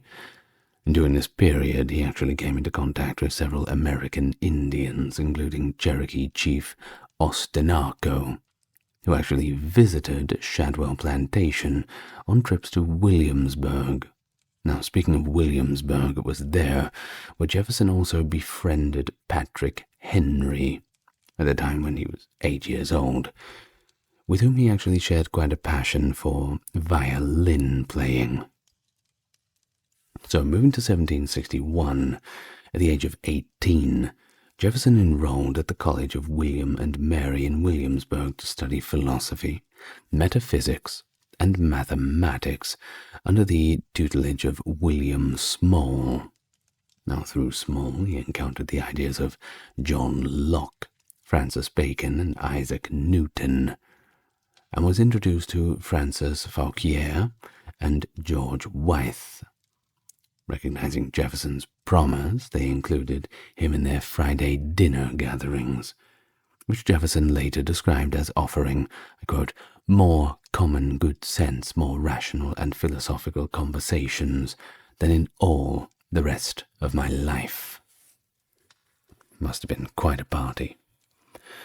During his first year at the college, Jefferson spent freely on social activities, but in his second year he resolved to study for 15 hours a day.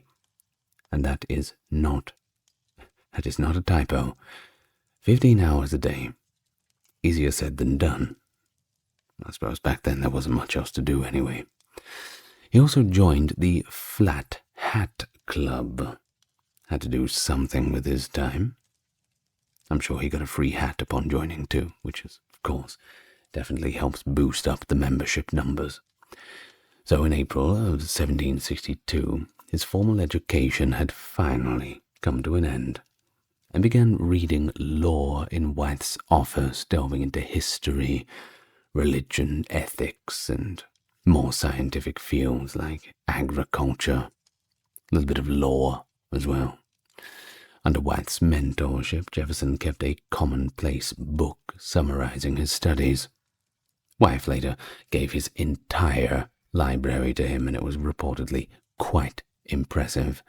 Not something you give away just willy-nilly to someone who's not going to use it properly. That certainly shows that he saw the promise within Jefferson. Of course, throughout his life, Jefferson amassed 3 extensive libraries. He started his first in his youth with about 200 volumes. That doesn't sound like too much, but remember back in those days, books were, well, a little bit harder to come by. Well, this 200 volumes did include those who were inherited from his father and given to Wythe, but it was unfortunately lost in a fire in 1770. Sorry, I know, it kills the mood. He rebuilt it into a second library, however, which grew to 1,200 titles by 1773, and by 1814 there was nearly 6,500 books, categorized accordingly to memory, reason, and imagination. He sold this collection to the U.S. government for almost $24,000 to help rebuild the Library of Congress after it was destroyed in 1814, using some of these proceeds to pay his debts. Undeterred, he soon began a third library of roughly 2,000 volumes. As he wrote to John Adams, I quote, "I cannot live without books." Well, after passing the Virginia bar in 1767, Jefferson lived at Shadwell with his mother. From 1769 to 1775, he represented Albemarle County in the Virginia House of Burgess. In 1769, having trouble with that one, he drafted legislation allowing slave owners, rather than the royal governor and courts, to free their slaves, which, well, it wasn't. It was a step towards something, at least. Despite his cousin Richard Bland championing it, the bill of course met with strong opposition in agrarian society. Jefferson waived his fee in one of the 7 freedom suits for the enslaved clients. Actually, remember, he was doing law, arguing the individual should be freed before the minimum statutory age. Although the judge disagreed, citing natural law, Jefferson gave his client money for a likely escape. This concept of a universal, natural right to liberty later found its way into the Declaration of Independence, certainly before its time, along with 3 notable cases, that being Holwell versus Neverland, 1770, Bolling versus Bolling in 71, and Blair versus Blair, 1772. He took on 68 cases for the General Court of Virginia in 1767. After Parliament passed the Intolerable Acts in 1774, Jefferson actually penned a resolution urging a day of fasting and prayer and a boycott of British goods. He expanded this argument for self-government in a summary view of the rights of British America, which you can find. You'll be able to Google a PDF of it. So, In 1768, Jefferson began constructing his hilltop residence, that being Monticello, Little Mountain in Italian, on his 5,000-acre plantation. He spent much of his adult life refining it, once remarking that architecture was his delight, and that putting up and pulling down was one of his favorite pastimes. Local masons, carpenters, and enslaved workers, of course, did most of the building. Jefferson moved into the South Pavilion in 1770 and continued shaping Monticello into a Palladian-style neoclassical home. He then married his third cousin, the widow Martha Wales Skelton, on January 1st, 1772. She managed the large household and often served as a hostess, and biographer Dumas Malone described their union as Jefferson's happiest years. I suppose it all worked out pretty well. She spent most of her time doing piano, reading widely, there's a common interest, and busying herself with needlework, while Jefferson accompanied her on violin or cello. Over 10 years, they had 6 children, but only daughters Martha and Mary survived to adulthood. When Martha's father, John Wales, died in 1773, the couple inherited another 11,000 acres, 135 slaves, but also considerable debt, which took years to settle. Of course, it wasn't much better for Martha. Her health declined due to diabetes and frequent childbirth, and she died on September 6, 1782, shortly after having her final child. Now, on her deathbed, she had an interesting request. She had asked Jefferson never to remarry, not wanting another mother to raise her children. Of course, her passing devastated Jefferson, who isolated himself for weeks before re-emerging to take long, quiet rides with his daughter Martha. Following his tenure as Secretary of State under President Washington, 1790-93, Jefferson returned to Monticello to incorporate European architectural influences, finishing major renovations in 1809 during his presidency.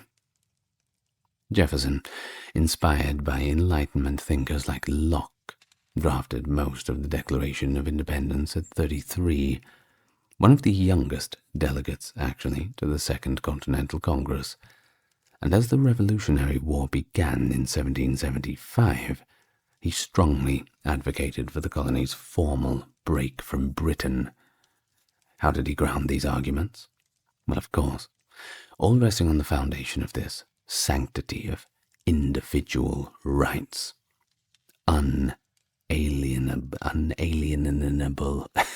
something like this. Well, moving on. Jefferson pursued John Adams, a Massachusetts representative to the Continental Congress and a rising star in the body. Adams actually backed Jefferson's appointment to the Committee of Five, which was tasked by Congress with drafting a Declaration of Independence, and the two became close friends. Adams, Jefferson, Benjamin Franklin, Roger Sherman, and Robert R. Livingston were the 5 selected. At first, the committee believed Adams should write the document, but you see, Adams convinced them to pick Jefferson instead. He chose Jefferson because he was a Virginian, well-liked, and of course Adams thought he was a good writer. So, between the 11th of June and the 28th of June, 1776, Jefferson drafted the Declaration, alone, in a house he rented at 700 Market Street in Center City, Philadelphia, after consulting with a few of his committee members. George Mason's draft of the Virginia Declaration of Rights, Jefferson's proposed draft of the Virginia Constitution, and other sources were heavily referenced. After some revisions by our community members, a final draft was delivered to Congress on June 28th, 1776. Now 2 days, well actually on the same day rather, on Friday, June 28th, the Declaration was introduced, and on Monday, July the 1st, Congress started debating its contents. As a result, about a quarter of Jefferson's original draft ended up being eliminated, cut off and thrown in the bin. Jefferson did not publicly discuss the revisions, despite him having very obvious disapproval of them. The Declaration was, however, ratified on the 4th of July, 1776, the most American date ever, and delegates signed it on August the 2nd. Now, by doing so, the delegates were willfully betraying the crown. This was complete treason, and they knew it was going to start a war. It was considered the most serious crime, punishable by death and even torture. But regardless, no turning back. The line, "all men are created equal," that's a special one, don't you think? It's been dubbed one of the most known sentences in the English language, and Jefferson's preamble is recognized as an enduring statement on human and individual rights. That's certainly something special. I think so, at least. Well, let's rewind it back a little bit. On September the 26th, 1775, Colonel Jefferson was appointed commander of the Albemarle County Militia, and that marked the beginning of the Revolution. In September of 1776, when drafting the state constitution was a top priority, he was elected to the Virginia House of Delegates for the Albemarle County. He worked on the Constitution for almost 3 years, and he was particularly proud of his bill for establishing religious freedom, which forbade the state from enforcing religious doctrine or supporting religious institutions of any kind. His legislation to disestablish the Anglican Church also failed to pass. But later on, James Madison actually brought these bills back to life. Jefferson was tasked with updating the state's legislation again in 1778. In 3 years, he had wrote 126 bills, including the ones that streamlined the legal system.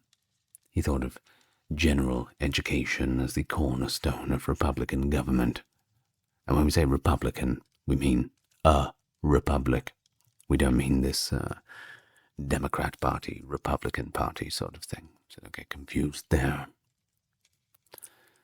Well, Jefferson also took the lead in eliminating what he had called feudal and unnatural distinctions. He specifically targeted laws like entail and primogeniture, which gave all land ownership and power to the eldest son of a deceased landowner. Because he was worried, actually, that Virginia's influential landed gentry was turning into more of a hereditary aristocracy.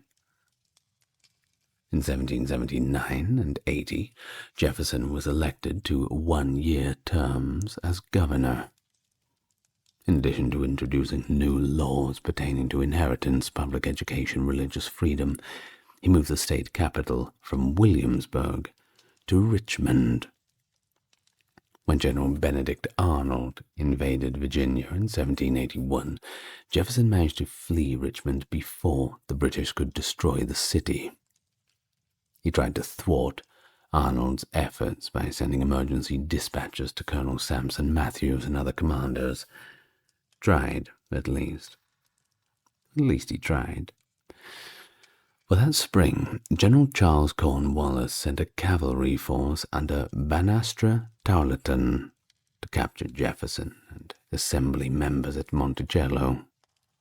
But the British plan was foiled by Virginia militiaman Jack Jouett. Jefferson fled then to his western plantation, Poplar Forest. When the General Assembly met again in June of 1781, it looked into Jefferson's behavior, and they came to the conclusion that he had behaved honorably. But bad luck anyway, because he was not re-elected. Better luck next time. Though it is not to say that the bad luck was all over and done with. Unfortunately, his 1-year-old daughter Lucy passed away in April of the same year, and the following year his second daughter with the same name was born, but she had passed away at the age of 2. Rest in peace to those poor souls taken too early. Well, in a scheme to profit from the sale of Loyalist lands that had been seized, North Carolina Governor Abner Nash offered Jefferson a partnership in 1782, but Jefferson had actually turned it down. In fact, he was happy with his estate at Monticello and the land he owned near the Shenandoah Valley in Virginia, unlike some of the other founders. Jefferson envisioned Monticello as a place where his friends, James Madison and James Monroe, could come together to exchange ideas. Seems he just wanted to have nights in with the boys. That is the pinnacle of the male experience, I suppose. Well, following 1783 peace treaty with Great Britain, which finally came after many years of complications, Jefferson was chosen to represent Virginia in the Congress of the Confederation. He suggested an American currency based on the decimal system that was chosen, and he was a member of the committee that set foreign exchange rates. In order to cover the power vacuum during congressional recess, he recommended the creation of the Committee of the States.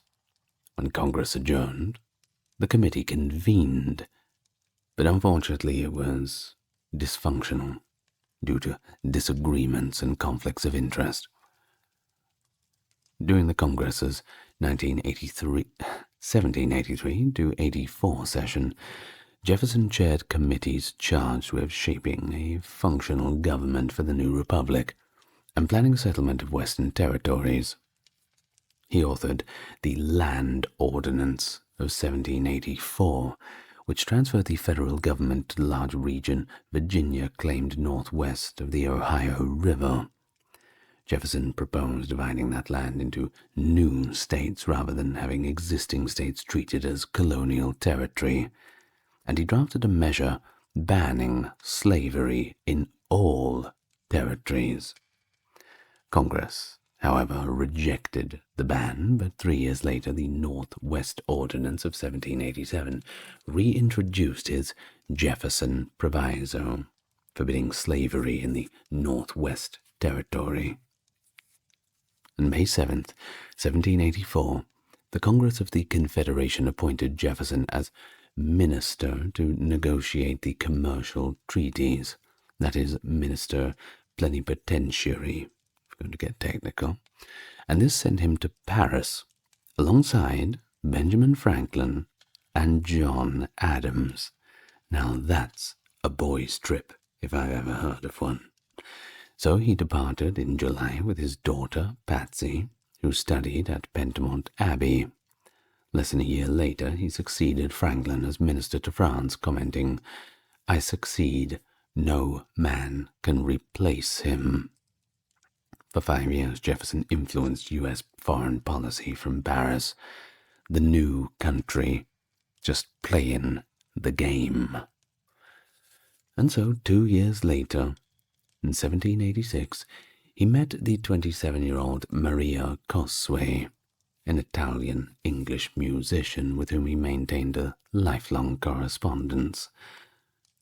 That same summer, he traveled to London to meet with the U.S. Ambassador John Adams and had a stiff encounter with King George III, whom Jefferson later described as ungracious. But could one really blame him? Certainly have a bitter taste in the mouth from that revolution that just happened. Oh, right, that thing. Either way, he returned to Paris in August.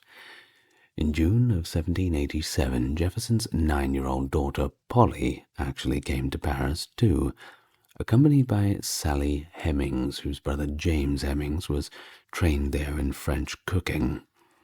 According to her son, Madison Hemmings, Sally became pregnant by Jefferson in Paris, consenting to return to America only after he promised freedom for her children at adulthood. Jefferson spent time in France with Marquis de Lafayette, helping to negotiate the trade deals and supporting the early stages of the French Revolution. He let Lafayette and other Republicans gather at the Hotel de Longueuil, consulted on the Declaration of the Rights of Man, and devised the Wheel cipher to protect his correspondence. Although he missed the 1787 Constitutional Convention, he endorsed the Constitution, provided it include a Bill of Rights. In September 1789, he left Paris for America, remaining supportive of the Revolution, yet opposed to its more violent turns. Of course, the Reign of Terror certainly would not have sat well with him. But hey, you have to get it done somehow.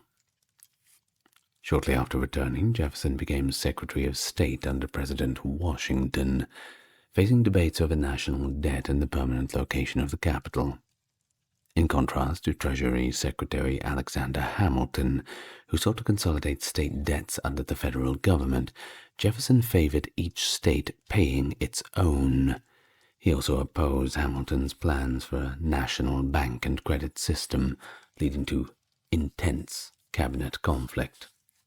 Ultimately, Jefferson resigned from his post voluntarily, not counting in the pressures of the social conventions of the time, of course. As for the permanent location of the capital, that was a significant concern. Washington, Jefferson, and other agrarians wanted the capital farther south, but Hamilton preferred a location that was more near the Northeast's main commercial hubs. Following a protracted impasse, the Compromise of 1790 was reached, which resulted in the permanent placement of the capital on the Potomac River, and the federal government taking on the war debts of all the 13 original states. Jefferson aimed to increase commercial trade with France and lessen American reliance on British trade. In an effort to help pacify Native Americans, he worked to undermine British rule in the North and Spanish colonialism in the Trans-Appalachian West. Together with the author Philip Freneau, Jefferson and political protege Congressman James Madison established the National Gazette in 1791 to oppose Hamilton's Federalist policies, which Hamilton was advancing through the powerful Federalist publication, the Gazette of the United States. Particularly critical of Hamilton's policies, the National Gazette frequently published anonymous essays that were actually written by Madison himself under the pen name Brutus. All of this was done at Jefferson's special request. So, Jefferson and Madison eventually traveled to Vermont in the spring of 1791. Apparently, Jefferson was quite tired of the internal strife with Hamilton. It had been stressing him out to the point where he'd been experiencing migraines. Also, alarmed by rising partisan conflict, in May of 1792, Jefferson urged Washington to quickly seek re-election, hoping he would unify the nation and defend democracy from the influence on wealthy interests. Of course, if you've watched my video on Washington, you'll know that Washington did not want to do a second term. He just wanted to go back home and have a nice little retirement. One can hardly blame him. Well, either way, a lot of historians these days view his letter as an outlining of the core ideals of the emerging Democrat-Republican Party, which, in contrast to Hamilton's push for a stronger federal government, champions states' rights and local control. Maybe I'll do a video just on that letter and the urging of that second term of Washington.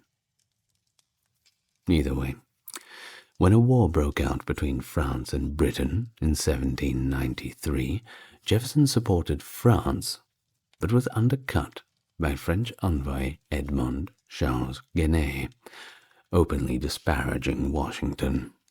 He also asked British Minister George Hammond to withdraw British forces from the Northwest and reimburse the US for enslaved people freed by Britain, but all of this was to no avail. Jefferson then resigned from the cabinet in December of 1793, possibly to increase his political influence outside of government. He found a unifying issue after the Washington administration negotiated the Jay Treaty with Britain in 1794. Designed by Hamilton to ease tensions and boost trade, Jefferson denounced it as a boldest act, and not bold in a good way, one that was done to undermine the government, warning that it would actually fortify the British influence. Though ratified, the treaty was not extended when it expired in 1805 under his presidency. Remaining loyal to France, he refused to condemn the revolution, even during the Reign of Terror. Well, if you don't know what the Reign of Terror is, that was the part where they were cutting all the heads off. It's a quick little explanation for you. Well, losing the 1796 election to Federalist John Adams by 7168, Jefferson actually became vice president. He performed largely procedural duties in the Senate, calling his position honorable and easy, and allowing debates to proceed freely.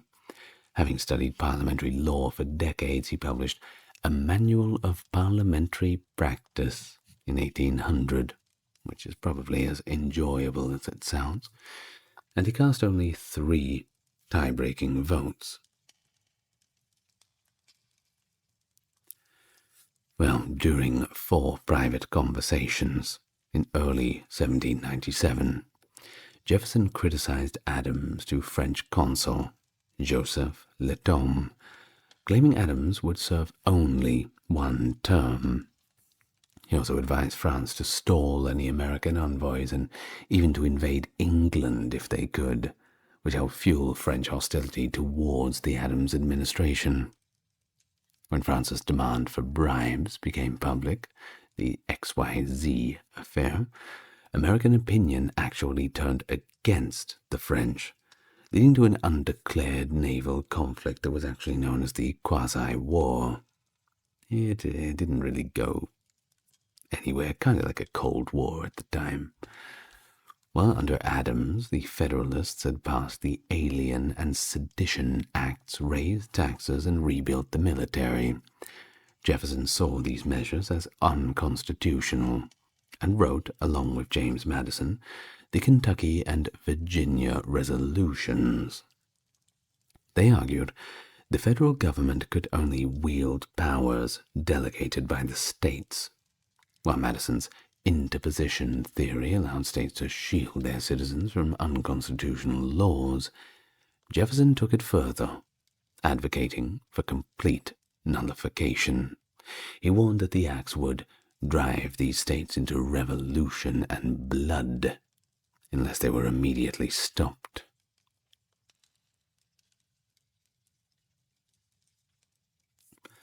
So, Kentucky and Virginia resolutions inflicted deep and lasting theoretical damage, sowing the seeds of disunion that influenced the Civil War. Although Jefferson admired Washington's leadership, he believed Federalists were leading the nation astray. Washington himself found the resolutions to be alarming, to say the least. A quote he said to Patrick Henry, "They could dissolve the Union or produce coercion if pursued." You see, Jefferson had already clashed with Washington while serving as Secretary of the State, and chose not to actually attend his funeral in 1799, which is, of course, very rude. But either way, the 1800 presidential election. Jefferson opposed John Adams, Federalist infighting over the Quasi-War. Remember that naval thing? and the unpopular taxes damaged Adams' campaign. Federalists painted Jefferson as a godless, pro-French radical, while Democrat-Republicans decried the Alien and Sedition Acts and accused Federalists of covert monarchism. Yeah. As usual, it was a very dirty old American election. So, because of the 3/5 compromise, Jefferson and running mate Aaron Burr unexpectedly tied in electoral votes. The Federalist-controlled House decided, with Alexander Hamilton preferring Jefferson over Burr. After 36 ballots, the House finally chose Jefferson as president on February 17th, 1801. Congratulations. Some critics actually blamed his victory on skewed Southern votes or backroom deals. Jefferson, of course, denied any bargain, but the record remains a little bit unclear, always. Well, Chief Justice John Marshall administered Jefferson's oath of office on the 4th of March, 1801 at the new Capitol. Outgoing President Adams did not show up to the inauguration. Unlike his predecessors, Jefferson preferred simplicity, walking from his boarding house and wearing modest clothing. In his inaugural address, he stressed equal and exact justice to all, protection of minority rights, and freedoms of speech, religion, and press. Quoting, "We are all Republicans. We are all Federalists." He appointed moderate Republicans to cabinet posts, including James Madison as Secretary of State, and declared that a free Republican government was the strongest government on earth. Of course, widowed since 1782, Jefferson initially relied on his daughters as hostesses before inviting Dolly Madison, wife of his close friend James Madison, to oversee the White House. She also oversaw its completion and continued to host the First Lady, or as First Lady rather, during her husband's presidency. Reducing the $83 million national debt was, of course, the first priority. Walking into that mess was not going to be easy to clean up, but the hard jobs need to be done first. With Treasury Secretary Albert Gallatin, he dismantled Hamilton's fiscal structures, eliminating the useless establishments and unnecessary offices, as he put them. Perhaps a kind of Department of Government Efficiency. Well, they repealed the whiskey excise and other taxes. Gallatin's plan aimed to clear the debt in 16 years through reduced taxation and large yearly appropriations. Jefferson viewed the United States First Bank with most deadly hostility toward the Republican Party, but reluctantly accepted Gallatin's advice to let its charter expire in 1811. Instead, he tackled the national debt by downsizing the Navy during peacetime, adding only a small fleet of gunboats for coastal defense. Under these measures, the debt fell from $83 million to $57 million by the end of his 2 terms. And if you ask me, that's pretty damn good. He also pardoned many individuals imprisoned under the Alien and Sedition Acts, and, with congressional Republicans, repealed the Judiciary Act of 1801, thus removing most of Adams' midnight judges. A separate appointment dispute led to Marbury versus Madison in 1803, and the Supreme Court decision establishing judicial review. Jefferson also appointed 3 justices, William Johnson, Henry Brockholst Livingston, and Thomas Todd, in 1804 and 07, and also 07 respectively. Determined to build a scientific officer corps for the national defense, Jefferson signed the Military Peace Establishment Act on the 16th of March, 1802, creating the U.S. Military Academy at West Point. He also aimed to diminish Federalist influence by replacing outspoken opponents through the officer ranks. Since 1800, Jefferson had been taking keen interest in the newly founded Library of Congress. He advised on acquisitions, and in 1802, Congress allowed him to appoint the first librarian of Congress, also authorizing presidential and vice-presidential use of its holdings. After the Revolution, you see, American merchant ships lost British protection against Barbary pirates who seized vessels and enslaved crews. Big problems. Jefferson, long opposed to paying tribute, dispatched Commodore Richard Dale's squadron, the first American fleet to actually cross the Atlantic, and received congressional authorization to wage war, resulting, of course, in the First Barbary War, 1801-05, and this was actually the first overseas conflict of the country. It's a little bit of trivia for you there. The Barbary War of 1801-05. Okay. Jefferson ordered multiple naval strikes on Tripoli before negotiating a treaty that restored peace, celebrated by many Americans as a victory for free trade and liberty. Of course, beating pirates is always going to be popular for everyone. In 1800, Spain ceded Louisiana to France, prompting Jefferson's concern over Napoleon's ambitions and Mississippi River security. In 1802, he instructed James Monroe and Robert R. Livingston to offer $10 million for New Orleans and nearby territories. Facing European wars and high costs, Napoleon insisted instead on offering the entire 828,000 square mile Louisiana territory for $15 million. That's a good deal. U.S. negotiators signed the treaty on April 30th, 1803, and Jefferson learned of the vast acquisition on July the 3rd. Though initially believing a constitutional amendment was necessary, he reversed course to secure swift ratification. The Senate approved the purchase 24-7 on October 20th, 1803. Jefferson bristled at critics who dismissed the newly acquired land as howling wilderness, recognizing it would make the nation self-sufficient and open westward expansion. Really, I don't know how anyone would have argued against it. It just seems like such an obviously good idea. I mean, what kind of price tag could you put on it? I think they got it very cheap. Of course, following the purchase, Jefferson implemented a phased integration strategy for settlers into American democracy, while maintaining the area's Spanish legal system. He thought that while Louisianans adapted to their new country, a period of federal regulation would be required.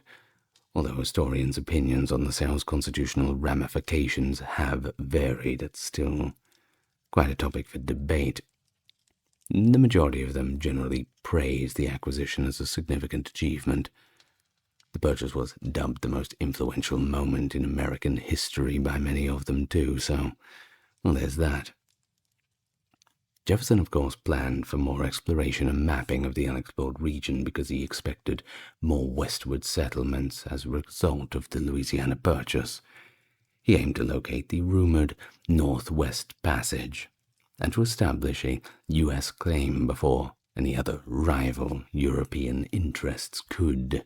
Of course, everything's all up for exploration.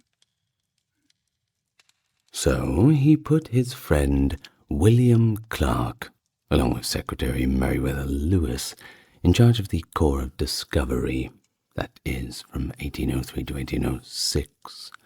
Jefferson gave Lewis unrestricted access to his library at Monticello, which contained the world's largest collections of books on geography and natural history in the North American continent, as well as an impressive collection of maps. Hopefully they were all accurate. The best you could get, at least. During the months preceding the expedition, Jefferson tutored Lewis in the sciences of mapping, botany, natural history, mineralogy, astronomy, and navigation. Of course, the May 1804 to September 1806 expedition gathered a great deal of geographic and scientific information, including information about numerous Indian tribes, and that was going to be useful later on. Well, although Jefferson viewed Native Americans as culturally and technologically inferior, he did deny any innate inferiority and inserted that they were equal in body and mind to Europeans, which is nice of him. As governor of Virginia during the Revolutionary War, he urged that Shawnee and Cherokee tribes allied with the British must be moved west of the Mississippi River, but as a president, he worked quickly to avoid another large-scale conflict, especially as the British were inciting tribes from Canada. In Georgia, he proposed forcing out the Cherokee in exchange for Georgia surrendering claims to western lands, enabling his plan to advance compactly as we multiply. Influenced by Enlightenment ideals, Jefferson's civilization program promoted assimilation, agriculture, and peaceful treaty alliances. He encouraged tribes to use their lands as collateral for federal loans. Tribes like the Cherokee, Muskogee, and Blackhoof's Shawnees pursued this path, while Tecumseh led a faction rejecting it. Hardly rejoicing it, rather. Learn a little bit about Tecumseh in a different video. It's admittedly quite a complex situation. Now, moving on to his second term, was also marred by foreign policy setbacks. Relations with Britain actually worsened, partly due to Jefferson's hostility towards the British diplomat Anthony Merry. After Napoleon's victory at Austerlitz in 1805, France grew a lot more aggressive on trade, and the United States struggled to respond. Jefferson pursued the Embargo Act of 1807 against both Britain and France, but it caused an economic downturn at home and had to be repealed the following year. Of course, this damaged his popularity. And his relationship with his vice president, Aaron Burr, quickly soured after the 1801 election impasse. Burr was incensed at Jefferson's refusal to appoint some of his supporters to federal office, and Jefferson suspected Burr of pursuing the presidency for himself. In 1804, the dynamic George Clinton replaced Burr on the Democratic-Republican ticket. Burr's 1804 campaign for the governor of New York failed amid public remarks by Hamilton questioning his morality. Burr then fatally shot Hamilton in a duel July 11, 1804, and fled to Georgia after being indicted for murder in New York and New Jersey. However, both charges were eventually dropped, and Burr remained president of the Senate during Justice Samuel Chase's impeachment. Some New England separatists approached him about forming a New England Federation, but the scheme fell apart after Hamilton's death damaged Burr's reputation. Burr also contacted the British minister Anthony Merry, that's right, the same one, offering to cede western U.S. territory in exchange for funding and British ships. Hey, that's treason.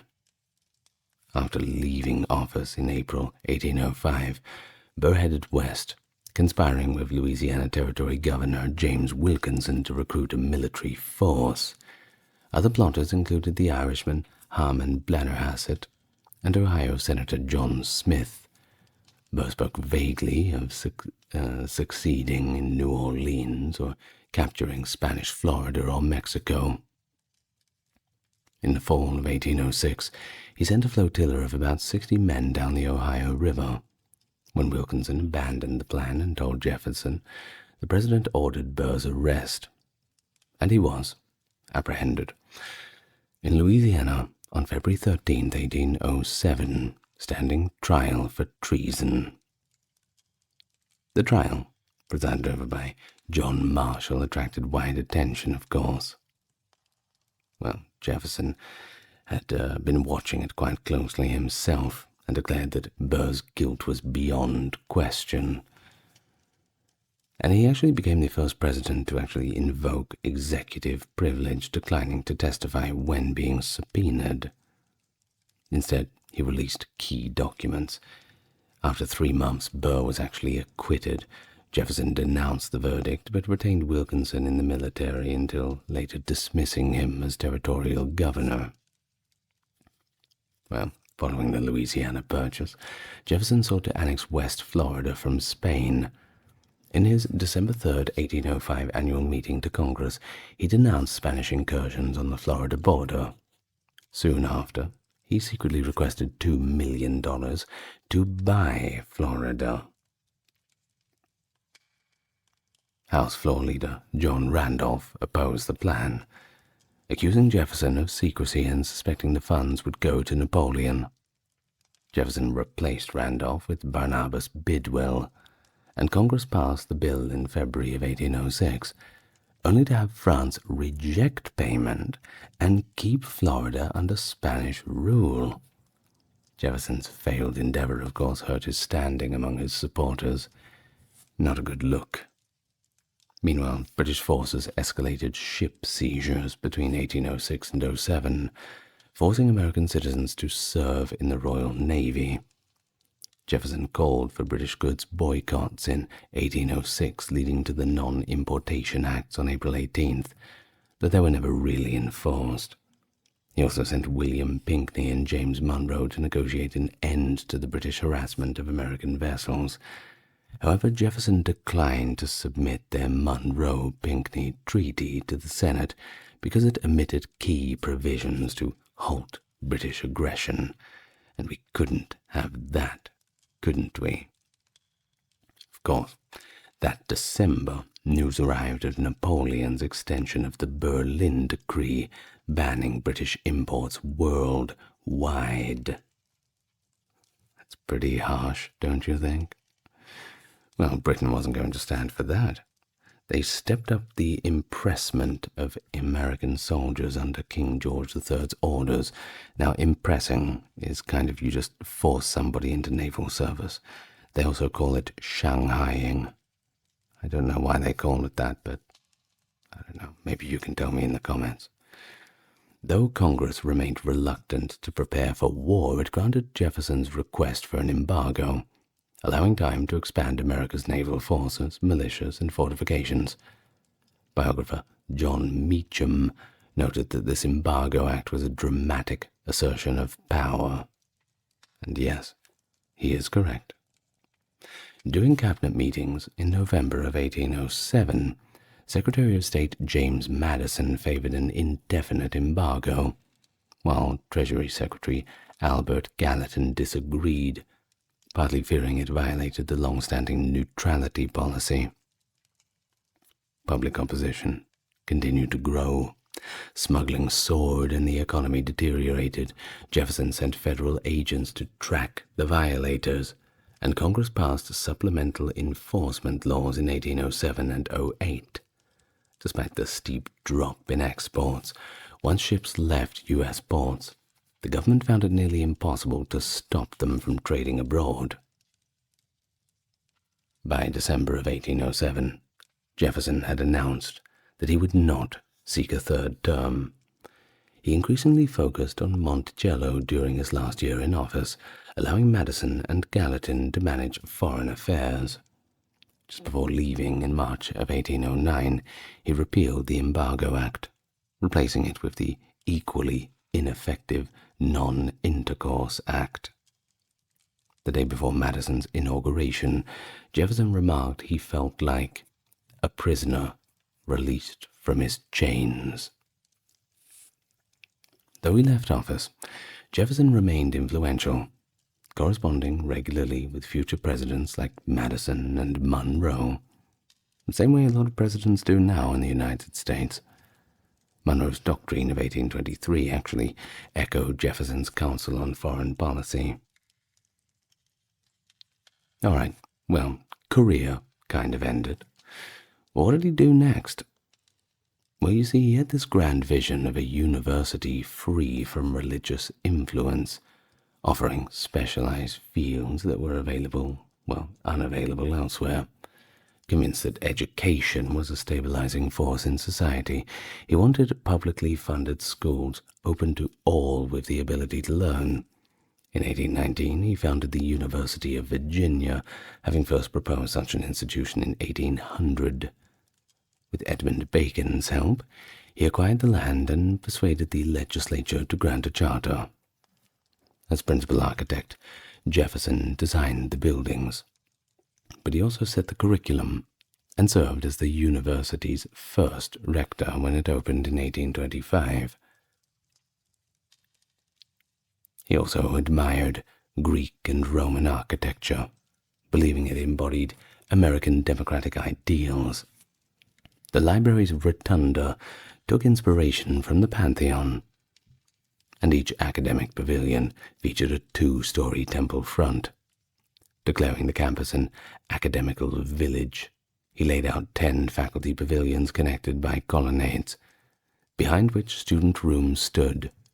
Gardens and vegetable plots behind them symbolized the agrarian lifestyle's value, and controversially for the time, the library, rather than a church, served as the university's centerpiece.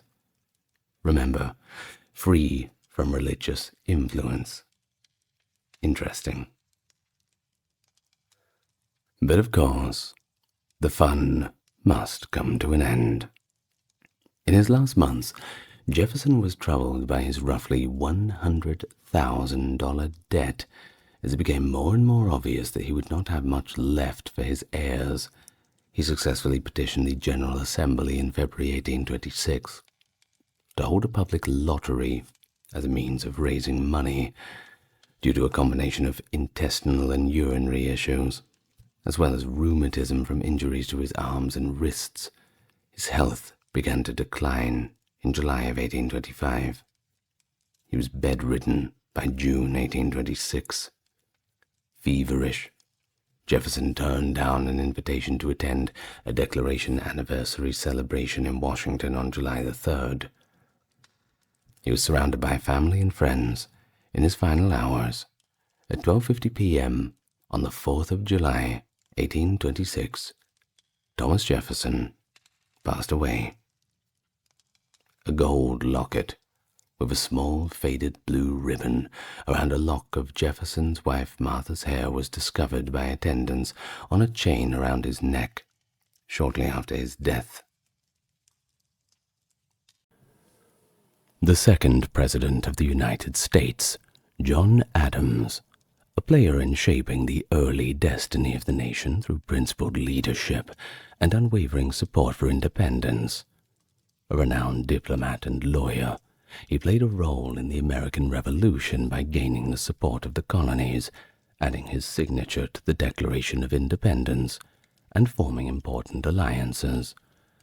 But despite difficult domestic and foreign affairs, his dedication to Republican principles and astute observations into government shone through his presidency of 1797 to 1801.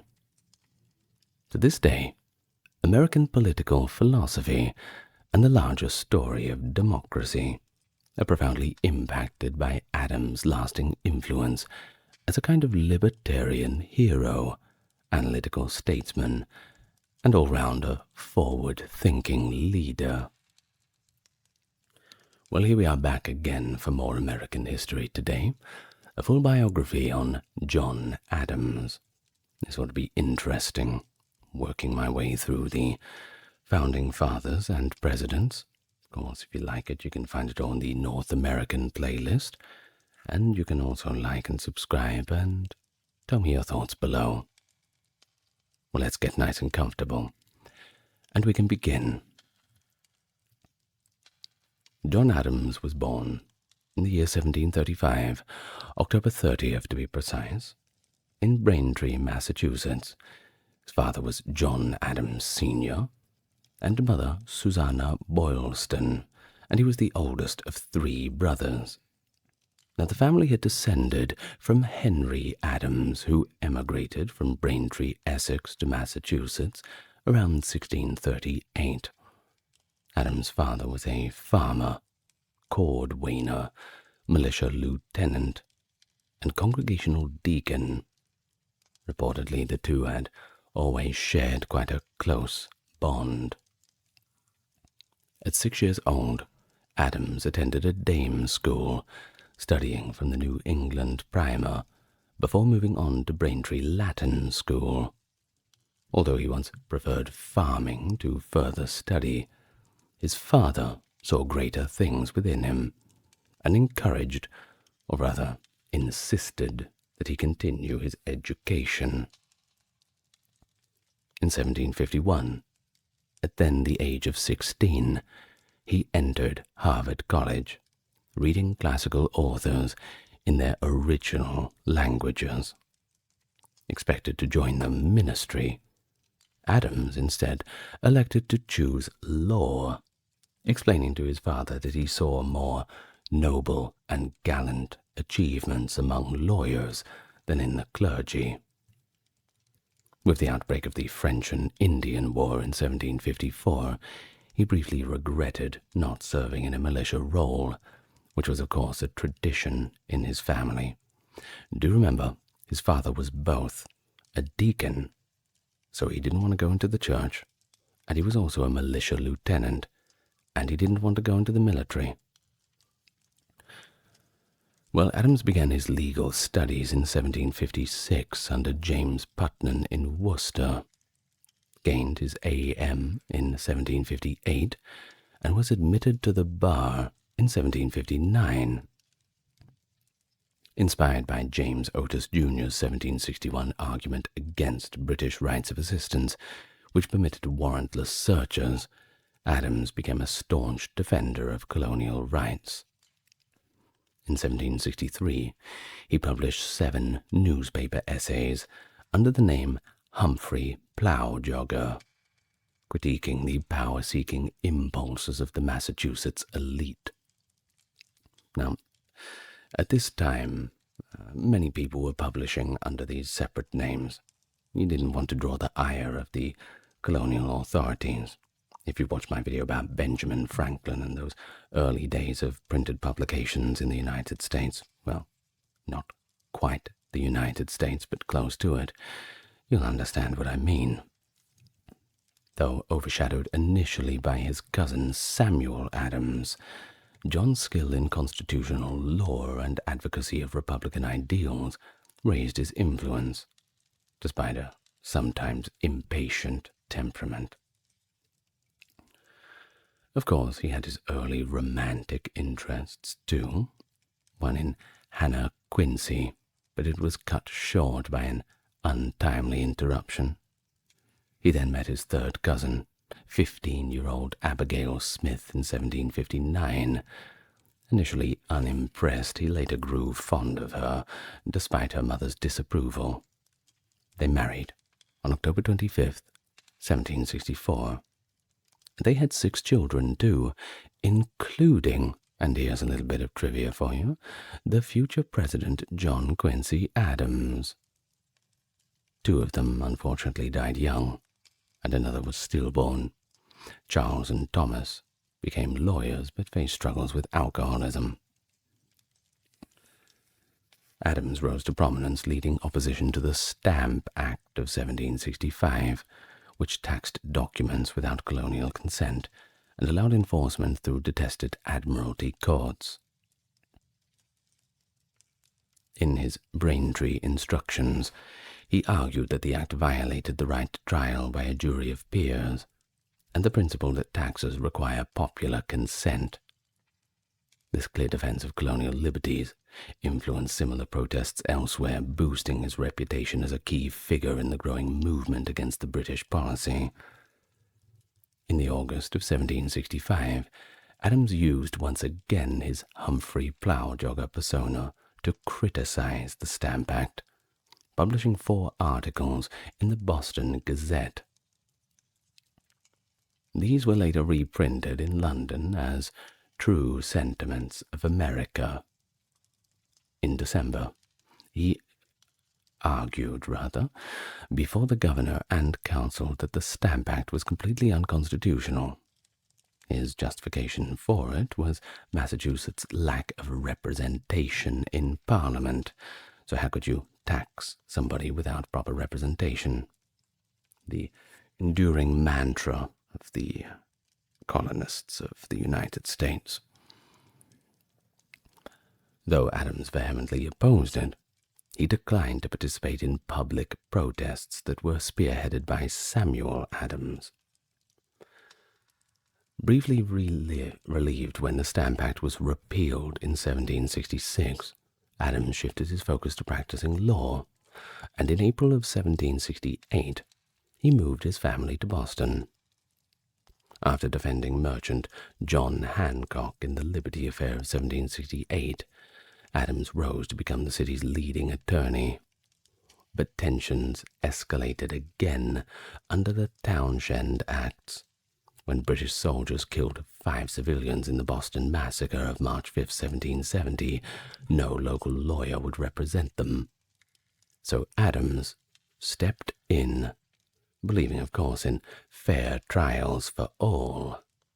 The troop's commanding officer, Captain Thomas Preston, was acquitted, and 6 soldiers were found not guilty, though 2 of them were convicted of manslaughter.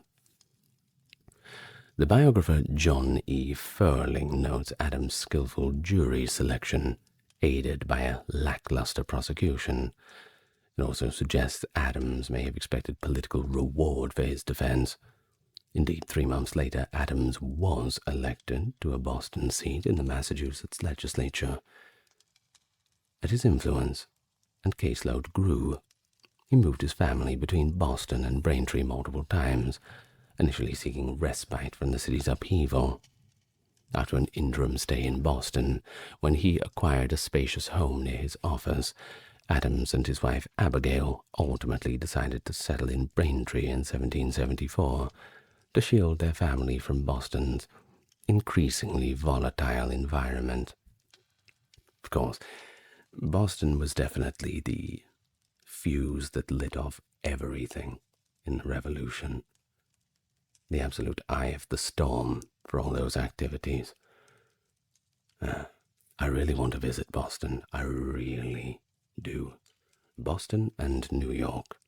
2 cities with nice history in the United States that I want to go to. Also Houston. Well, back to John Adams.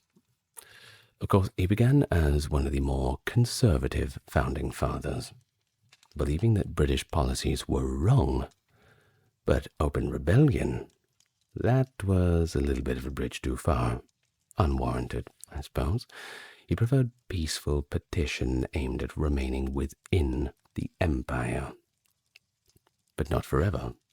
Around 1772, his stance shifted when the Crown began directly paying Governor Thomas Hutchinson and his judges, undermining legislature control over judicial salaries.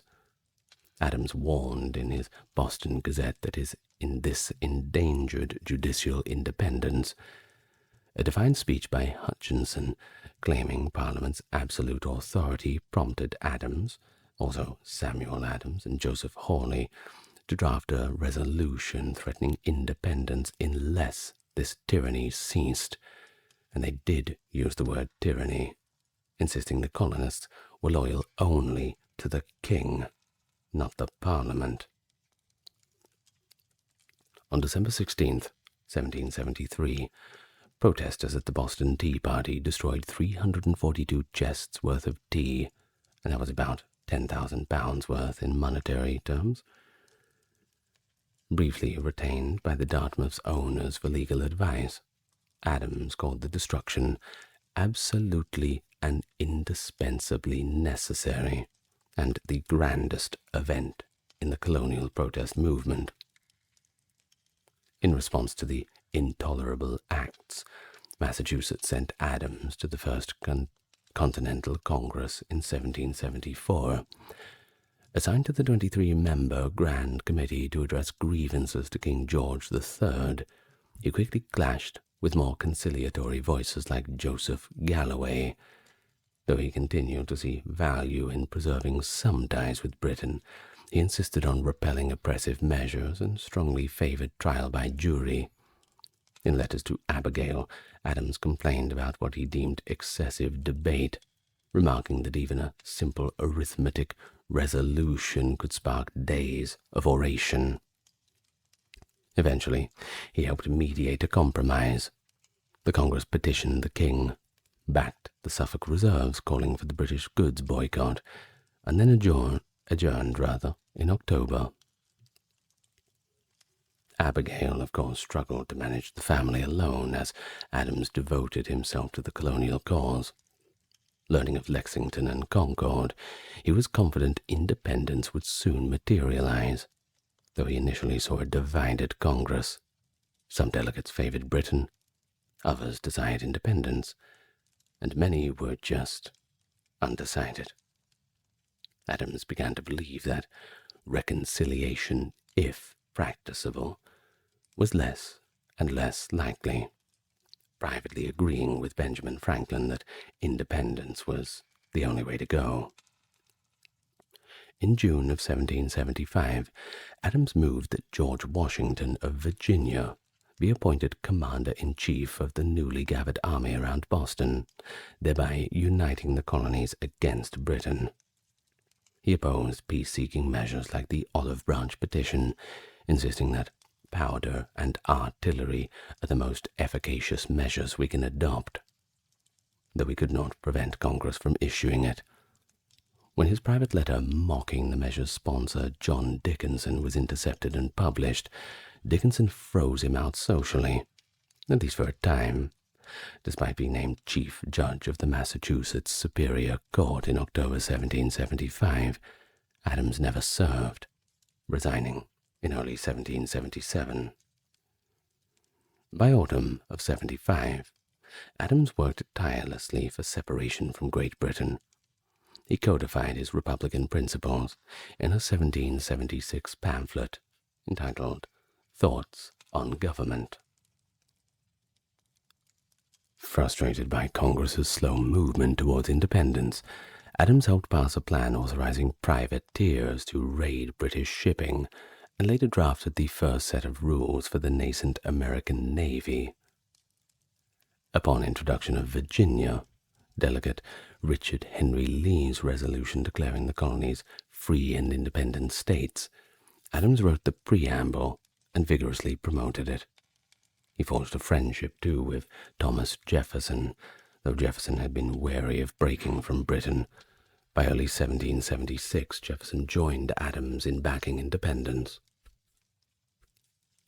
Anticipating formal action, Adams led a formation of a committee of 5 to draft a Declaration of Independence, choosing himself, Jefferson, Benjamin Franklin, Roger Sherman, and Robert R. Livingston.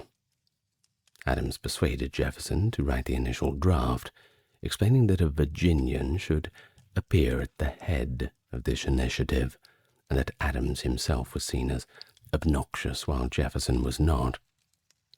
On July 1st, 1776, Adams argued eloquently for adoption of the resolution, while Jefferson silent beside him. By July 2nd, Congress voted for independence, New York abstaining, by the way, prompting Adams to declare the date, the most memorable epic in the history of America. He wrote to Abigail on July 3rd, calling it the greatest question ever decided among men. Congress officially ratified the Declaration on the 4th of July. In Congress, Adams was known as a tireless worker.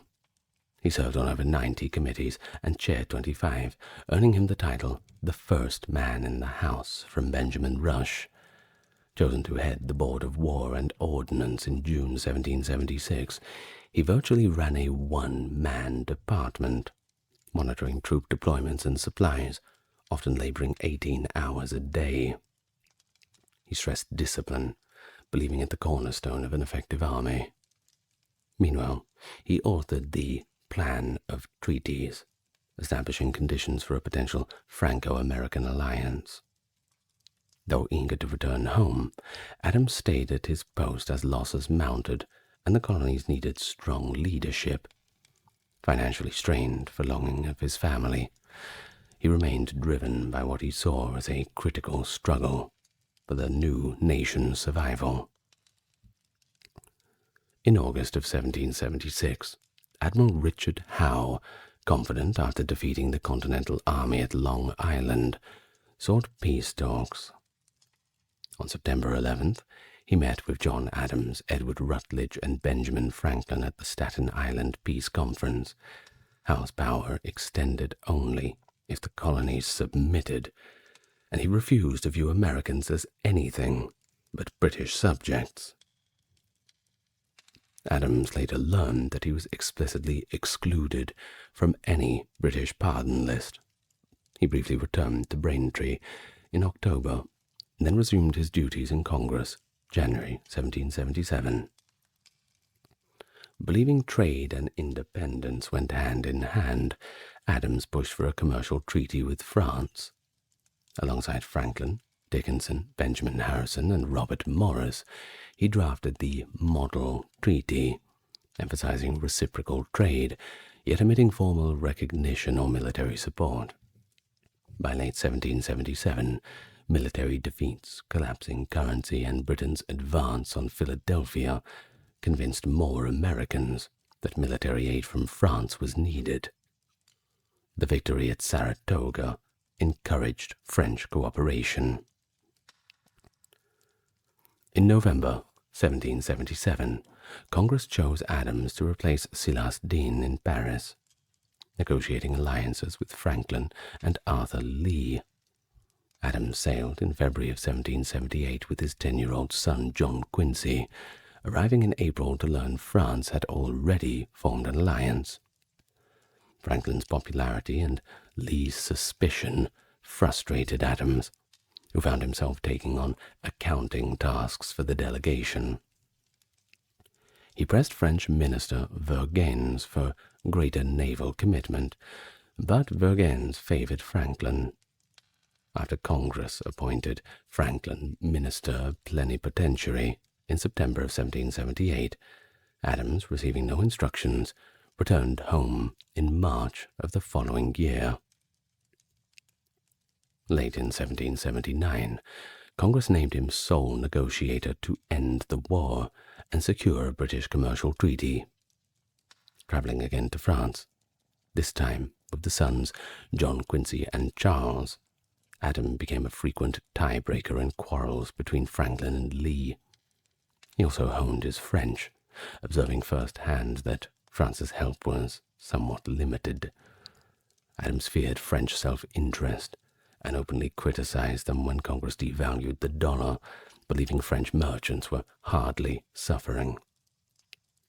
Vergennes demanded all dealings go through Franklin, and feeling sidelined, Adams departed France on his own initiative. In mid-1780, Adams traveled to the Dutch Republic, hoping to secure a loan that would strengthen American independence from France and pressure Britain into peace. Initially without official status, he was authorized in July to begin talks and moved to Amsterdam in August. The Dutch feared British reprisals, and news of American defeats made them weary. For 5 months, Adams met with no officials, calling Amsterdam the capital of the reign of Mammon. In April of 1781, The Hague admitted him to present credentials but offered no commitment. He thus sent his sons home, Charles to Massachusetts, but John Quincy to Russia with Francis Dana. Overworked and still overshadowed by France, Adams suffered a breakdown in August, then learned in November that combined French-American forces had defeated the British at Yorktown. Finally, some good news. So reinvigorated, Adams returned to The Hague, January of 1782, and once he got there, he demanded a Dutch response. When diplomatic channels stalled, he rallied public opinion and several provinces recognized American independence. On April 19th, the States General formally acknowledged him as an ambassador. In June, he secured a 5 million-guilder loan, aided by Dutch patriot John van der Capellen tot den Pol, and in October negotiated a commercial treaty. During this time, he acquired a house that became America's first international embassy. Successful in the Netherlands, Adams was reappointed a commissioner to negotiate the final peace with Britain. France's Foreign Minister Vergennes distrusted Adams' directness, so Congress also sent Franklin, Jefferson, and Henry Lawrence. The talks centered on fishing rights off Newfoundland, which Britain wanted to restrict sharply. Adams insisted American fishermen be allowed to fish and even cure catches ashore. Vergennes privately opposed these pretensions, but Adams and Jay bypassed France to deal directly with the British. Adams argued that generous fishing terms would foster goodwill, forcing Britain to accept provisions more favorable to the United States than France's 1778 proposals. Although Vergennes was angered by this maneuver, he did not demand renegotiation, and the French could still present a strong front to Spain, an ally with its own claims. Britain and the United States signed the Treaty of Paris, September 3, 1783, formally recognizing American independence and granting substantial concessions, a result that astonished European observers and confirmed Adams' success in handling complex international diplomacy. After all, being a different nation, it is now international. 2 years later, in 1785, Adams became the first American ambassador to Great Britain. On June the 1st, the day after arriving in London from Paris, he met with King George III. I can imagine it might have been a little bit of a tense meeting. Of course, Adams expressed hopes of restoring friendship and goodwill between two people sharing language, religion, and kinship. The king said he had been the last to consent to American independence, but believed he had acted justly. But surprisingly, to Adams, George III added that some people considered Adams not overly fond of French ways. Adams replied he held no attachments but to his own country, and the king responded, "An honest man will never have any other." Isn't that cool how we've got this preserved dialogue from the king himself of those days? No less from George III. Fantastic. Well, Abigail soon joined him in London, where they escaped court circles to visit figures like Minister Richard Price. Meanwhile, Adams wrote to sons John Quincy and Charles, cautioning them about academic diligence and balancing their studies. Thomas Jefferson, then minister to France, visited in 1786, and the two toured the English countryside. Adams also briefly reunited with his old friend Jonathan Sewell, though they had grown apart by this time. Responding to European skepticism of U.S. state governments, Adams wrote his 3-volume A Defense of the Constitutions of Government of the United States of America while in London. His tenure there was complicated by mutual treaty violations. Britain refused to relinquish forts in the northwest because U.S. states had not repaid debts to British merchants. Adams' effort to resolve these disputes went nowhere, heightened by limited news from home and concerns over domestic unrest, including Shays' Rebellion. Frustrated, he asked to be recalled, leaving London in 1788. The king assured him Britain would honor its promises if America did the same. Adams then went to The Hague to refinance U.S. debts before finally returning to Massachusetts. Arriving on June 17, 1788, Adams resumed farming just before the first presidential election, widely expected to name George Washington as the president. With a Northerner needed as vice president, Adams was favored. The Electoral College met on February 4th, 1789, and Washington won unanimously with 69 votes. And Adams, well, he placed second with 34. That means he became the vice president. A little bit different to how they do it nowadays, but yeah, that's how it was.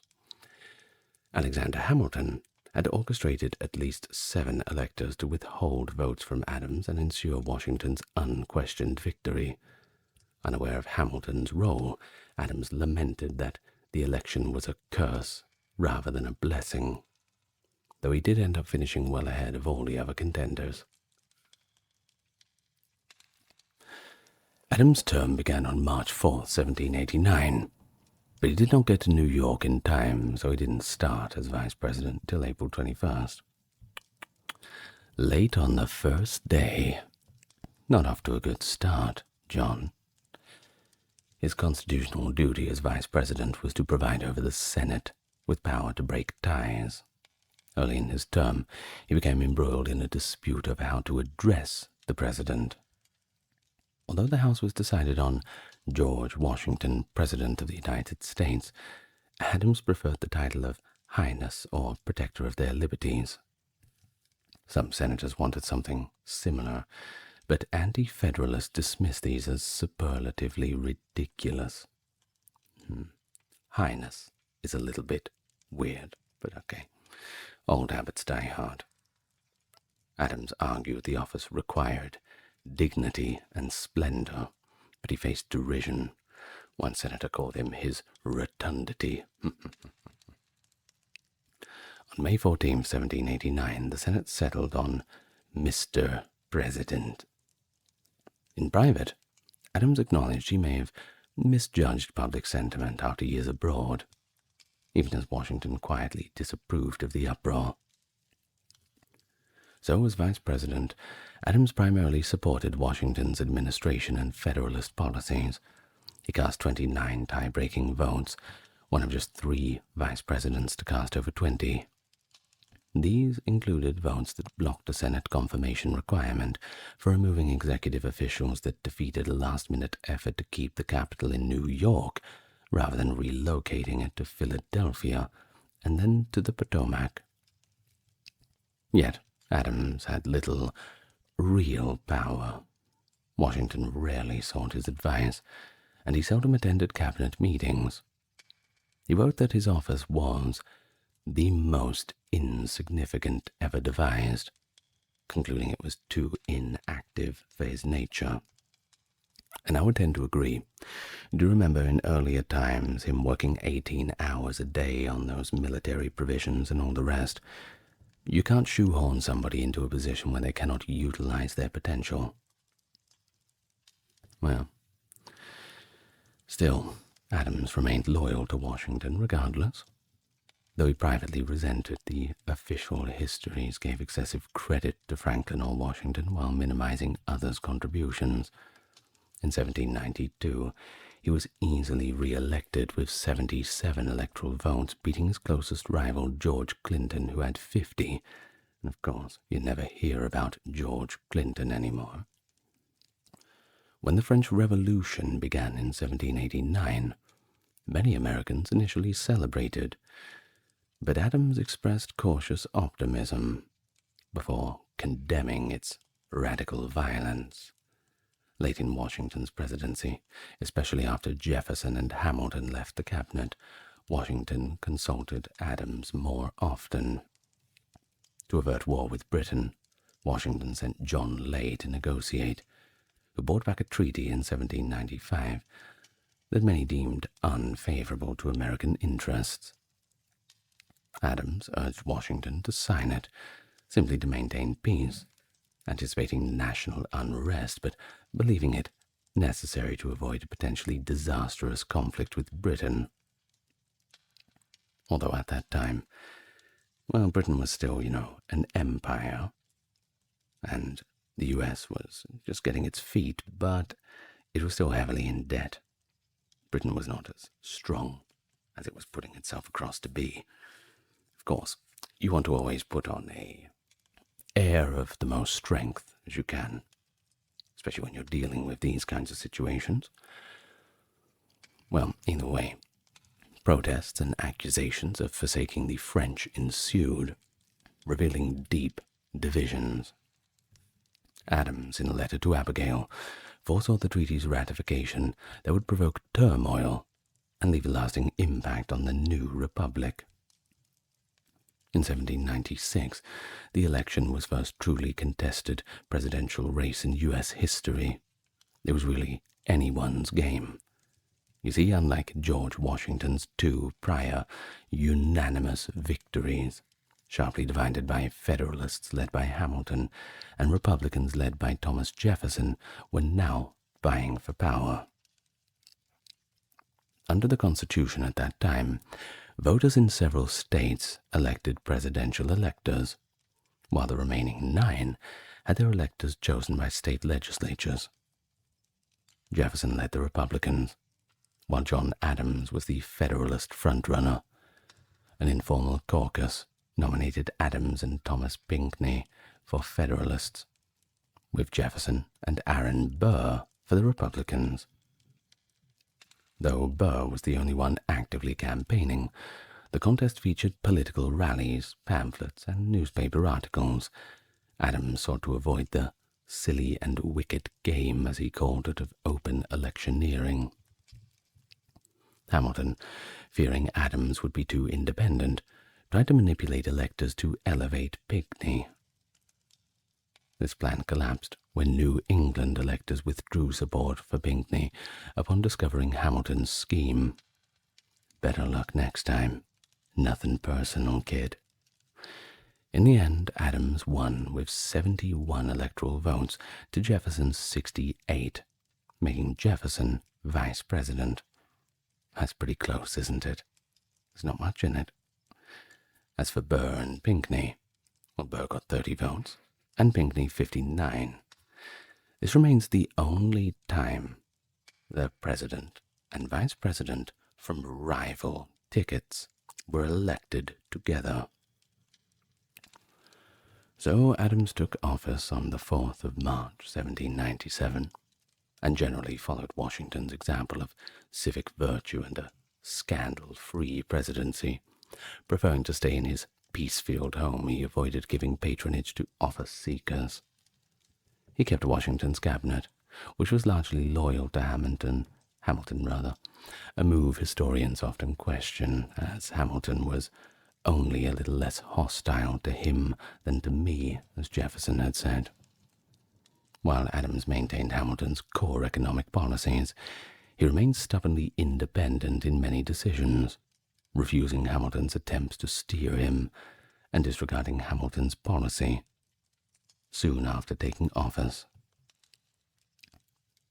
Adams' presidency was dominated by a single question: whether to pursue peace or war with revolutionary France. Of course, the France that they had now was not the France that they had grown up with. Things were different this time. All those royals who they'd spent so long getting the favor of, well, they were all gone. What was left was a bunch of strangers. The French Revolution had led to renewed conflict with Britain, too, and while Hamilton and the Federalists sided with the Brits, Jefferson's Republicans supported France. Adams continued Washington's non-interventionist policy, but French forces began seizing American merchant ships trading with Britain. Because the Jay Treaty reinforced ties with England, many French saw the U.S. as Britain's junior ally, kind of like a obedient little brother. Which, in living memory of having the revolution, it was a little bit of a brave thing to say, but, well, that's basically how they saw it. Of course, most Americans still admired France at this time for its help during the Revolutionary War, and no one really wanted a new conflict. Everyone just wanted to get along with their lives. On May 16th, 1797, Adams addressed Congress, calling for bolstered defenses, Yet announcing a peace commission to France, Federalists applauded his hawkish stance, while Republicans lambasted him for failing to support the French Republic. Sent as envoys, John Marshall, Charles Cotesworth Pinckney, and Eldridge Gerry arrived in France. Their attempts to meet Foreign Minister Talleyrand were stymied by three intermediaries, codenamed X, Y, and Z, who demanded extensive bribes, an insult, of course, and the Americans refused. This is, of course, the XYZ affair. When Marshall's memorandum on the failed talks reached Adams in March of 1798, he publicly declared the mission's failure, but concealed specifics to avoid inflaming hostilities. Republicans questioned the secrecy under pressure. Adams released the documents. By revealing French demands, Abigail had said, striking them dumb. Public support, though, swung behind Adams, and many clamored for war, while Republicans persisted in defending the French. Accused of French agents of fomenting unrest, Federalists passed the Alien and Sedition Acts. In rapid succession came the Naturalization Act, the Alien Friends Act, the Alien Enemies Act, and the Sedition Act, laws that heightened residency requirements, expanded the residents' power to deport immigrants, and outlawed false, scandalous, and malicious writing against the government. Though Adams had not championed these measures, he signed them in June in 1798 under pressure from his cabinet and wife Abigail, setting the stage for the most controversial episode of his administration. The Federalist administration, armed with the Alien and Sedition Acts, brought lawsuits against several prominent Republican newspapers, jailing or fining those who criticized the government. Though the acts granted President broad authority to deport foreign nationals, Adams resisted calls from the Secretary of State Timothy Pickering to use the powers aggressively. Outraged Republicans, led secretly by Jefferson and Madison, responded with the Kentucky and Virginia resolutions, arguing states had a natural right to nullify unconstitutional laws. While the acts disrupted any Federalist unity, they invigorated Republican opposition. In May 1798, a French privateer seized an American merchant ship near New York Harbor, triggering the quasi-war, an undeclared naval conflict. Adams knew that America, beset by internal political strife, could not prevail in a full-scale war with France, then dominant in Europe. Of course, yes, this was the time of Napoleon and all the rest, so yes, they were certainly quite dominant. Congress established the Navy Department and authorized the Provisional Army, responding to fears, particularly among the high Federalists, that France might actually launch a land invasion. Heaven forbid. Adams clashed with fellow Federalists who pressed him to appoint Alexander Hamilton, Washington's former aide, to lead the new army. Adams distrusted Hamilton, but Washington, who agreed to serve nominally as commander, insisted on choosing his own subordinates. Washington demanded Hamilton be his second in command, ranking above Henry Knox and Charles Pinckney. Despite personal resentment and mindful of a fierce Federalist backlash if he refused, Adams acquiesced. With Washington elderly and largely ceremonial, Hamilton effectively ran the War Department, commandeering supplies and influence, while Adams built up the Navy, including commissioning 6 powerful frigates like the USS Constitution, solidifying American sea power amid rising tensions home and abroad. As the Quasi-War continued, news of France's defeat at the Battle of the Nile in late 1798 reduced pro-war sentiment. Eldridge Gerry wrote from Paris that the French were willing to negotiate, which Adams affirmed to Congress that December, provoking outrage among both Republican opponents and Federalists like Hamilton, who favored a declaration of war, but secretly Hamilton still pushed for U.S.-British cooperation to invade Spanish territories, an idea that Adams had already dismissed. Abigail Adams and others feared Hamilton's growing militarism indicated a potential dictatorship. On February 18, 1799, without consulting his cabinet or Abigail, Adams nominated William Vans Murray to lead peace negotiations with France. Under pressure from Republicans, he added Patrick Henry and Chief Justice Oliver Ellsworth. William Richardson Davy, replaced Henry after Henry refused. Hamilton and Adams's cabinet, coordinating closely with him, vehemently objected. Undeterred, Adams remained at Peacefield, his Massachusetts home, from March to September, enraging the Federalists further.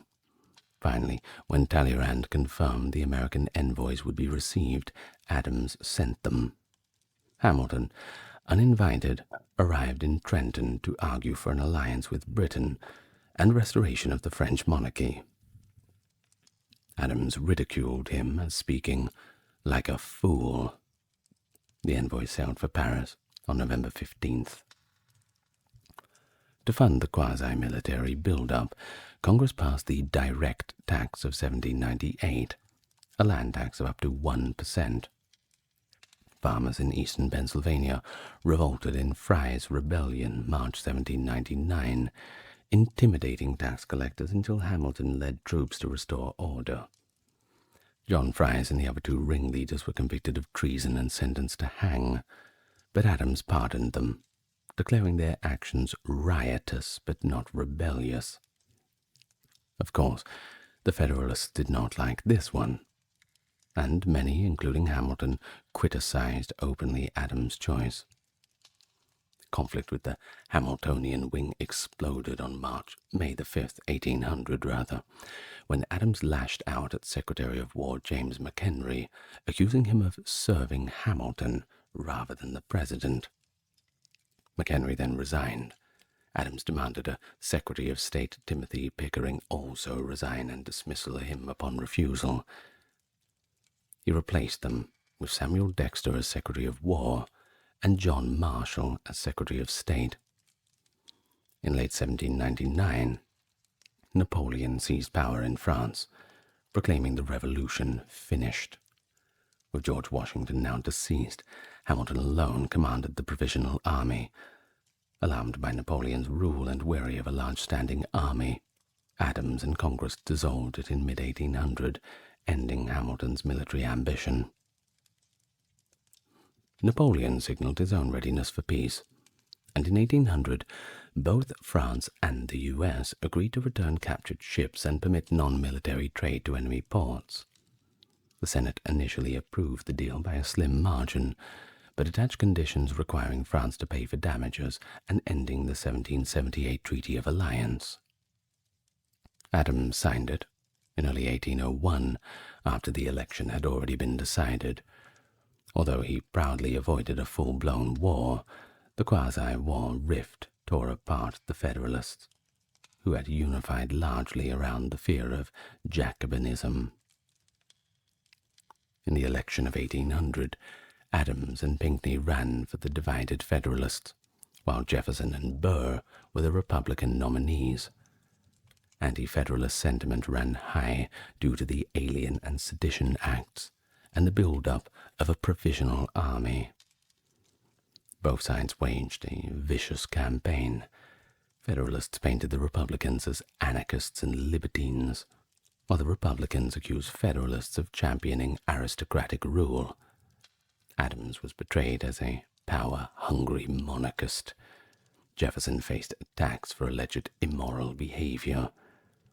Adams also faced insidious opposition within his own party, as Hamilton schemed against him, believing Adams unfit and unmanageable, writing scathing pamphlets calling him egotistical, impulsive, and unfit for office. Once the ballots were counted, Jefferson and Burr each had 73 votes, Adams 65, and Pinckney 64.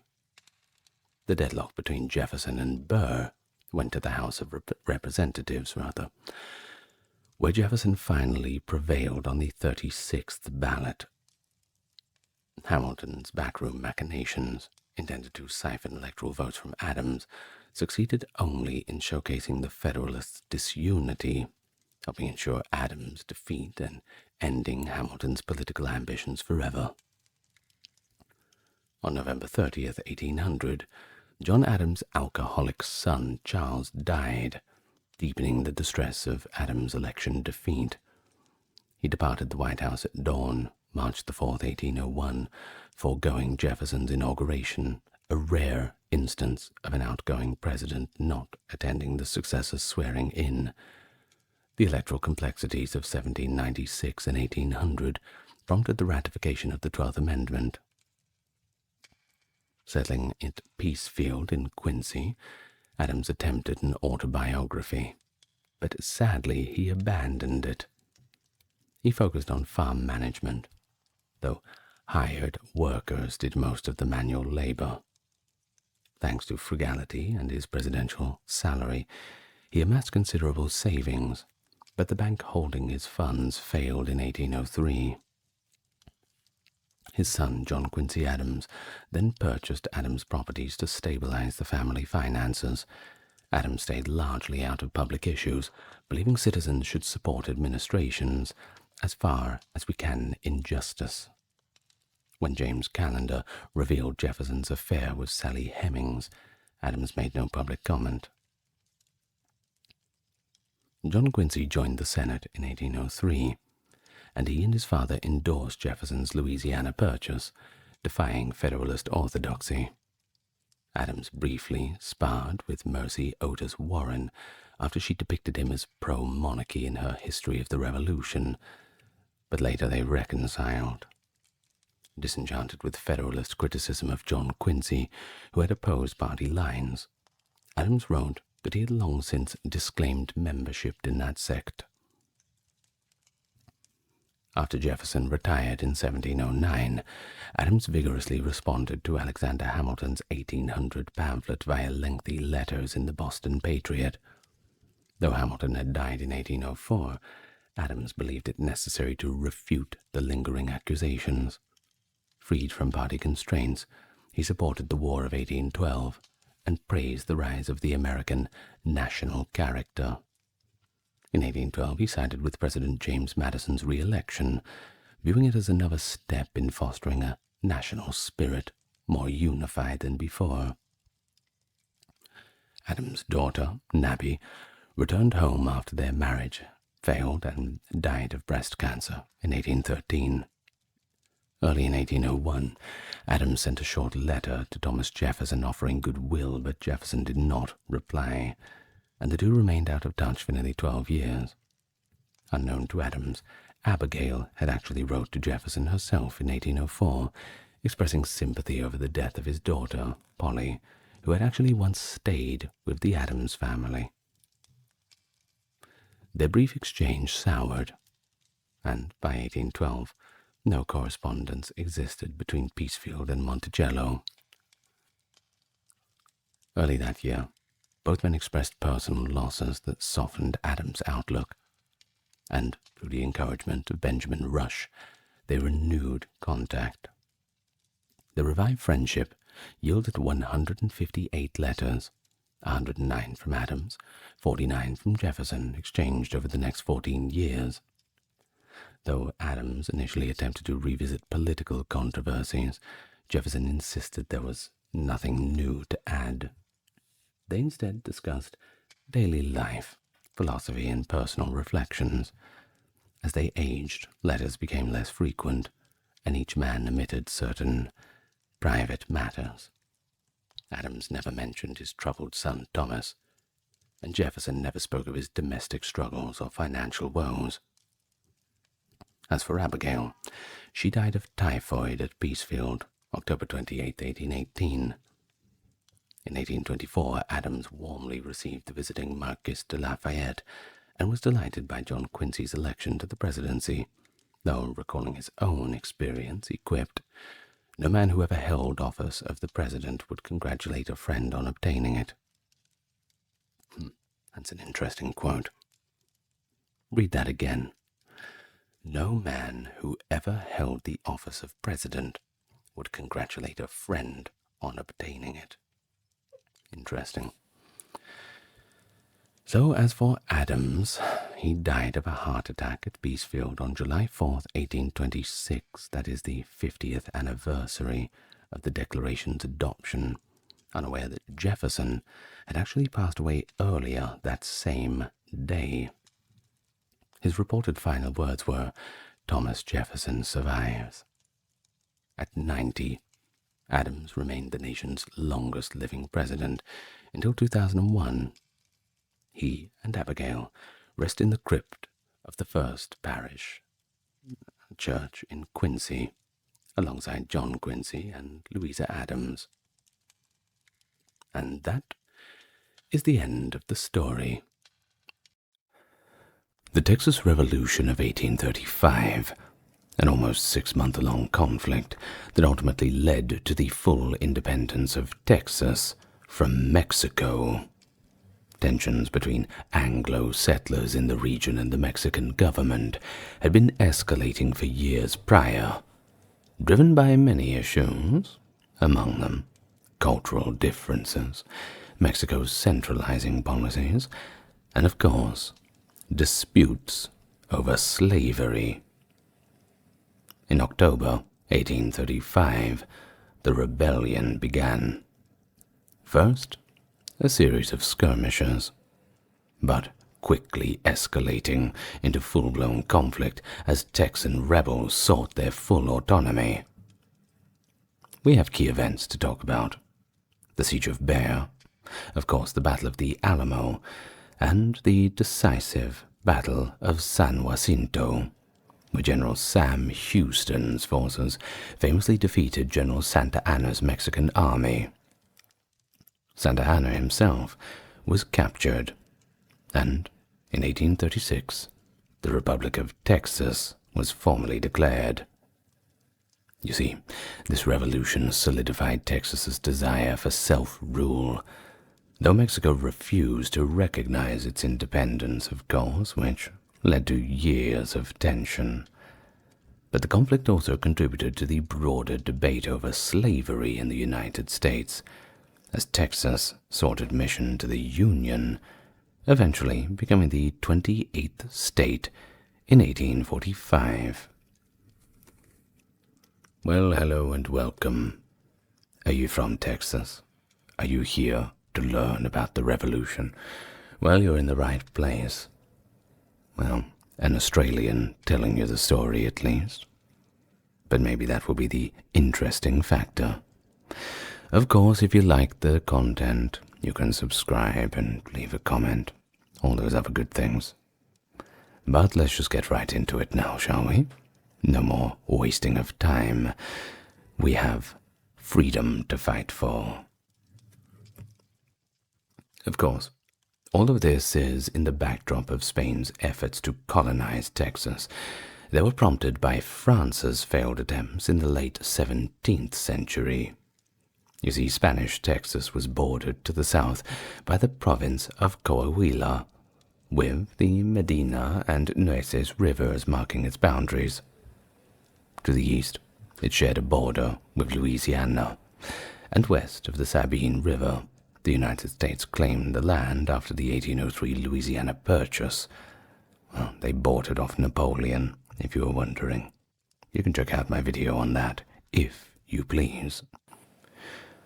So, during the Mexican War of Independence, which lasted from 1812 to the following year, U.S. filibusters and anti-Spanish Republicans launched the Gutierrez-McGee expedition. On April 17, 1813, Texas declared its independence from Spain as part of the Mexican Republic after initial victories. However, in August 1813, at the Battle of Medina, the newly formed Texan government and army were utterly crushed. Of the 1,400 rebel soldiers, 1,300 of them were killed, or executed after the battle. Either way, they ended up in the same place. Now, the battle was actually the deadliest in the history of Texas, and saw Royalist soldiers, including the future Mexican president Antonio Lopez de Santa Anna, carrying out mass executions of the defeated rebels.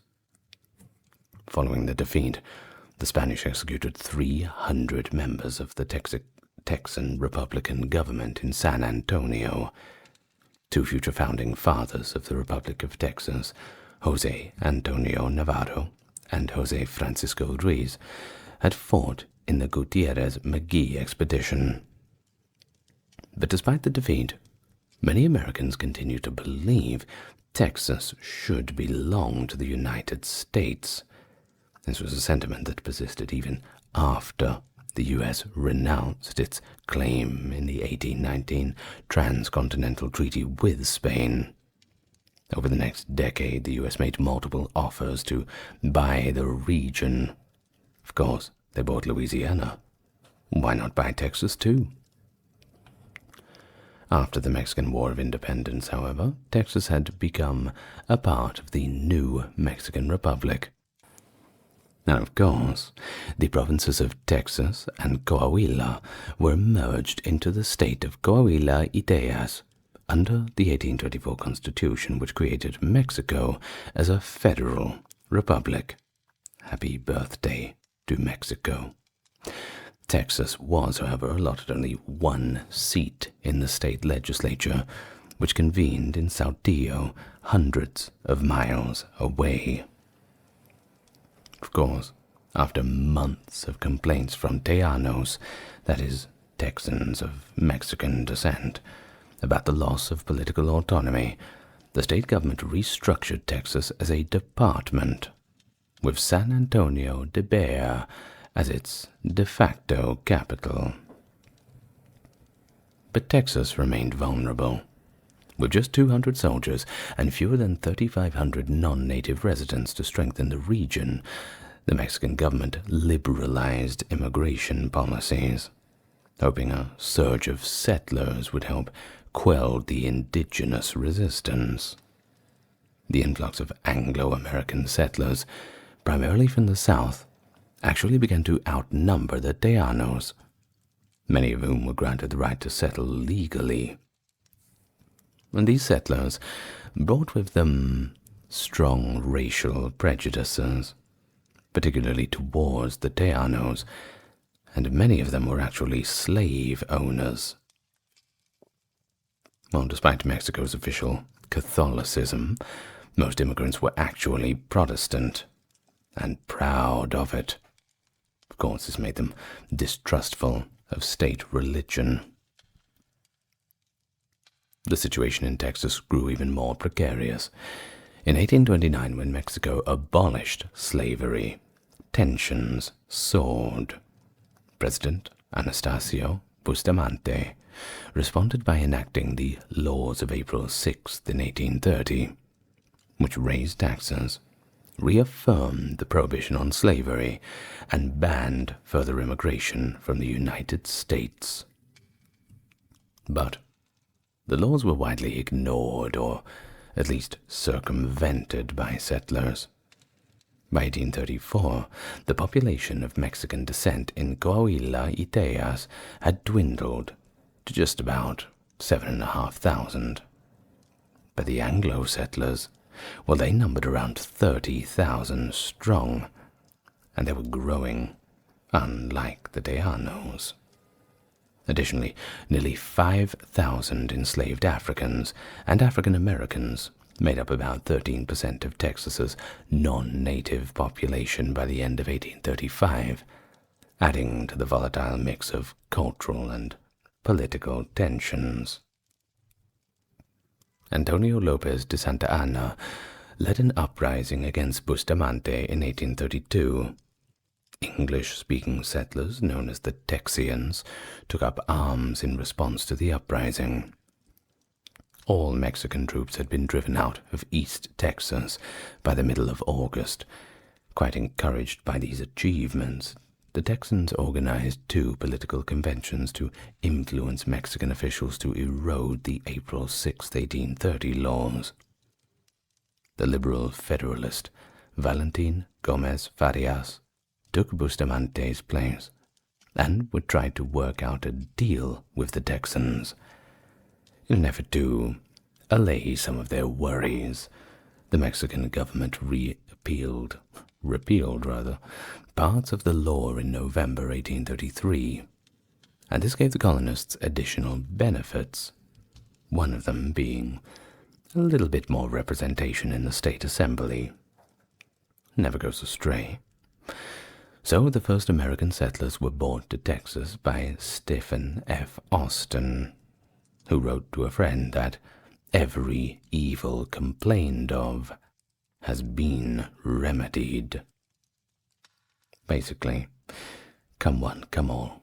This is a nice place to live now. We fixed it. Mexican authorities were, of course, quietly on guard, fearing that the colonists, being so great in number now, were attempting to succeed.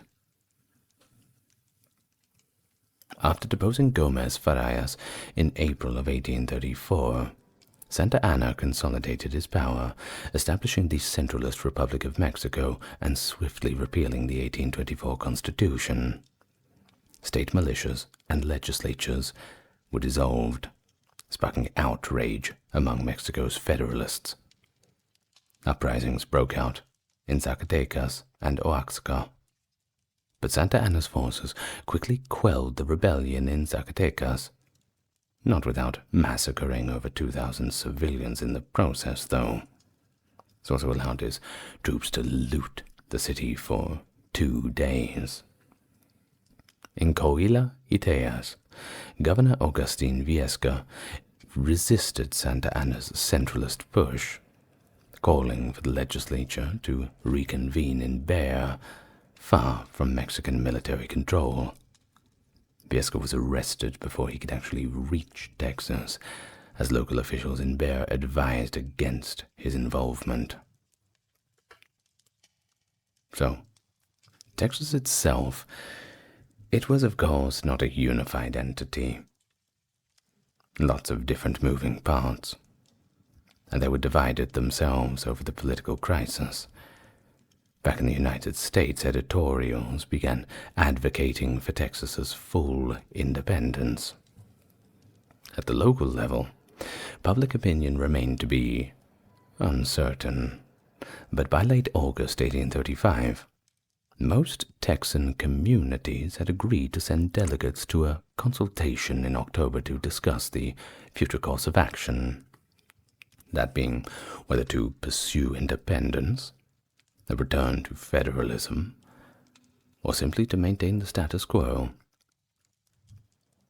Military concerns also mounted, with leaders requesting reinforcements due to fears of a potential uprising, which day by day became more and more likely. Of course, Mexico was still recovering from its own instability, and they were very anxious about having to fight when they weren't ready, which would risk the loss of territory and the weakening of its northern defenses. In early September, General Martin Perfecto de Cos, Santa Anna's brother-in-law, by the way, I love that name, Perfecto, was ordered to send 500 troops to Texas to quell the unrest. And if it's like any of the other ways they quell the unrest in other towns, well, the Texans should be feeling a little bit nervous.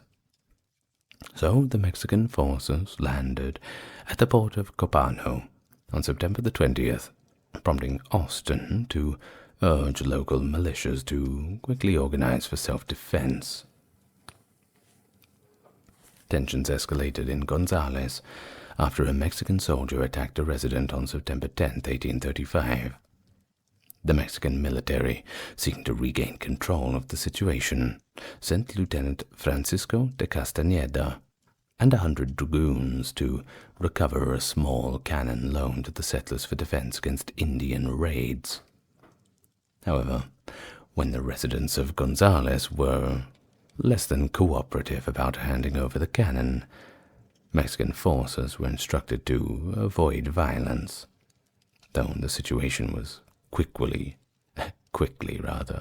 spiraling towards that very thing, a great confrontation. Well, just as well that they kept the cannon. Ah, yes, the cannon, the silent killer. The Texans' suspicion of Mexican motives grew after the October 2nd confrontation at Gonzales, where they believed that the Mexican government was using the cannon dispute as a pretext to just come in and destroy their militia. As they awaited for reinforcements, about 140 Texian volunteers ambushed Lieutenant Francisco de Castañeda's force in the early hours of the morning. Following a brief skirmish, Castañeda requested a meeting with John Henry Moore, the leader of the Texians. During their conversation, Castañeda revealed that his own Federalist sympathies were there, despite being bound to follow orders. The Texans hoisted a homemade white banner emblazoned with the words, "Come and take it," and a black-painted image of the cannon. Well, Castañeda, realizing he was outnumbered, and not to mention outgunned, withdrew his troops to Bear. The Texans claimed victory, although some have downplayed the incident, calling it a pretty inconsequential one. Nevertheless, the news of the victory spread quite quickly across the U.S., and with that morale being so high, the volunteers began to pour in. With reinforcements coming, Austin, who lacked formal military training, by the way, was unanimously chosen to lead the newly formed Army of the People on October the 11th. Despite their enthusiasm, the volunteer army showed little discipline, and Austin's first directive was to remind them to obey their officers. Buoyed by their early success, the Texans began preparing to march on Bear, determined to expel the Mexican army from Texas once and for all. In response to the attack on Castañeda's force, General Martin Perfecto de Cos hurried back to Bear. Meanwhile, on the 6th of October, a separate group of Texan volunteers from Matagorda launched an attack on Presidio La Baya in Goliad, hoping to capture Cos and seize $50,000 that was allegedly with him. Now that ought to come in handy. So, the Texans stormed the Presidio on October 10th, defeating the small Mexican garrison in a brief 30-minute battle. And that is quite brief. 30 minutes? Wow. Leaving 3 Mexican soldiers dead, and several of them wounded. Under Captain Philip Dimmitt's leadership, the Texans took control of the Presidio, and he sent Tejano volunteers to join Austin's march towards Bear. At the end of October, Dimmitt sent a squad led by Ira Westover to confront the Mexican garrison at Fort Lipantitlan. But without firing a shot, they captured the, admittedly poorly defended fort on November 3rd. As they dismantled the fort, the Mexican garrison returned from patrol. But after a brief skirmish, the Texans withdrew, securing control of the Gulf Coast. With communication routes now cut off, Cos was unable to quickly request reinforcements or supplies from Mexico. Meanwhile, Austin led the march towards Bear, where Cos and his forces awaited. Many of the delegates to the consultation, confident in quick victory, joined the military ranks. However, due to the inability to secure a quorum, the consultation was rescheduled for November the 1st. On October the 16th, the Texan forces stopped 25 miles from Bear and sent a message to Cos, urging him to avoid further conflict if he wanted to prevent a civil war. Of course, Cos refused, declaring that Mexico would never yield to foreign demands. By late October 1835, Mexican forces in Bear had quickly fortified the town, setting up barricades as around 650 soldiers prepared for the siege. Meanwhile, the roughly 450-strong Texan army advanced, repositioning their camp closer to the city. On October the 27th, James Bowie and James Fannin led an advance party to Mission Conception, where they set up camp and sent the remainder of the Texan army to join them. Upon hearing that the Texans were momentarily split, the Mexican commander, Ugartequia, moved to confront Bowie and Fannin's men. However, the Mexican infantry with weapons of shorter range and the cavalry, unable to maneuver through the forested terrain, were decisively beaten back after 3 failed attacks. They must have thought, third time lucky, surely. Well, between 14 and 76 Mexican soldiers were killed in this skirmish, while 1 Texan soldier was lost. Well, it is noted that this victory certainly boosted the Texans' reliance on their rifles and bred a sense of superiority. But it can also be said that the Mexicans displayed notable courage, and that the battle should have highlighted the importance of a strong defensive position. Either way, both sides have their story to tell. Well, as the weather cooled and supplies, of course, dwindled, morale in the Texan camp began to fall.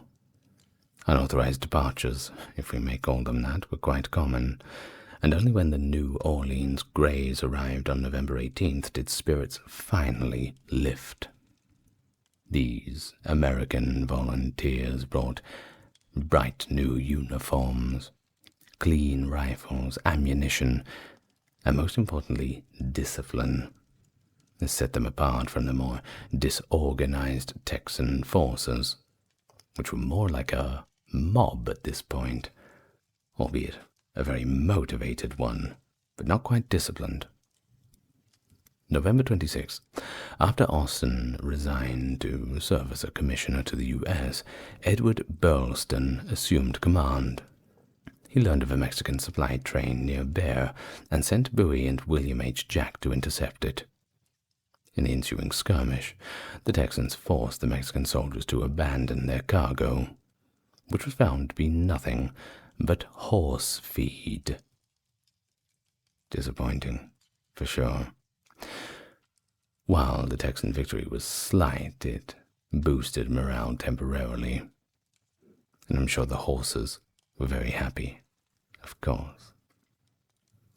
However, by December, the Texans were becoming disillusioned with the siege, and Burleston suggested retreating to Goliad until the spring. To prevent retreat, Colonel Ben Milam rallied several hundred men for an assault on Bear. On December the 5th, Milam and Colonel Frank W. Johnson led the charge, pushing from home to home over the next few days, until they reached the fortified plazas near the city center. On December the 8th, Cos received reinforcements, but they were mostly poorly trained recruits, not much to write home about, still quite shackled and ill-prepared for the battle. Better than nothing, I suppose, and better not complain too loudly. This influx of troops either way just didn't really do much to help, and on December the 9th, Cos, realizing he was surrounded and frankly out of options, withdrew his forces into the Alamo Mission on the outskirts of Bear. Though Cos proposed a counterattack, many of the cavalry officers misinterpreted their orders and fled south, possibly abandoning their posts. The following morning, Cos surrendered. As part of the terms, Cos and his men agreed to leave Texas and cease fighting for the Centralist cause. Many Texans believed the war was over as soon as Cos had gone.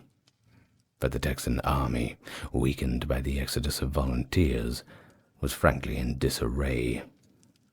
Brelston left his position as commander on December 15th, leaving Colonel Frank W. Johnson to take command of the 400 soldiers that remained. Of course, the presence of American volunteers in Bear, though significant, was often overstated in the Mexican perception.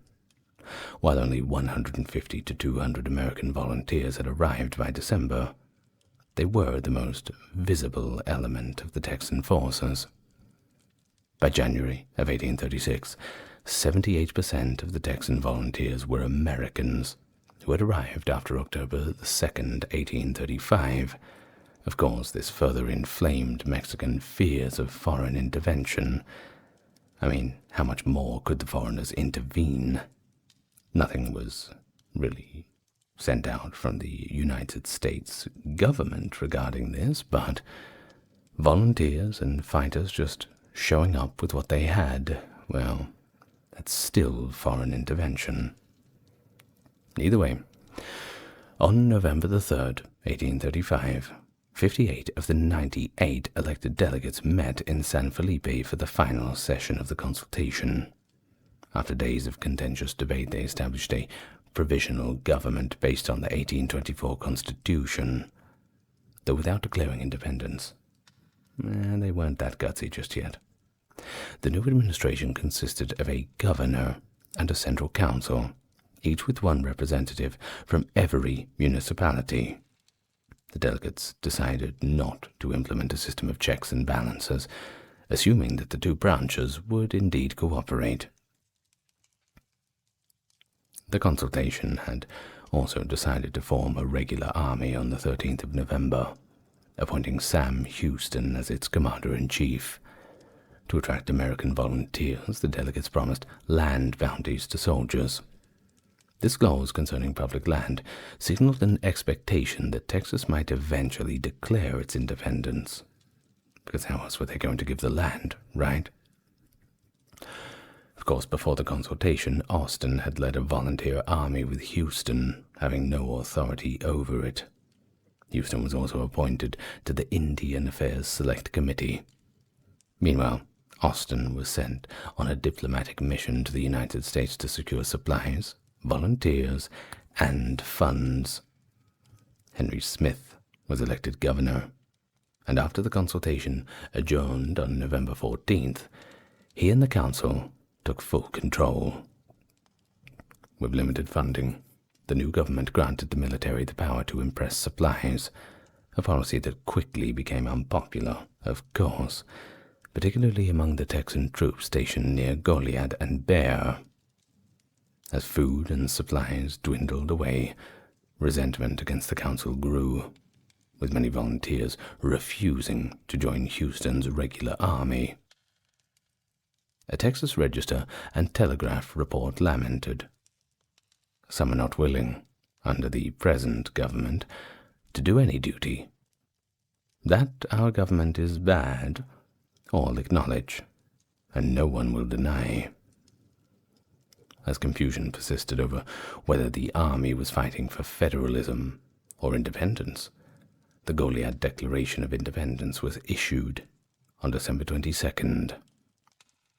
The council responded by calling for a new election of delegates for a convention in 1836, stating that Mexicans opposing centralism and all free white males would vote.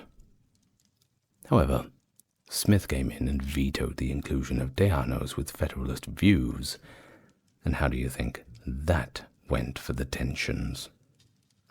Of course, it intensified them even further. Too bad. A plan to attack the Mexican centralist forces in Matamoros was supported by prominent Mexican Federalists, including José Antonio Mexia and Lorenzo de Zavala. The Texas Council, eager to keep Texan soldiers engaged, approved the Matamoros expedition on December 25th, hoping to move the conflict out of Texas. By December the 30th, most of the army and supplies had been moved to Goliad for preparation. There are a few who actually suggest that Dr. James Grant, one of the expedition's leaders, had secret British interests in this operation, but, well, that's a little bit of speculation. We can't really discount it, though. After all, the French had their own interests in the Civil War and the War of Independence in earlier times, 1776 before then. Everyone has their own means to ends. Well, by January the 9th, 1836, Smith's disputes with the council had escalated to the point where he threatened to fire the council unless they withdrew support for the Matamoros expedition. The governor responded by impeaching Smith 2 days later, appointing James W. Robinson as acting governor. The power struggle left Texas in chaos, with Houston halting the departure of all but 70 men to Matamoros. After the removal of Smith, Houston left the army to negotiate a treaty with the Cherokee. He promised the Cherokees land in East Texas if they refrained from aiding the Mexican army or attacking any more Texan settlements. Fannin, a senior official in the regular army, led the troops who refused to go to Matamoros to Goliad in Houston's absence. As confusion over the organization of the February elections spread, municipalities struggled to balance the interests of longtime residents and the newly arrived American volunteers. Tensions fled again when a Kentucky volunteer company was turned away in Nacogdoches. Colonel Sidney Sherman, demanding the right to fight for Texas, eventually persuaded the election judge to allow the volunteers to actually vote. Meanwhile, there was also rumors that Santa Anna was assembling a large army in Mexico, and that sparked fears among the Anglos. He began to frame the conflict as a racial struggle to protect property against this perceived mongrel race of Mexicans and Indians. Well, that's not very nice, isn't it? Well, on October the 23rd, 1835, Santa Anna learned of an armed rebellion at Gonzales. While many in Mexico were indifferent to an uprising, the army and ruling class viewed it as a serious challenge to Mexican authority. Which, of course, that was exactly what it was. Accusations were made that the Anglo settlers were unwilling to accept Mexican laws and customs, not willing to fit in, and it was believed that Mexican honor demanded the defeat of these usurpers. Santa Anna, eager to personally lead the troops and make a name for himself, delegated his presidential duties to Miguel Barragan. He and his officers were confident that the Texans would be quickly intimidated. The Mexican Secretary of War, Jose Maria Tornel, asserted that the superiority of the Mexican soldier over the mountaineers of Kentucky and the hunters of Missouri was undeniable, and that seasoned veterans, of course, would easily overpower the Texans, whom he described as undisciplined. Despite all this, Santa Anna faced logistical challenges. At the time, only about 2,500 soldiers were stationed in Mexico, and that was insufficient to quell the Texan rebellion, while also defending against other threats. So, to fund the campaign, Santa Anna took out loans from various sources, including Cayetano Rubio and Juan N. Erazo, and even used his personal assets as collateral. The new army, known as the Texas Army of Operations, was largely composed of conscripts and quite a few convicted felons who volunteered for military service in exchange for avoiding prison. It's quite arguable, depending on which military and which war you're in, if that would be a better option. That being said, the prisons were not very good back in those days. Of course, Santa Anna believed that his superiority in planning and the Mexican army's experience would just guarantee a swift victory, despite challenges such as corruption, inadequate supplies, poorly equipped troops, many of whom actually lacked proper clothing for the harsh winter. In December 1835, the Mexican Congress passed the Tornel Decree, which declared that foreigners fighting against Mexico would be treated as pirates and executed. This decree meant that Texan fighters would have no possibility of surrender, and likely many American recruits were unaware of this harsh resolution. Either way, by December, over 6,000 soldiers began their march towards Texas, though progress was slow. The army faced difficulties such as delayed pay for teamsters, a shortage of mules, and a large number of women and children, known as soldaderas, accompanying the troops.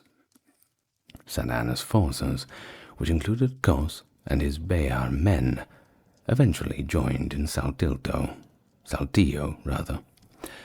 From Saltillo, the army had several options for advancing. South to Bayard via the Laredo Road, west along the Camino Real, or by sea along the Atascocita Road toward Goliad.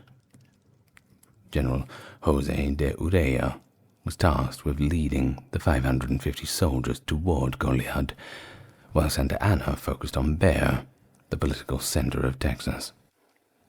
Some of his officers suggested that a coastal march would have been more practical, but Santa Anna's desire to restore his family's honor, especially his brother-in-law's surrender after that, that led him to prioritize Bear. His spies informed him that the majority of the Texan army was preparing for the Matamoros expedition, which may have convinced him that Bear would be easier to capture. On February 17th, Santa Anna's army crossed the Nueces River into Texas. By February 13th, the harsh winter conditions had really set in. Snowfalls of up to 16 inches and record low temperatures. Many of the recruits from the tropical Yucatan region were ill-prepared for the cold. Some even succumbed to dysentery or hypothermia, or heaven forbid, both at the same time. Comanche raiders also targeted these straggling soldiers.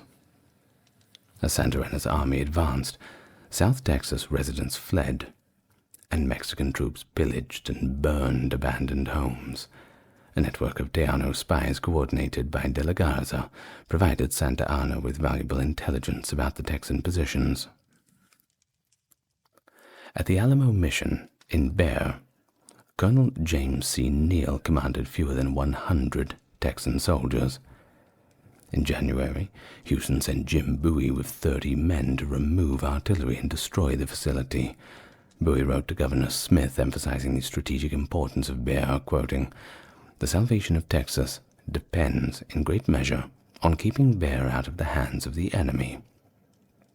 Bowie and Neal were of course resolute, stating that they would rather die in the ditches than give it up. So, February 3rd, a small group of volunteers, including the famous frontiersman Davy Crockett, arrived in Bear to reinforce the defenders. Neal left on February 11th to gather supplies and recruits, leaving Bowie and Travis in charge. Of course, I'm really skimming over this in this video. I've done a full video on the Battle of the Alamo. It goes for about an hour, with every little detail. But it's just one of the chapters within the broader part of the Texas Revolution. If you want to watch that one afterwards, go ahead. You'll find it. On February 23rd, 1836, the Texan defenders of the Alamo, under Colonel Travis's command, were caught unprepared as Mexican troops approached the town of Bear. After gathering what food they could find, the Texans retreated to the Alamo when scouts reported the arrival of the Mexican advance guard. By late afternoon, 1,500 Mexican soldiers had taken control of Bear and raised a blood-red flag. That was the signal that no quarter would be given. The siege of the Alamo began, and it lasted for 13 days. Although there were a few minor skirmishes that offered some hope to the defenders, the situation was pretty bleak. February 24th, Bowie fell ill, and Travis took full command of the Texan forces. Travis sent out a famous letter pleading for reinforcements, vowing victory or death. The letter, reprinted across the United States and Europe, became a rallying cry for Texan independence. Back in Gonzales, Texan and American volunteers gathered in anticipation of reinforcements, hoping for the arrival of Colonel Fannin with his 300 troops. However, Fannin delayed his march, and by February 26th, he turned his forces back. Only a small number of reinforcements, fewer than 100 men, reached the Alamo. On March the 3rd, approximately 1,000 Mexican reinforcements arrived, further tightening the siege.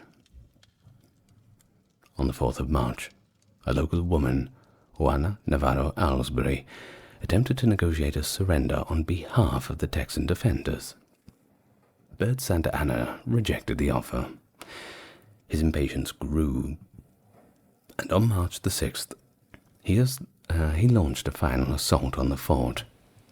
Despite some opposition from his officers, who favored waiting until the Texans were forced to surrender, Santa Anna decided to attack. Many of the Mexican troops were inexperienced, and early in the assault some soldiers fired on each other due to confusion in the ranks. At least 80 Texans did manage to flee the Alamo, but most were killed by the Mexican cavalry.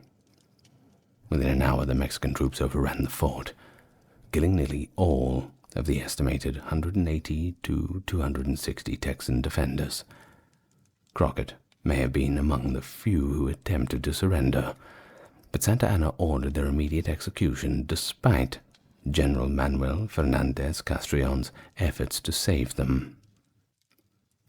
The Mexican army, of course, suffered heavy casualties, with between 400 to 600 men killed or injured, and that's a significant toll by any measure. The battle had little military importance, but it had huge political ramifications. Travis's delay in the siege bought precious time for the Convention of 1836, which met on March the 1st. Had Santa Anna not stopped in Bear for 2 weeks, he likely would have arrived in San Felipe by March 2nd, possibly capturing or scattering the delegates. Santa Anna interrogated the few survivors, mostly women and children, before releasing them. Among them was Susanna Dickinson, who was sent to Gonzales along with Travis's slave Joe to spread the news of the Texan defeat. Santa Anna expected the Texan forces to quickly disband, believing that the overwhelming difference in troop numbers would extinguish any remaining resistance. Meanwhile, on January the 31st, General Urrea arrived in Matamoros and quickly persuaded local Federalists that the Texans' goal was succession.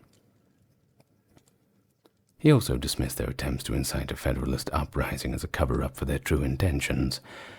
Meanwhile, Texan forces under Johnson and Grant were misled by Mexican double agents, who assured them they would have no difficulty in capturing Matamoros. Grant and a small group wandered between the Nueces River and Matamoros, while Johnson stayed in San Patricio with a few men. On February 27th, Johnson's forces were ambushed by Urrea's men just after midnight, catching the Texans by surprise. Johnson managed to escape, one of the only 6 to do so. The others were either captured or, well, you know. On March the 2nd, Urrea's dragoons ambushed the Texans again at Agua Dulce Creek, killing 12 of them, including Grant. The rest were taken prisoner. Despite orders to execute the captives, Urrea sent them to Matamoros. On March 11th, 1836, Colonel James Fannin sent Captain Amon B. King to assist with the evacuation of the settlers from the Refugio Mission. However, King and his men spent an entire day searching for Centralist sympathizers on nearby ranches instead of focusing on their mission. Upon returning to the mission in March 12th, they were quickly surrounded by Mexican forces under De la Garza's Victoriana Guardes and General Urrea's advanced guard. The same day, Fannin received orders from General Sam Houston to march to Victoria and demolish Presidio La Bahia, also known as the Fort Defiance.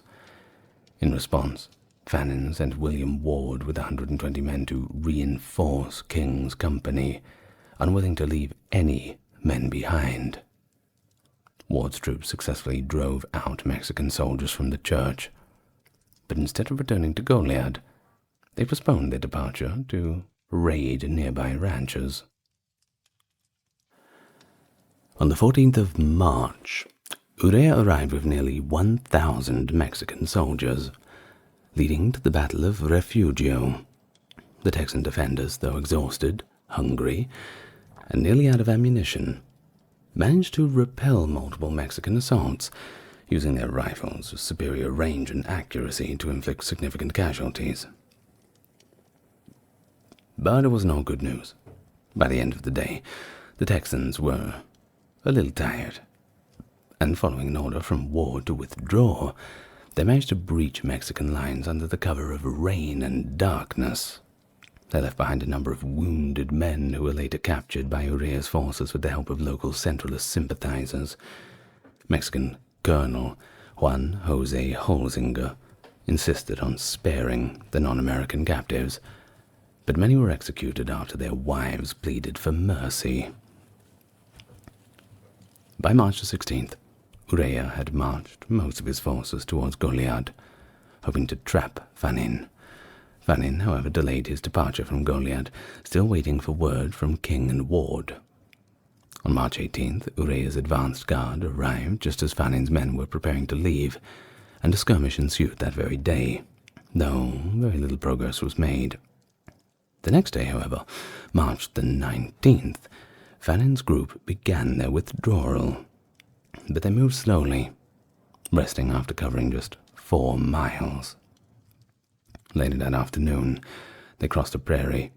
Urrea's troops caught up with them, fearing they would not make it to the timber cover along the Colto Creek. Urrea deployed his forces, surrounding the Texans. The Texans formed a hollow square to defend themselves, managing to repel 3 charges. The Battle of Coleto left roughly 9 Texans dead and 51 wounded, including Fannin. But Urrea suffered 140 casualties and lost 50 men. By March 20th, Urrea paraded his forces and artillery and the Texans, realizing that their situation was hopeless, surrendered. Mexican records indicate that the Texans surrendered voluntarily, though Texan accounts suggest that they were promised treatment as prisoners of war and safe passage to the United States. 2 days later, on March the 22nd, Ward's remaining men were surrounded, and they also surrendered, despite Ward's personal objections.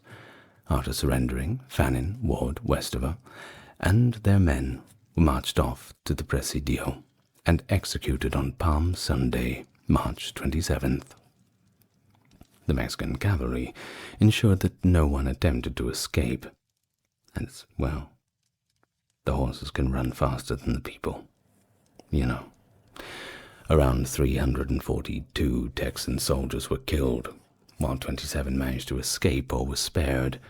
A few weeks later, Mexican Congress officially granted a reprieve to all Texas prisoners condemned to death. Meanwhile, on the 1st of March 1836, the Convention of 1836 convened in Washington on the Brazos, where 45 delegates from 21 municipalities attended. George C. Childress quickly presented a draft of the Texas Declaration of Independence, which was approved on the 2nd day of March. Just hours after the fall of the Alamo, Travis sent out his final dispatch. Delegate Robert Potter, distressed by the news, moved to adjourn the convention and have all delegates enlist in the army, but was persuaded to stay. The convention ultimately appointed Sam Houston as the commander-in-chief of all Texan military forces, a position that he accepted with the full support of his delegates. Over the next 10 days after the Texas Declaration of Independence, delegates drafted the Republic of Texas Constitution, incorporating elements from the U.S. Constitution while adapting it to meet their needs. The new Constitution established a government with a bicameral legislature, a chief executive, and a Supreme Court, actually mirroring the structure of the U.S. government. However, it diverged from the U.S. Constitution by allowing the impressment of goods and forcing civilians to house soldiers. Additionally, it granted the people the right to rebel against the government and explicitly legalized slavery. After approving the Constitution on March the 17th, the delegates elected David H. Burnett as the interim president, despite his not being a delegate.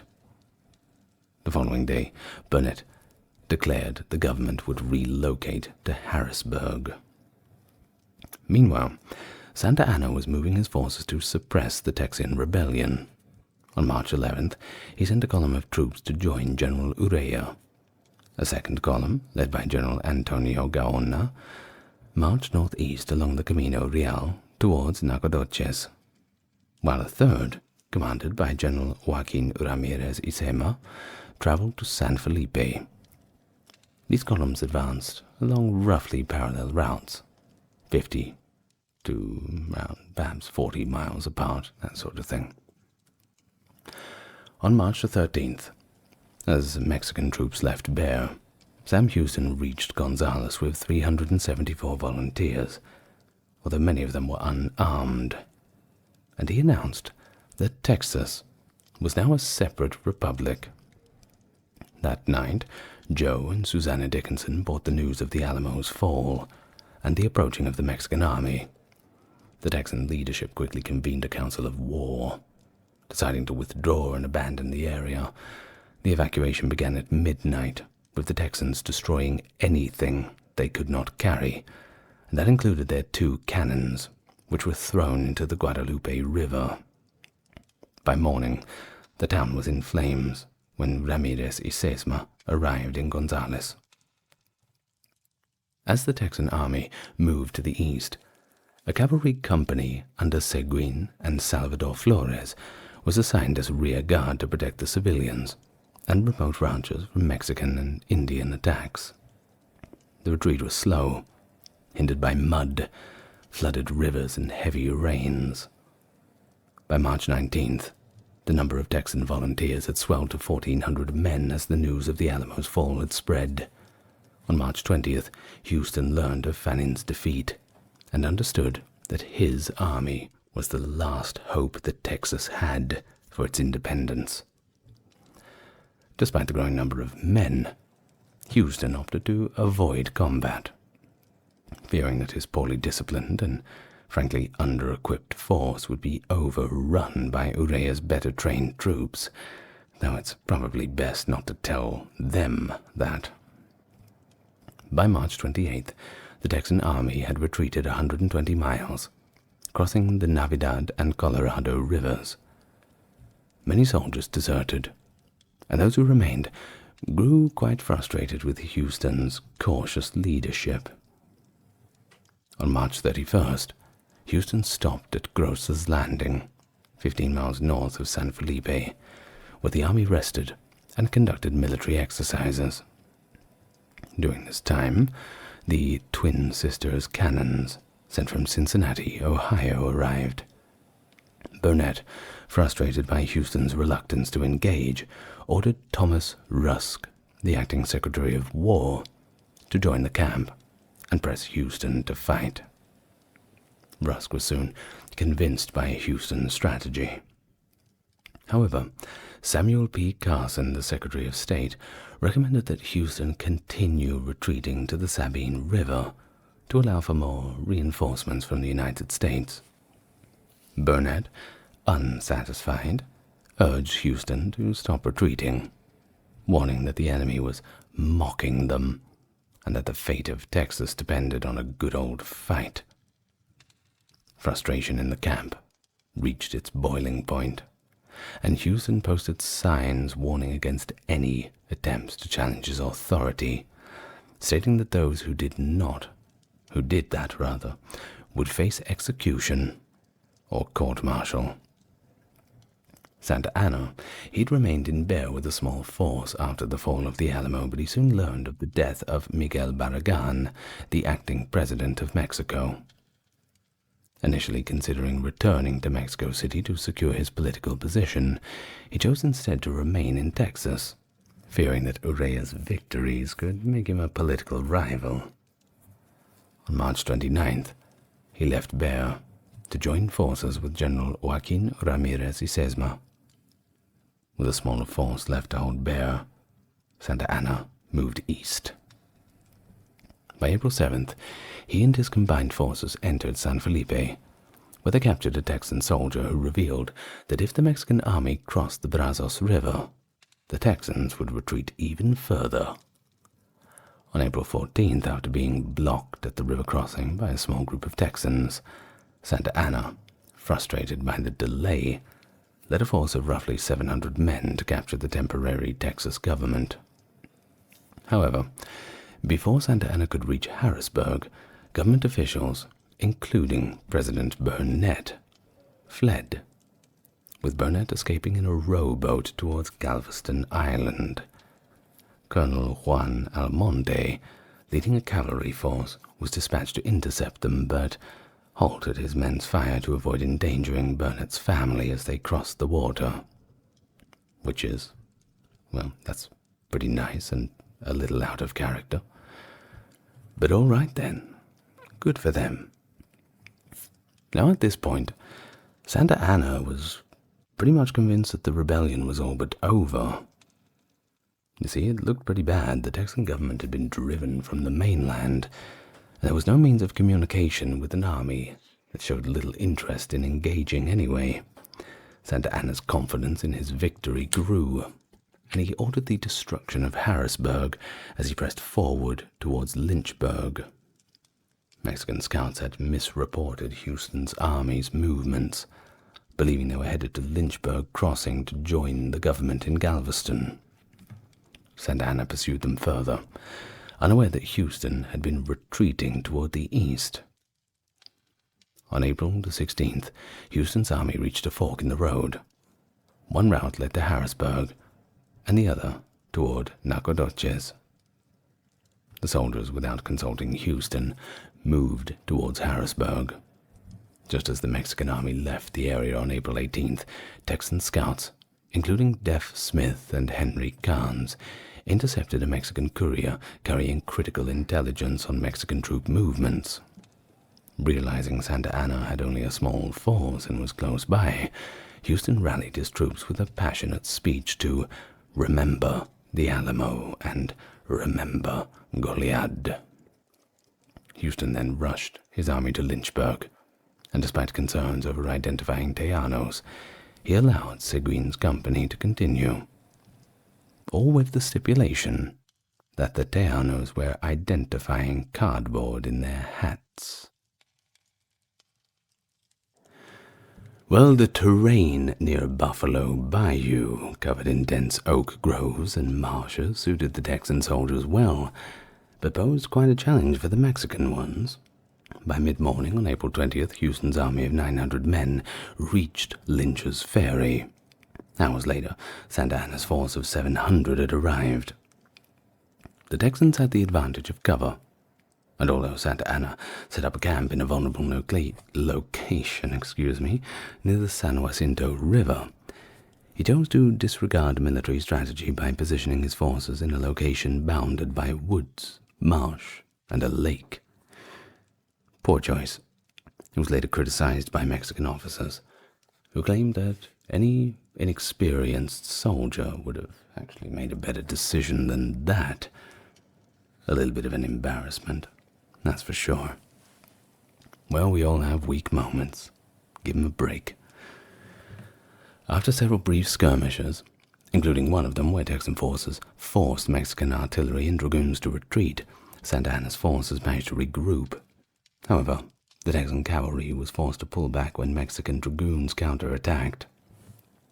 During a retreat, Lamar, a newly arrived Texan volunteer, that is Mirabeau B. Lamar, saved General Thomas Rusk from being captured by the Mexican forces. Despite Houston's orders to keep his forces under control, several Texan infantrymen simply rushed onto the battlefield. Houston was furious that his orders had been ignored, while Mexican officers reportedly applauded Lamar's bravery in staying behind to help fellow soldiers. The skirmishes had given both sides a sense of the opposing forces' strength, whatever the case was, and the stage was then set for the decisive conflict. Are you excited? Oh yeah. Now, the night before the battle, the Mexican soldiers worked to fortify their camp at San Jacinto, using brush, saddles, and pretty much anything they could find to construct makeshift defenses. By 9 a.m. on April 21st, General Martin Perfecto de Cos and his 540 reinforcements arrived, bringing the Mexican force number to about 1,200 men, give or take. However, these reinforcements were largely inexperienced recruits, and it didn't help that they'd marched non-stop for over 24 hours without any food or rest. Not much good to us that tired and, well, certainly very cranky, one would assume. As the morning passed without any Texan assault, the Mexican officers became complacent. By the afternoon, Santa Anna allowed Cos's men to rest, while he too took the opportunity to have something to eat, take a bath, and just relax for a little while. Take it easy. I'm sure no one's going to attack us while we're doing that. Meanwhile, Houston ordered Deaf Smith to destroy Vince's Bridge, which was located 5 miles away, to prevent any further Mexican reinforcements from reaching the camp. At 4 p.m., the Texans, hauling their cannon, began to move stealthily through the tall grass. The Battle of San Jacinto officially began at 4:30 p.m., when the Texan cannon fire rang out. The Texan forces, led by Houston and Rusk, broke ranks and charged across the Mexican breastworks into hand-to-hand combat. The Mexican troops, caught off guard, struggled to form really any defensive positions. Confusion reigned as Santa Anna, Castrillon, and Almonte shouted conflicting orders, which only further disoriented the Mexican soldiers. It only took 18 minutes for the Mexican army to begin a full retreat. Many Mexican soldiers fled towards Peggy Lake, where Texan riflemen stationed along the banks fired at any movement in the marshes. Despite attempts by Houston and other Texan officers to halt the pursuit, the Texans continued their relentless attack. As soldiers chanted, "Remember the Alamo, remember Goliad," Mexican infantrymen shouting "Me no Alamo" begged for mercy, but their cries went unanswered. In the aftermath, 650 Mexican soldiers were killed and 300 were captured, in what people have called one of the most one-sided victories in history. Debatable, I suppose. The Texans suffered 30 injuries and lost 11 men in the battle. Despite Santa Anna's defeat, the majority of the Mexican army in Texas under the command of Urrea and General Vicente Filosola, was still intact, and they had about 4,000 troops with them. Houston knew that his army could not afford another direct confrontation with Urrea or Filosola. So as night fell, a large group of prisoners was brought into the Texan camp. Initially, Houston thought they were Mexican reinforcements, causing him to exclaim that everything was lost. Santa Anna, meanwhile, had fled towards Vince's Bridge, but remember, it was no longer much of a bridge. Upon discovering that it had been destroyed, he hid in the marshes. The following day he was captured by Texan forces. Despite being severely injured in the ankle by a bullet, Houston was brought before the Mexican general, who was now negotiating for his life. Santa Anna offered to ordered the withdrawal of the remaining Mexican troops in exchange for his survival. He wrote a letter to Filisola, instructing him to withdraw to Beja and await further orders, acknowledging the disastrous outcome of the previous day's encounter. Filisola, urged by General Urrea to continue the campaign, was determined not to risk further failure after Santa Anna's defeat. However, logistical issues soon made the campaign simply untenable. All the spring rains had ruined the ammunition, and the roads had become nearly impassable, causing soldiers to sink knee-deep into the mud. Illnesses such as dysentery began to spread rapidly and supplies ran low. With no possibility of reinforcements, Filisola admitted that if the Texans had confronted them under such conditions, their only option would have been to die or surrender unconditionally. The Mexican forces were effectively finished in Texas. So, after the Battle of San Jacinto, Santa Anna continued to negotiate with Texan leaders, including Houston, Rusk, and Burnett, for several weeks after. 2 treaties were proposed by Santa Anna, one containing his personal agreements, and the other representing the terms between Mexico and the Republic of Texas. The treaties of Velasco stipulated the respect and restoration of private property, which included slaves, and the withdrawal of Mexican troops south of the Rio Grande. Santa Anna would be granted safe passage to Veracruz, and prisoners of war were to be released without incident. Additionally, Santa Anna covertly pledged to persuade the Mexican Congress to recognize the Republic of Texas and to accept the Rio Grande as the shared border. Following the defeat, many families from San Patricio who had supported the Mexican army joined General Urrea when he marched south in mid-May. By early June, only 20 families remained, and the area saw a notable depopulation during the early years of the Republic of Texas. Despite the treaty, Urrea refused to return slaves taken by his forces, and many former slaves seeking freedom followed the Mexican army back to Mexico. Mexican forces had crossed the Nueces River by the end of May, and Filisola prepared for a second campaign to retake Texas, but this was just not to be.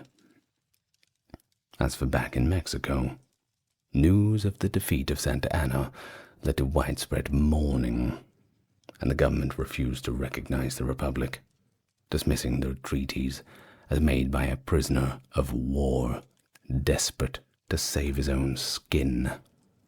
Which, well, it's kind of hard to argue against that. That was pretty much what happened.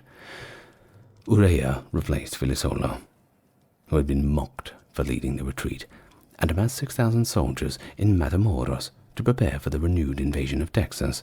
However, Urrea's plans were diverted by Federalist uprisings in other regions of Mexico, preventing the invasion from materializing. Too bad, so sad, I suppose.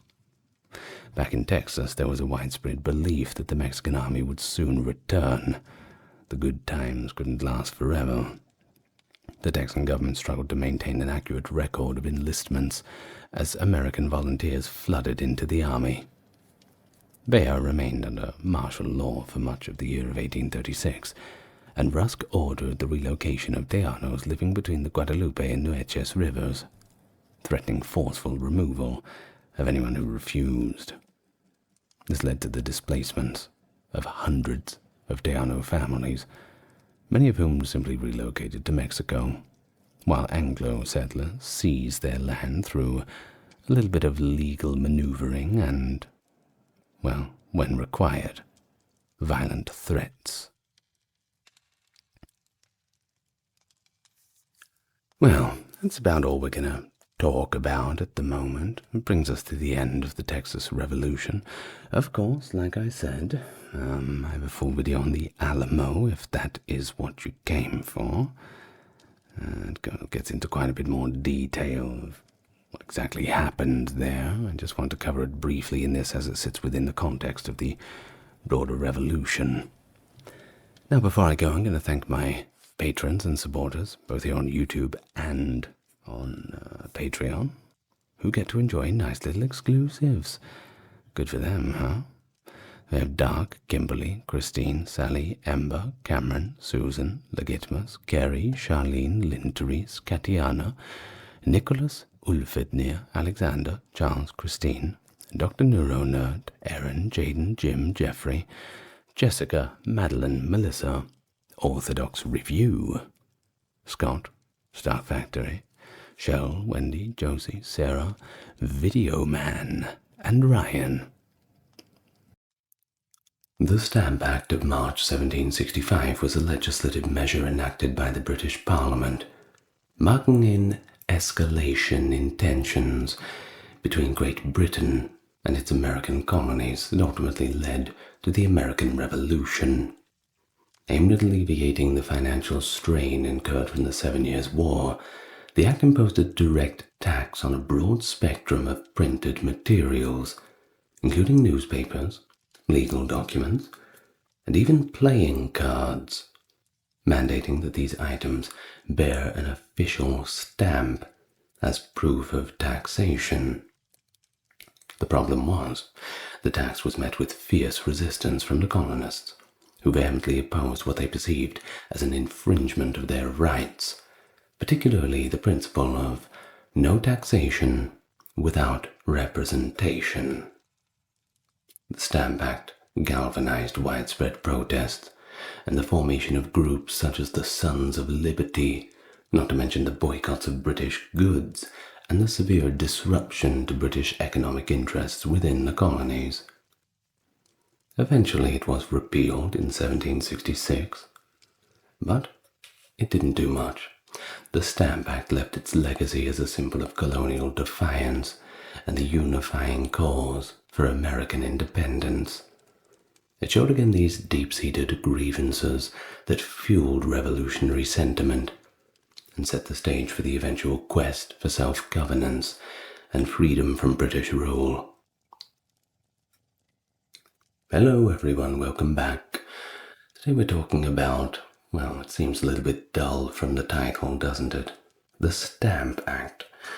How could that be interesting? Well, trust me, it is. Believe me. So as usual, if you like this sort of stuff, give it a like, comment, and subscribe, and we can begin another journey back into American history today. Now, at a considerable financial cost, the British had won the 7 Years' War that was fought between 1756 and 73. It was also referred to as the French and Indian War outside of the United States. The British national debt increased from around £72 million in 1755 to about £129 million in 1764. The war had nearly doubled it. The Bute Ministry had decided in early 1763 to maintain 10,000 British regulars in the American colonies, and that of course comes with its own price tag, about £42 million of today's money. It's kind of the same in US dollars, so post-war costs were expected to remain high. The main justification for keeping such a sizable force was that 1,500 officers, many of whom had strong ties in Parliament, would be laid off if the army were demobilized. Because of this, it was particularly wise to keep a sizable peacetime force. But because Britons were opposed to keeping a standing army at home, the majority of the troops had to be garrisoned abroad, which just makes it a lot more expensive. The Royal Proclamation of 1763 and the additional responsibility placed on the British soldiers to halt all of the violent conflicts between Native Americans and the colonists were brought about by the start of the Pontiacs War in May of that year. The main reason for the deployment of the sizable 10,000 British troops to the American frontier was to supply the officers who were part of the British patronage system.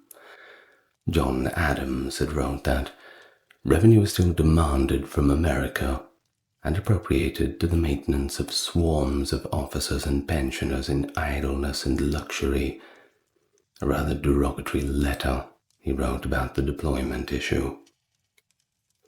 After the short-lived Bute ministry failed, George Grenville took over as Prime Minister in April of 1763, and he had to figure out how on earth he was going to finance this peacetime army.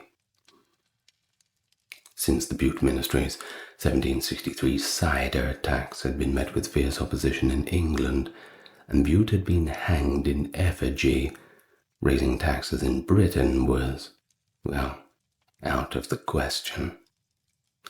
Therefore, the Grenville Ministry determined that Parliament would tax the American colonists instead, without their consent, and this way they'd get the required money. What could possibly go wrong?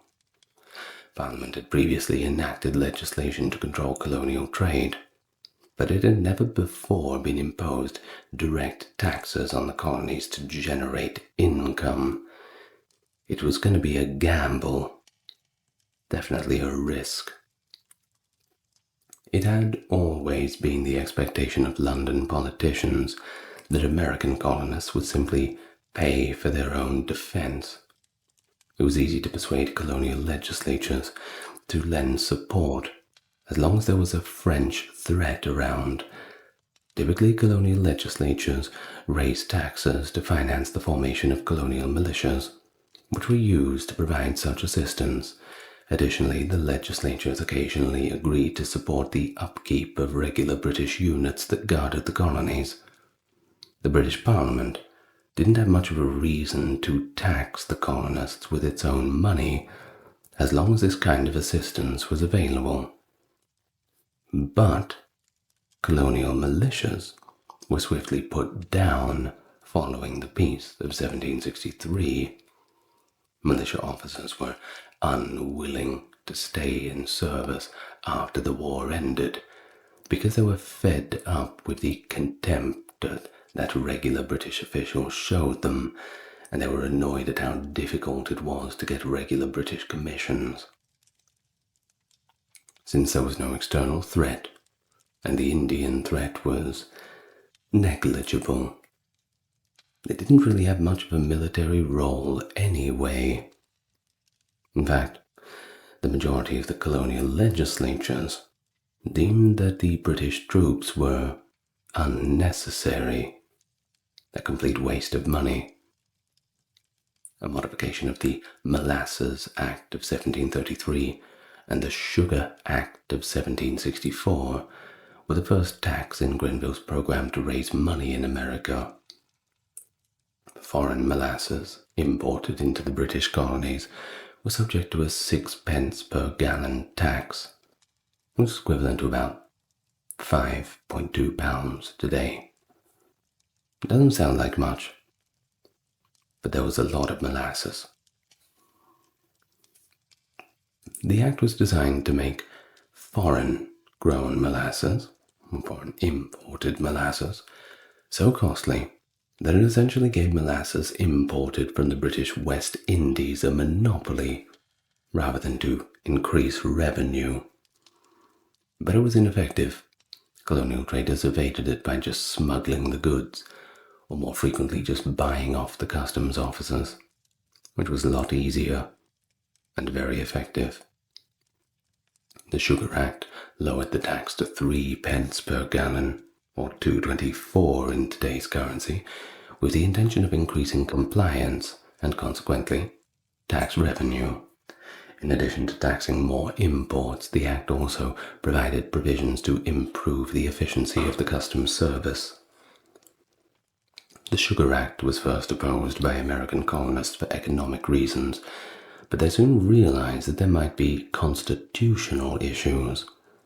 The colonists contended that because of their theoretical rights as Englishmen, they could not be taxed without their consent, which manifested itself in the form of representation in Parliament, despite the British Constitution's guarantee that taxes could not be imposed without Parliament's approval. Parliament's taxation of the colonists was viewed as a violation of their rights because they did not elect any representatives to the legislature. And this was a major objection to the Stamp Act the following year, but there was not time to bring it up in response to the Sugar Act. Now, in Great Britain, Stamp Acts were a very effective taxation system that brought in over £100,000 in revenue with relatively low collection costs. The system was practically self-regulating, since most legal documents had to bear an official stamp. Without the required stamp, a document would be deemed void under British law. It had been contemplated twice prior to the 7 Years' War, and again in 1761 to impose such a tax on the colonies. Drafts of colonial stamp acts had actually been sent to Grenville in September and October of 1763, but the proposals lacked the specialized knowledge of colonial affairs necessary to properly describe the documents that would be subject to the stamp. Grenville made it clear that the authority to tax the colonies was uncontested at the time of the Sugar Act was passed in April 1764, and that further taxes, such as the stamp tax, were pretty much right around the corner. Now, the first concern for Grenville was the amount of the tax. He had told American agents shortly after he had announced the possibility of tax that he had nothing against the Americans coming up with a different plan to raise the funds themselves, but requisitioning each colony and letting them decide how to increase their share would be the only other option. There was no political mechanism in place to guarantee the success of each cooperation, and this had never worked before, not even during the French and Indian War. Benjamin Franklin, New Haven's Jared Ingersoll, Connecticut's agent Richard Jackson, and South Carolina's agent Charles Garth met with Grenville on February 2nd, 1765 to discuss the tax. These colonial representatives merely recommended that the decision be left to the colonies. They had no particular alternative to offer. He wanted to raise the funds by a means the most easy and least objectionable to the colony. Grenville had stated. The Stamp Act was drafted by Thomas Whately, who claimed that the delay in its implementation was out of tenderness to the colonies, and that the tax was the easiest and most equal, and also the most certain. Shortly after this meeting, the parliamentary debate started. They formally disregarded the petitions of the colonies, scrunched up and thrown into the bin like a wrapper of a Kit Kat. Something like that. Well, Charles Townsend stated during the debate, "And now will these Americans, children planted by our care, nourished up by our indulgence, until they are grown to a degree of strength and opulence and protected by our arms, will they grudge to contribute their mite to relieve us from the heavy weight of the burden which we lie under?" Well, Colonel Isaac Barr was reportedly not very impressed with this. He had responded back to him, "Planted by your care? No. Your oppression planted them in America. They fled from your tyranny to then an uncultivated and unhospitable country, where they exposed themselves to almost all the hardships which human nature is liable, and among others to the cruelties of a savage foe, the most subtle, and I take upon me to say the most formidable of any people upon the face of God's earth. They, nourished by your indulgence, they grew by your neglect of them. As soon as you began to care about them, that care was exercised in sending persons to rule over them, in one department and another, who were perhaps the deputies of deputies or some member of the House sent to spy out their liberty, to misrepresent their actions, and to prey upon them.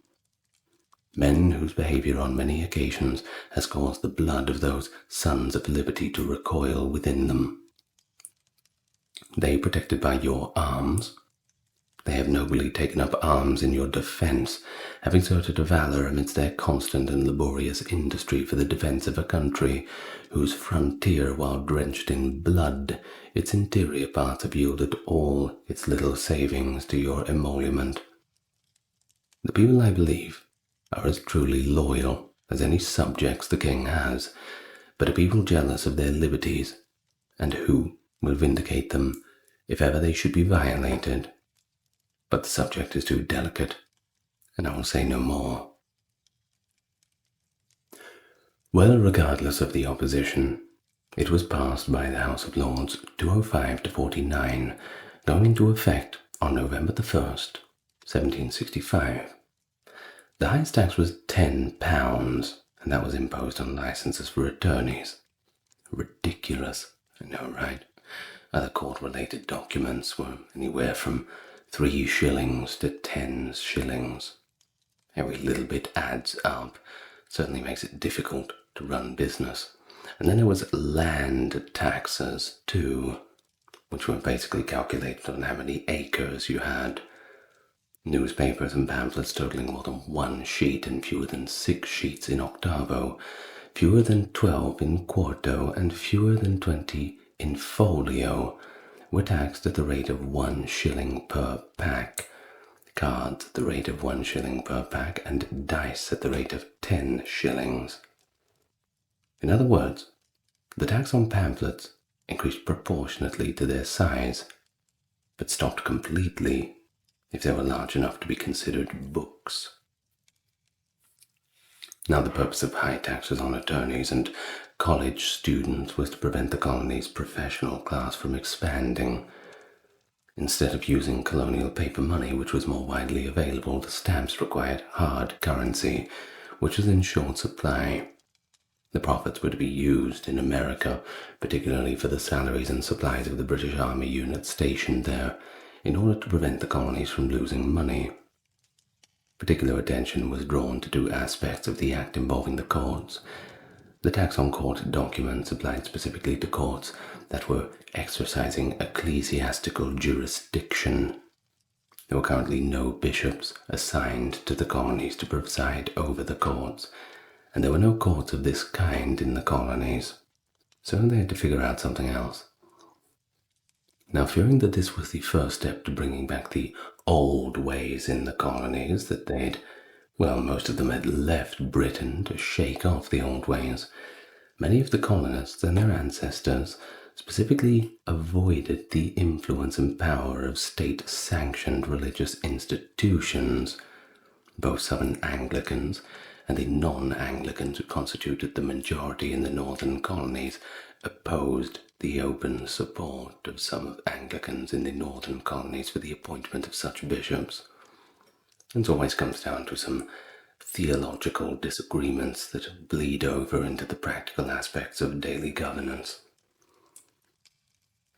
Now, according to the Sugar Acts model, the Act gave Admiralty courts the authority to try violators, but historically Admiralty courts had only heard cases pertaining to the high seas. The colonists perceived the Stamp Act as an additional attempt to replace their local courts with English-controlled ones, even though it was really the Sugar Act that appeared to follow this precedent. The Act had an impact on a wide range of professions and trades because it levied taxes on a wide range of paper products. We're talking newspapers, deeds, wills, indentures, pretty much everything.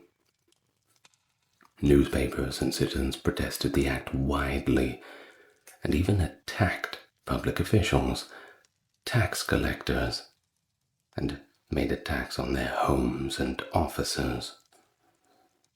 Well, you can do that. I'm not advocating for a tax on tax collectors. Well, almost immediately after the Act was approved by Parliament, Grenville began designating stamp distributors, surely to become the most popular people in the colonies. The expected income that the positions promised made it easy to find applicants, and he filled the posts with local colonists. Even Benjamin Franklin was unaware of the chaos and effect that the tax would have on American-British relations, or that these distributors would become the target of colonial resistance, as evidenced by his suggestion that John Hughes be appointed as the agent for Pennsylvania. Surely he would have known, because he was a printer, wasn't he? He had one of those big printing companies, did a bunch of different newspapers.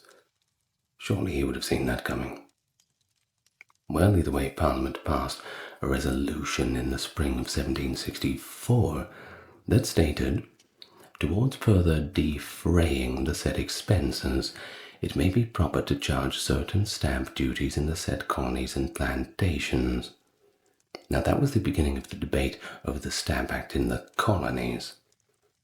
Now the practical goal of the Sugar Act and the Pro-Stamp Act was to collect money from the colonists, although the Sugar Act was essentially a continuation of the earlier laws that were already in.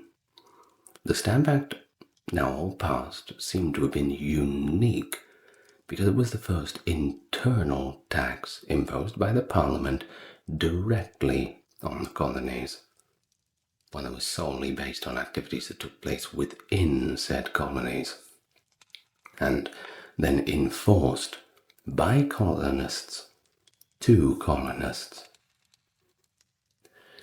Well, you could probably view them as traitors if you were that patriotic. I'm sure many people did.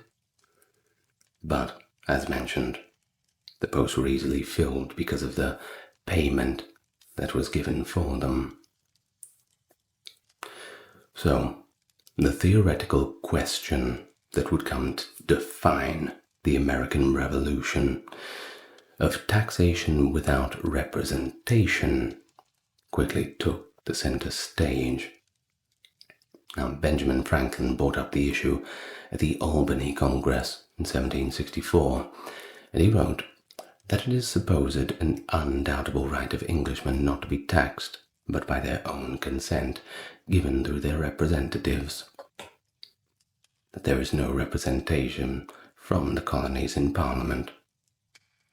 This theory of virtual representation served as a refutation for this claim.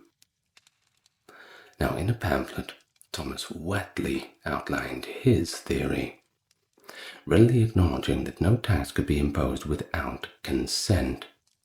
In fact, they were just using British law against them. However, the reality was that at least 75% of adult males in Britain were not actually represented in Parliament due to property qualifications and other reasons.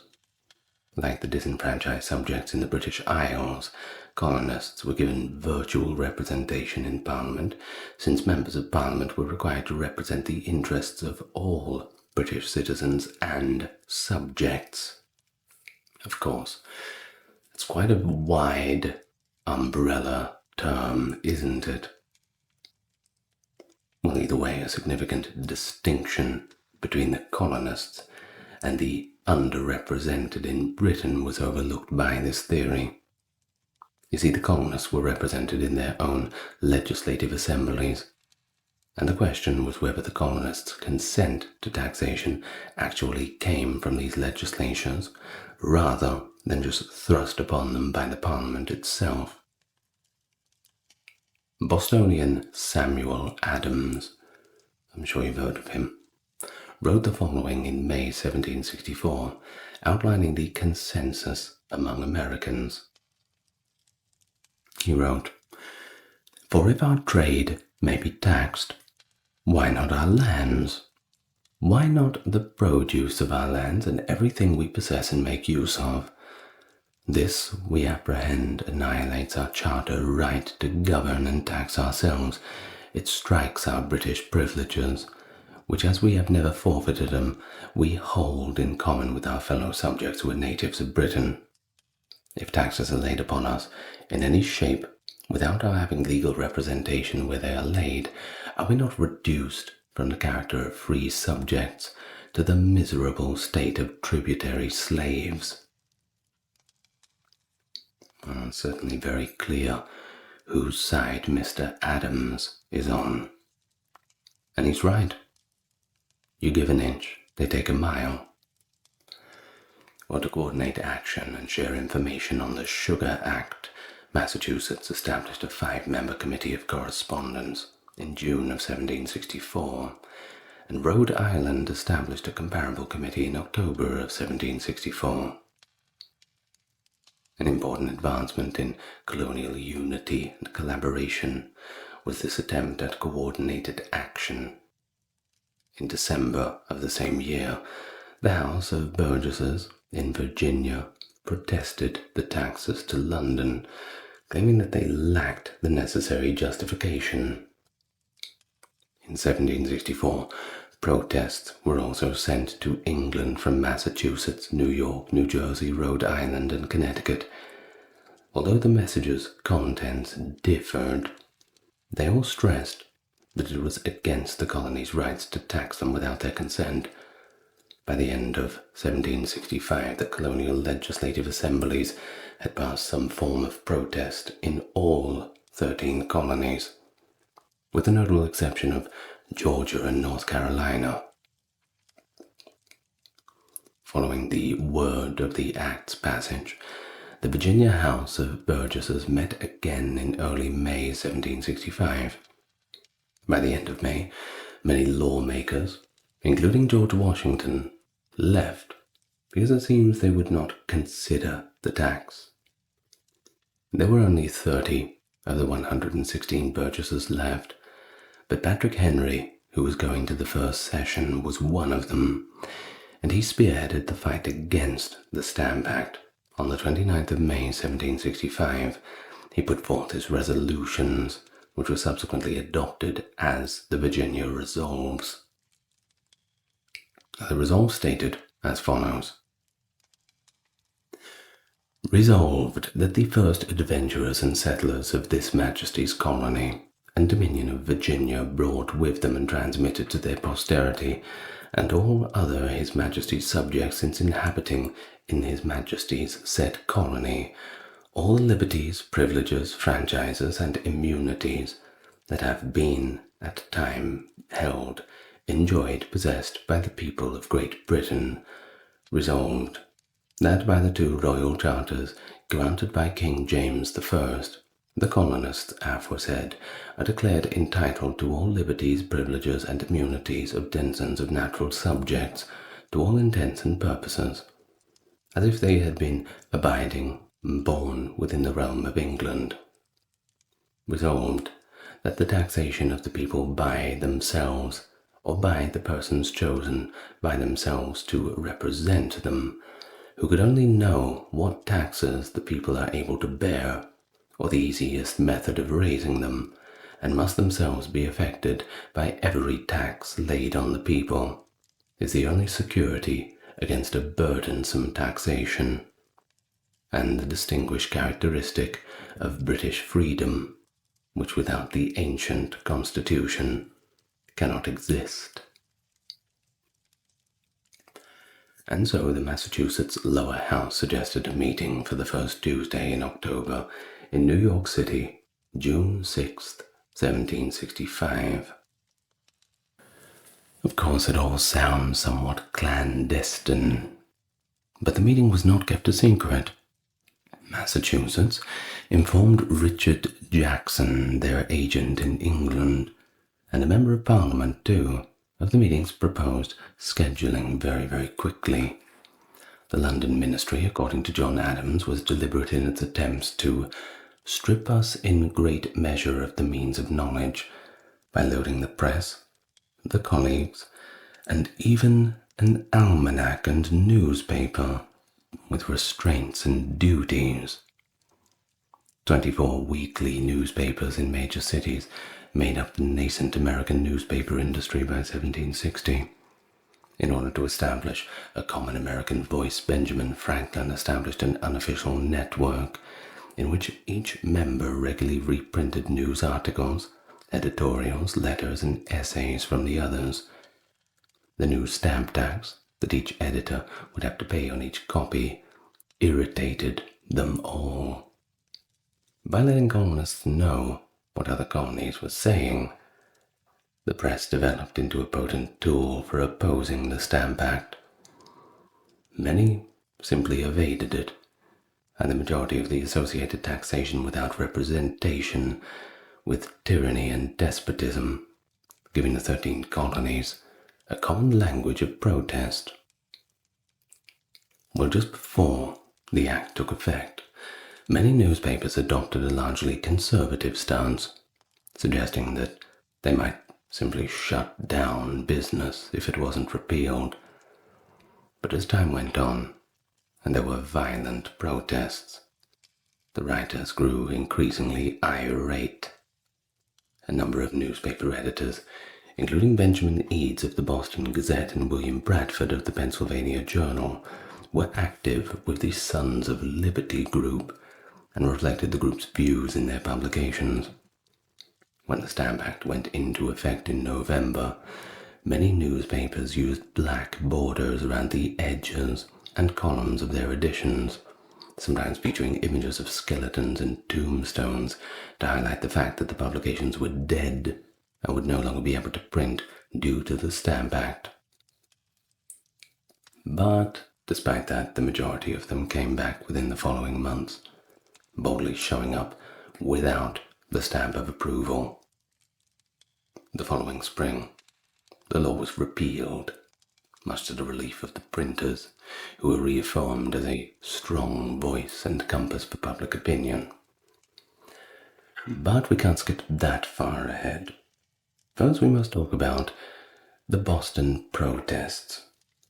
And they were the most prominent in the early times. On August 14, 1765, Andrew Oliver, a Massachusetts stamp distributor, was hanged. Though in effigy. He wasn't actually hanged. From a giant elm tree at the crossing of Essex and Orange Street in the city's South End. Still, that's not a very nice thing to have happen to you. Certainly sends a message. A jackboot with a green bottom paint job was also hung, a reference to Grenville and the Earl of Bute, the two individuals of the colonists most frequently blamed.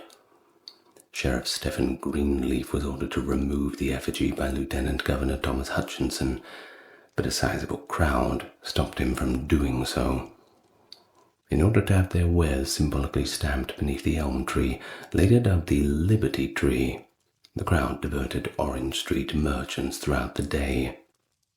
The Boston-based Sons of Liberty came to accept this date as the organization's traditional founding. Ebenezer McIntosh was a shoemaker who served during the 7 Years' War. He led a group of people one evening who demolished Andrew Oliver's effigy and carried it in a funeral procession to the town house where the legislature convened. They then proceeded to Oliver's office, which they demolished, and marked the timbers with a symbolic stamp. The effigy, Oliver's stable house coach and chassis, were then taken to his house at the base of Fort Hill, which was decapitated and burned. When Greenleaf and Hutchinson attempted to stop the gang from robbing and destroying Oliver's house, they threw stones at them. The following day, Oliver requested to be released from his responsibilities. Yeah, it's probably best to go for an early retirement, man. But his resignation was insufficient. In the end, McIntosh made Oliver publicly resign under the Liberty Tree, and then he was paraded through the streets. How humiliating. Of course, the colonies in general saw a rise in organized resistance groups, acts of violence, and threats of aggressive behavior as word spread about the reasons behind Andrew Oliver's resignation. These resistance groups were founded by the members of the middle and upper classes of society throughout the colonies, and they soon adopted the name the Sons of Liberty. These colonial resistance groups managed to persuade judges and business people to avoid using the correct stamps that Parliament required, burned effigies of royal officials, and forced Stamp Act collectors to resign from their positions. Prominent public figures like Samuel Adams of the Loyal Nine of the Boston Caucus, an association of Boston merchants, and James Otis, who oversaw the Boston Gazette, were the driving forces behind the street protests. They tried to exert economic and social control over those beneath them, but they frequently failed to keep a careful balance between riots and large-scale protest action. In addition to requiring the backing of the working class, these men had to prove the validity of their actions in order for England to take their protests seriously. The Loyal Nine were more of a social club with political interests at the time of the protests, but by December 1765, they were making statements under that name of the Sons of Liberty. Locally organized groups began to unite into intercolonial organizations of a kind never observed before in the colonies. Long before 1765, the term Sons of Liberty had been used in a more generic sense, but it wasn't until February 1766 that the term's influence spread throughout the colonies as an organized group using the formal name Sons of Liberty. This, of course, set the stage for future resistance to the British that carried the colonies into 1776. After separate beginnings in multiple colonies, the organization grew month after month. By November 6th, a committee was established in New York to communicate with other colonies. And in December, organizations from Connecticut and New York formed an alliance. Boston and Manhattan were connected by letter in January, and by March, Providence had established correspondence with New York, New Hampshire, and Newport. By March, the Sons of Liberty groups had been formed in Norfolk, Virginia, New Jersey, and Maryland, and a local group in North Carolina was drawing attention to Georgia and South Carolina. Although the Sons of Liberty officers and leaders were drawn almost entirely from the middle and upper ranks of colonial society, they understood they needed to broaden their sphere of influence to encompass the whole of political society. The Sons of Liberty used massive public protests to broaden their support in order to accomplish this. Although they worked to control the possible violence of extra-legal gatherings, they discovered early on that managing such crowds was going to be a difficult task. Although the group claimed allegiance to the established British and local governments, they always took potential military action as a last resort into account. They claimed to have remained faithful to the king during the Stamp Act crisis because they had fundamental confidence that Parliament would act morally and remove the tax. So it wasn't a rebellion against the tax. It was a rebellion against the tax, rather, but not the king. That was not what their disagreement was with. They just didn't want the tax. Well, in October of 1765, the Stamp Act Congress took place in New York. The Congress was composed of 27 delegates from 9 colonies, and their job was to write a series of formal petitions explaining why Parliament could not tax them. Numerous influential men from the colonies were among the delegates. John Rutledge of South Carolina, age 26, was the youngest. Hendrick Fisher of New Jersey, age 65, were the oldest. All but 3 of the delegates were born in the colonies. 10 were lawmakers, 10 were merchants, and 7 were planters or landowners, but all that held some kind of elective office. 3 were loyalists during the Revolution, 9 attended the First and the Second Continental Congress, 4 signed the Declaration of Independence. and 4 died before the colonies declared their independence. Francis Bernard, the governor of Massachusetts, thought that the representatives of his colony in the Congress would be in favor of Parliament. Bernard was particularly fond of Timothy Ruggles, that's a nice last name, Ruggles, who had chosen to lead the Congress. Bernard had given Ruggles the directive to recommend submission to the Stamp Act until Parliament could be persuaded to repeal it. A final Stamp Act resolution, according to many delegates, would actually strengthen ties between Britain and the colonies. To his colony's agent in England, Robert Livingston of New York, wrote, "If I really wished to see America in a state of independence, I should desire as one of the most effectual means to that end the Stamp Act should be enforced." Livingston emphasized the significance of removing the Stamp Act from the general public discourse. Well, for 12 days in a row, not even taking Sundays off, the Congress convened. The meetings drew no audience, and no details of the discussions were made public. Delegate John Dickinson of Pennsylvania drafted the final document of the meeting, which was titled The Declaration of Rights and Grievances. 14 colonial protest points were to be brought up in this declaration. In addition to objecting to the Stamp Act, it claimed that the colonists had all the rights of Englishmen, and that Parliament could not speak for them because they were unable to vote. The colonies could only be taxed by colonial assemblies. Additionally, they claimed that it was an abuse of power for the Admiralty courts to extend their jurisdiction to non-naval matters. Now, the Congress claimed that they had certain natural rights, just by virtue of being human, in addition to merely arguing for their rights as Englishmen. Resolution 3 declared that it is inseparably essential for the freedom of a people and the undoubted right of Englishmen that no taxes be imposed upon them, but with their own consent given personally or by their representatives. Since the rights of the colonies did not originate with the Parliament, Christopher Gadsden of South Carolina had suggested that the Congress's petition should only be sent to the King himself.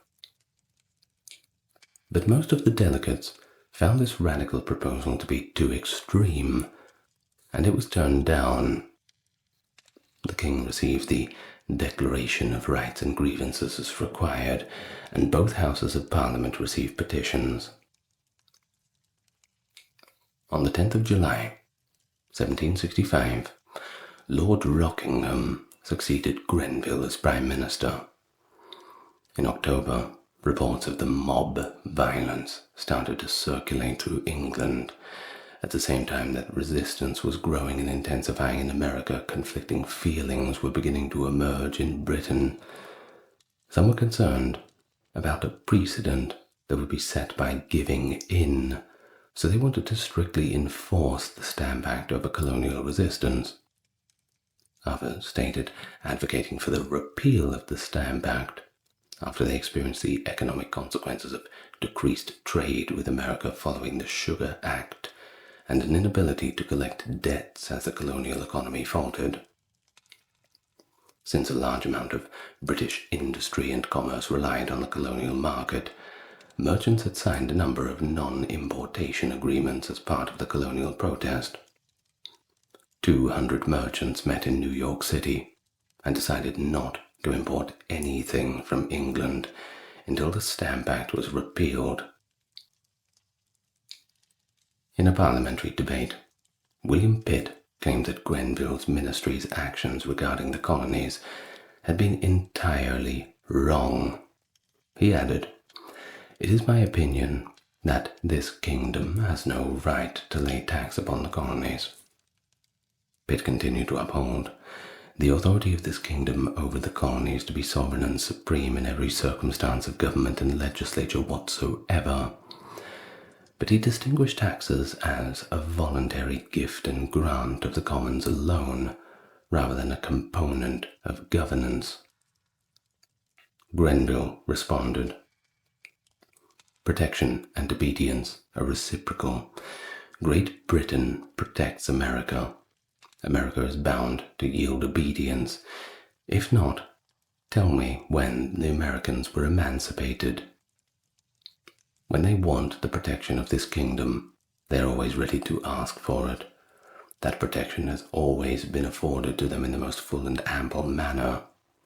The nation has ran itself into an immense debt to give them their protection, and now they are called upon to contribute a small share towards the public expense, and expense arising from themselves.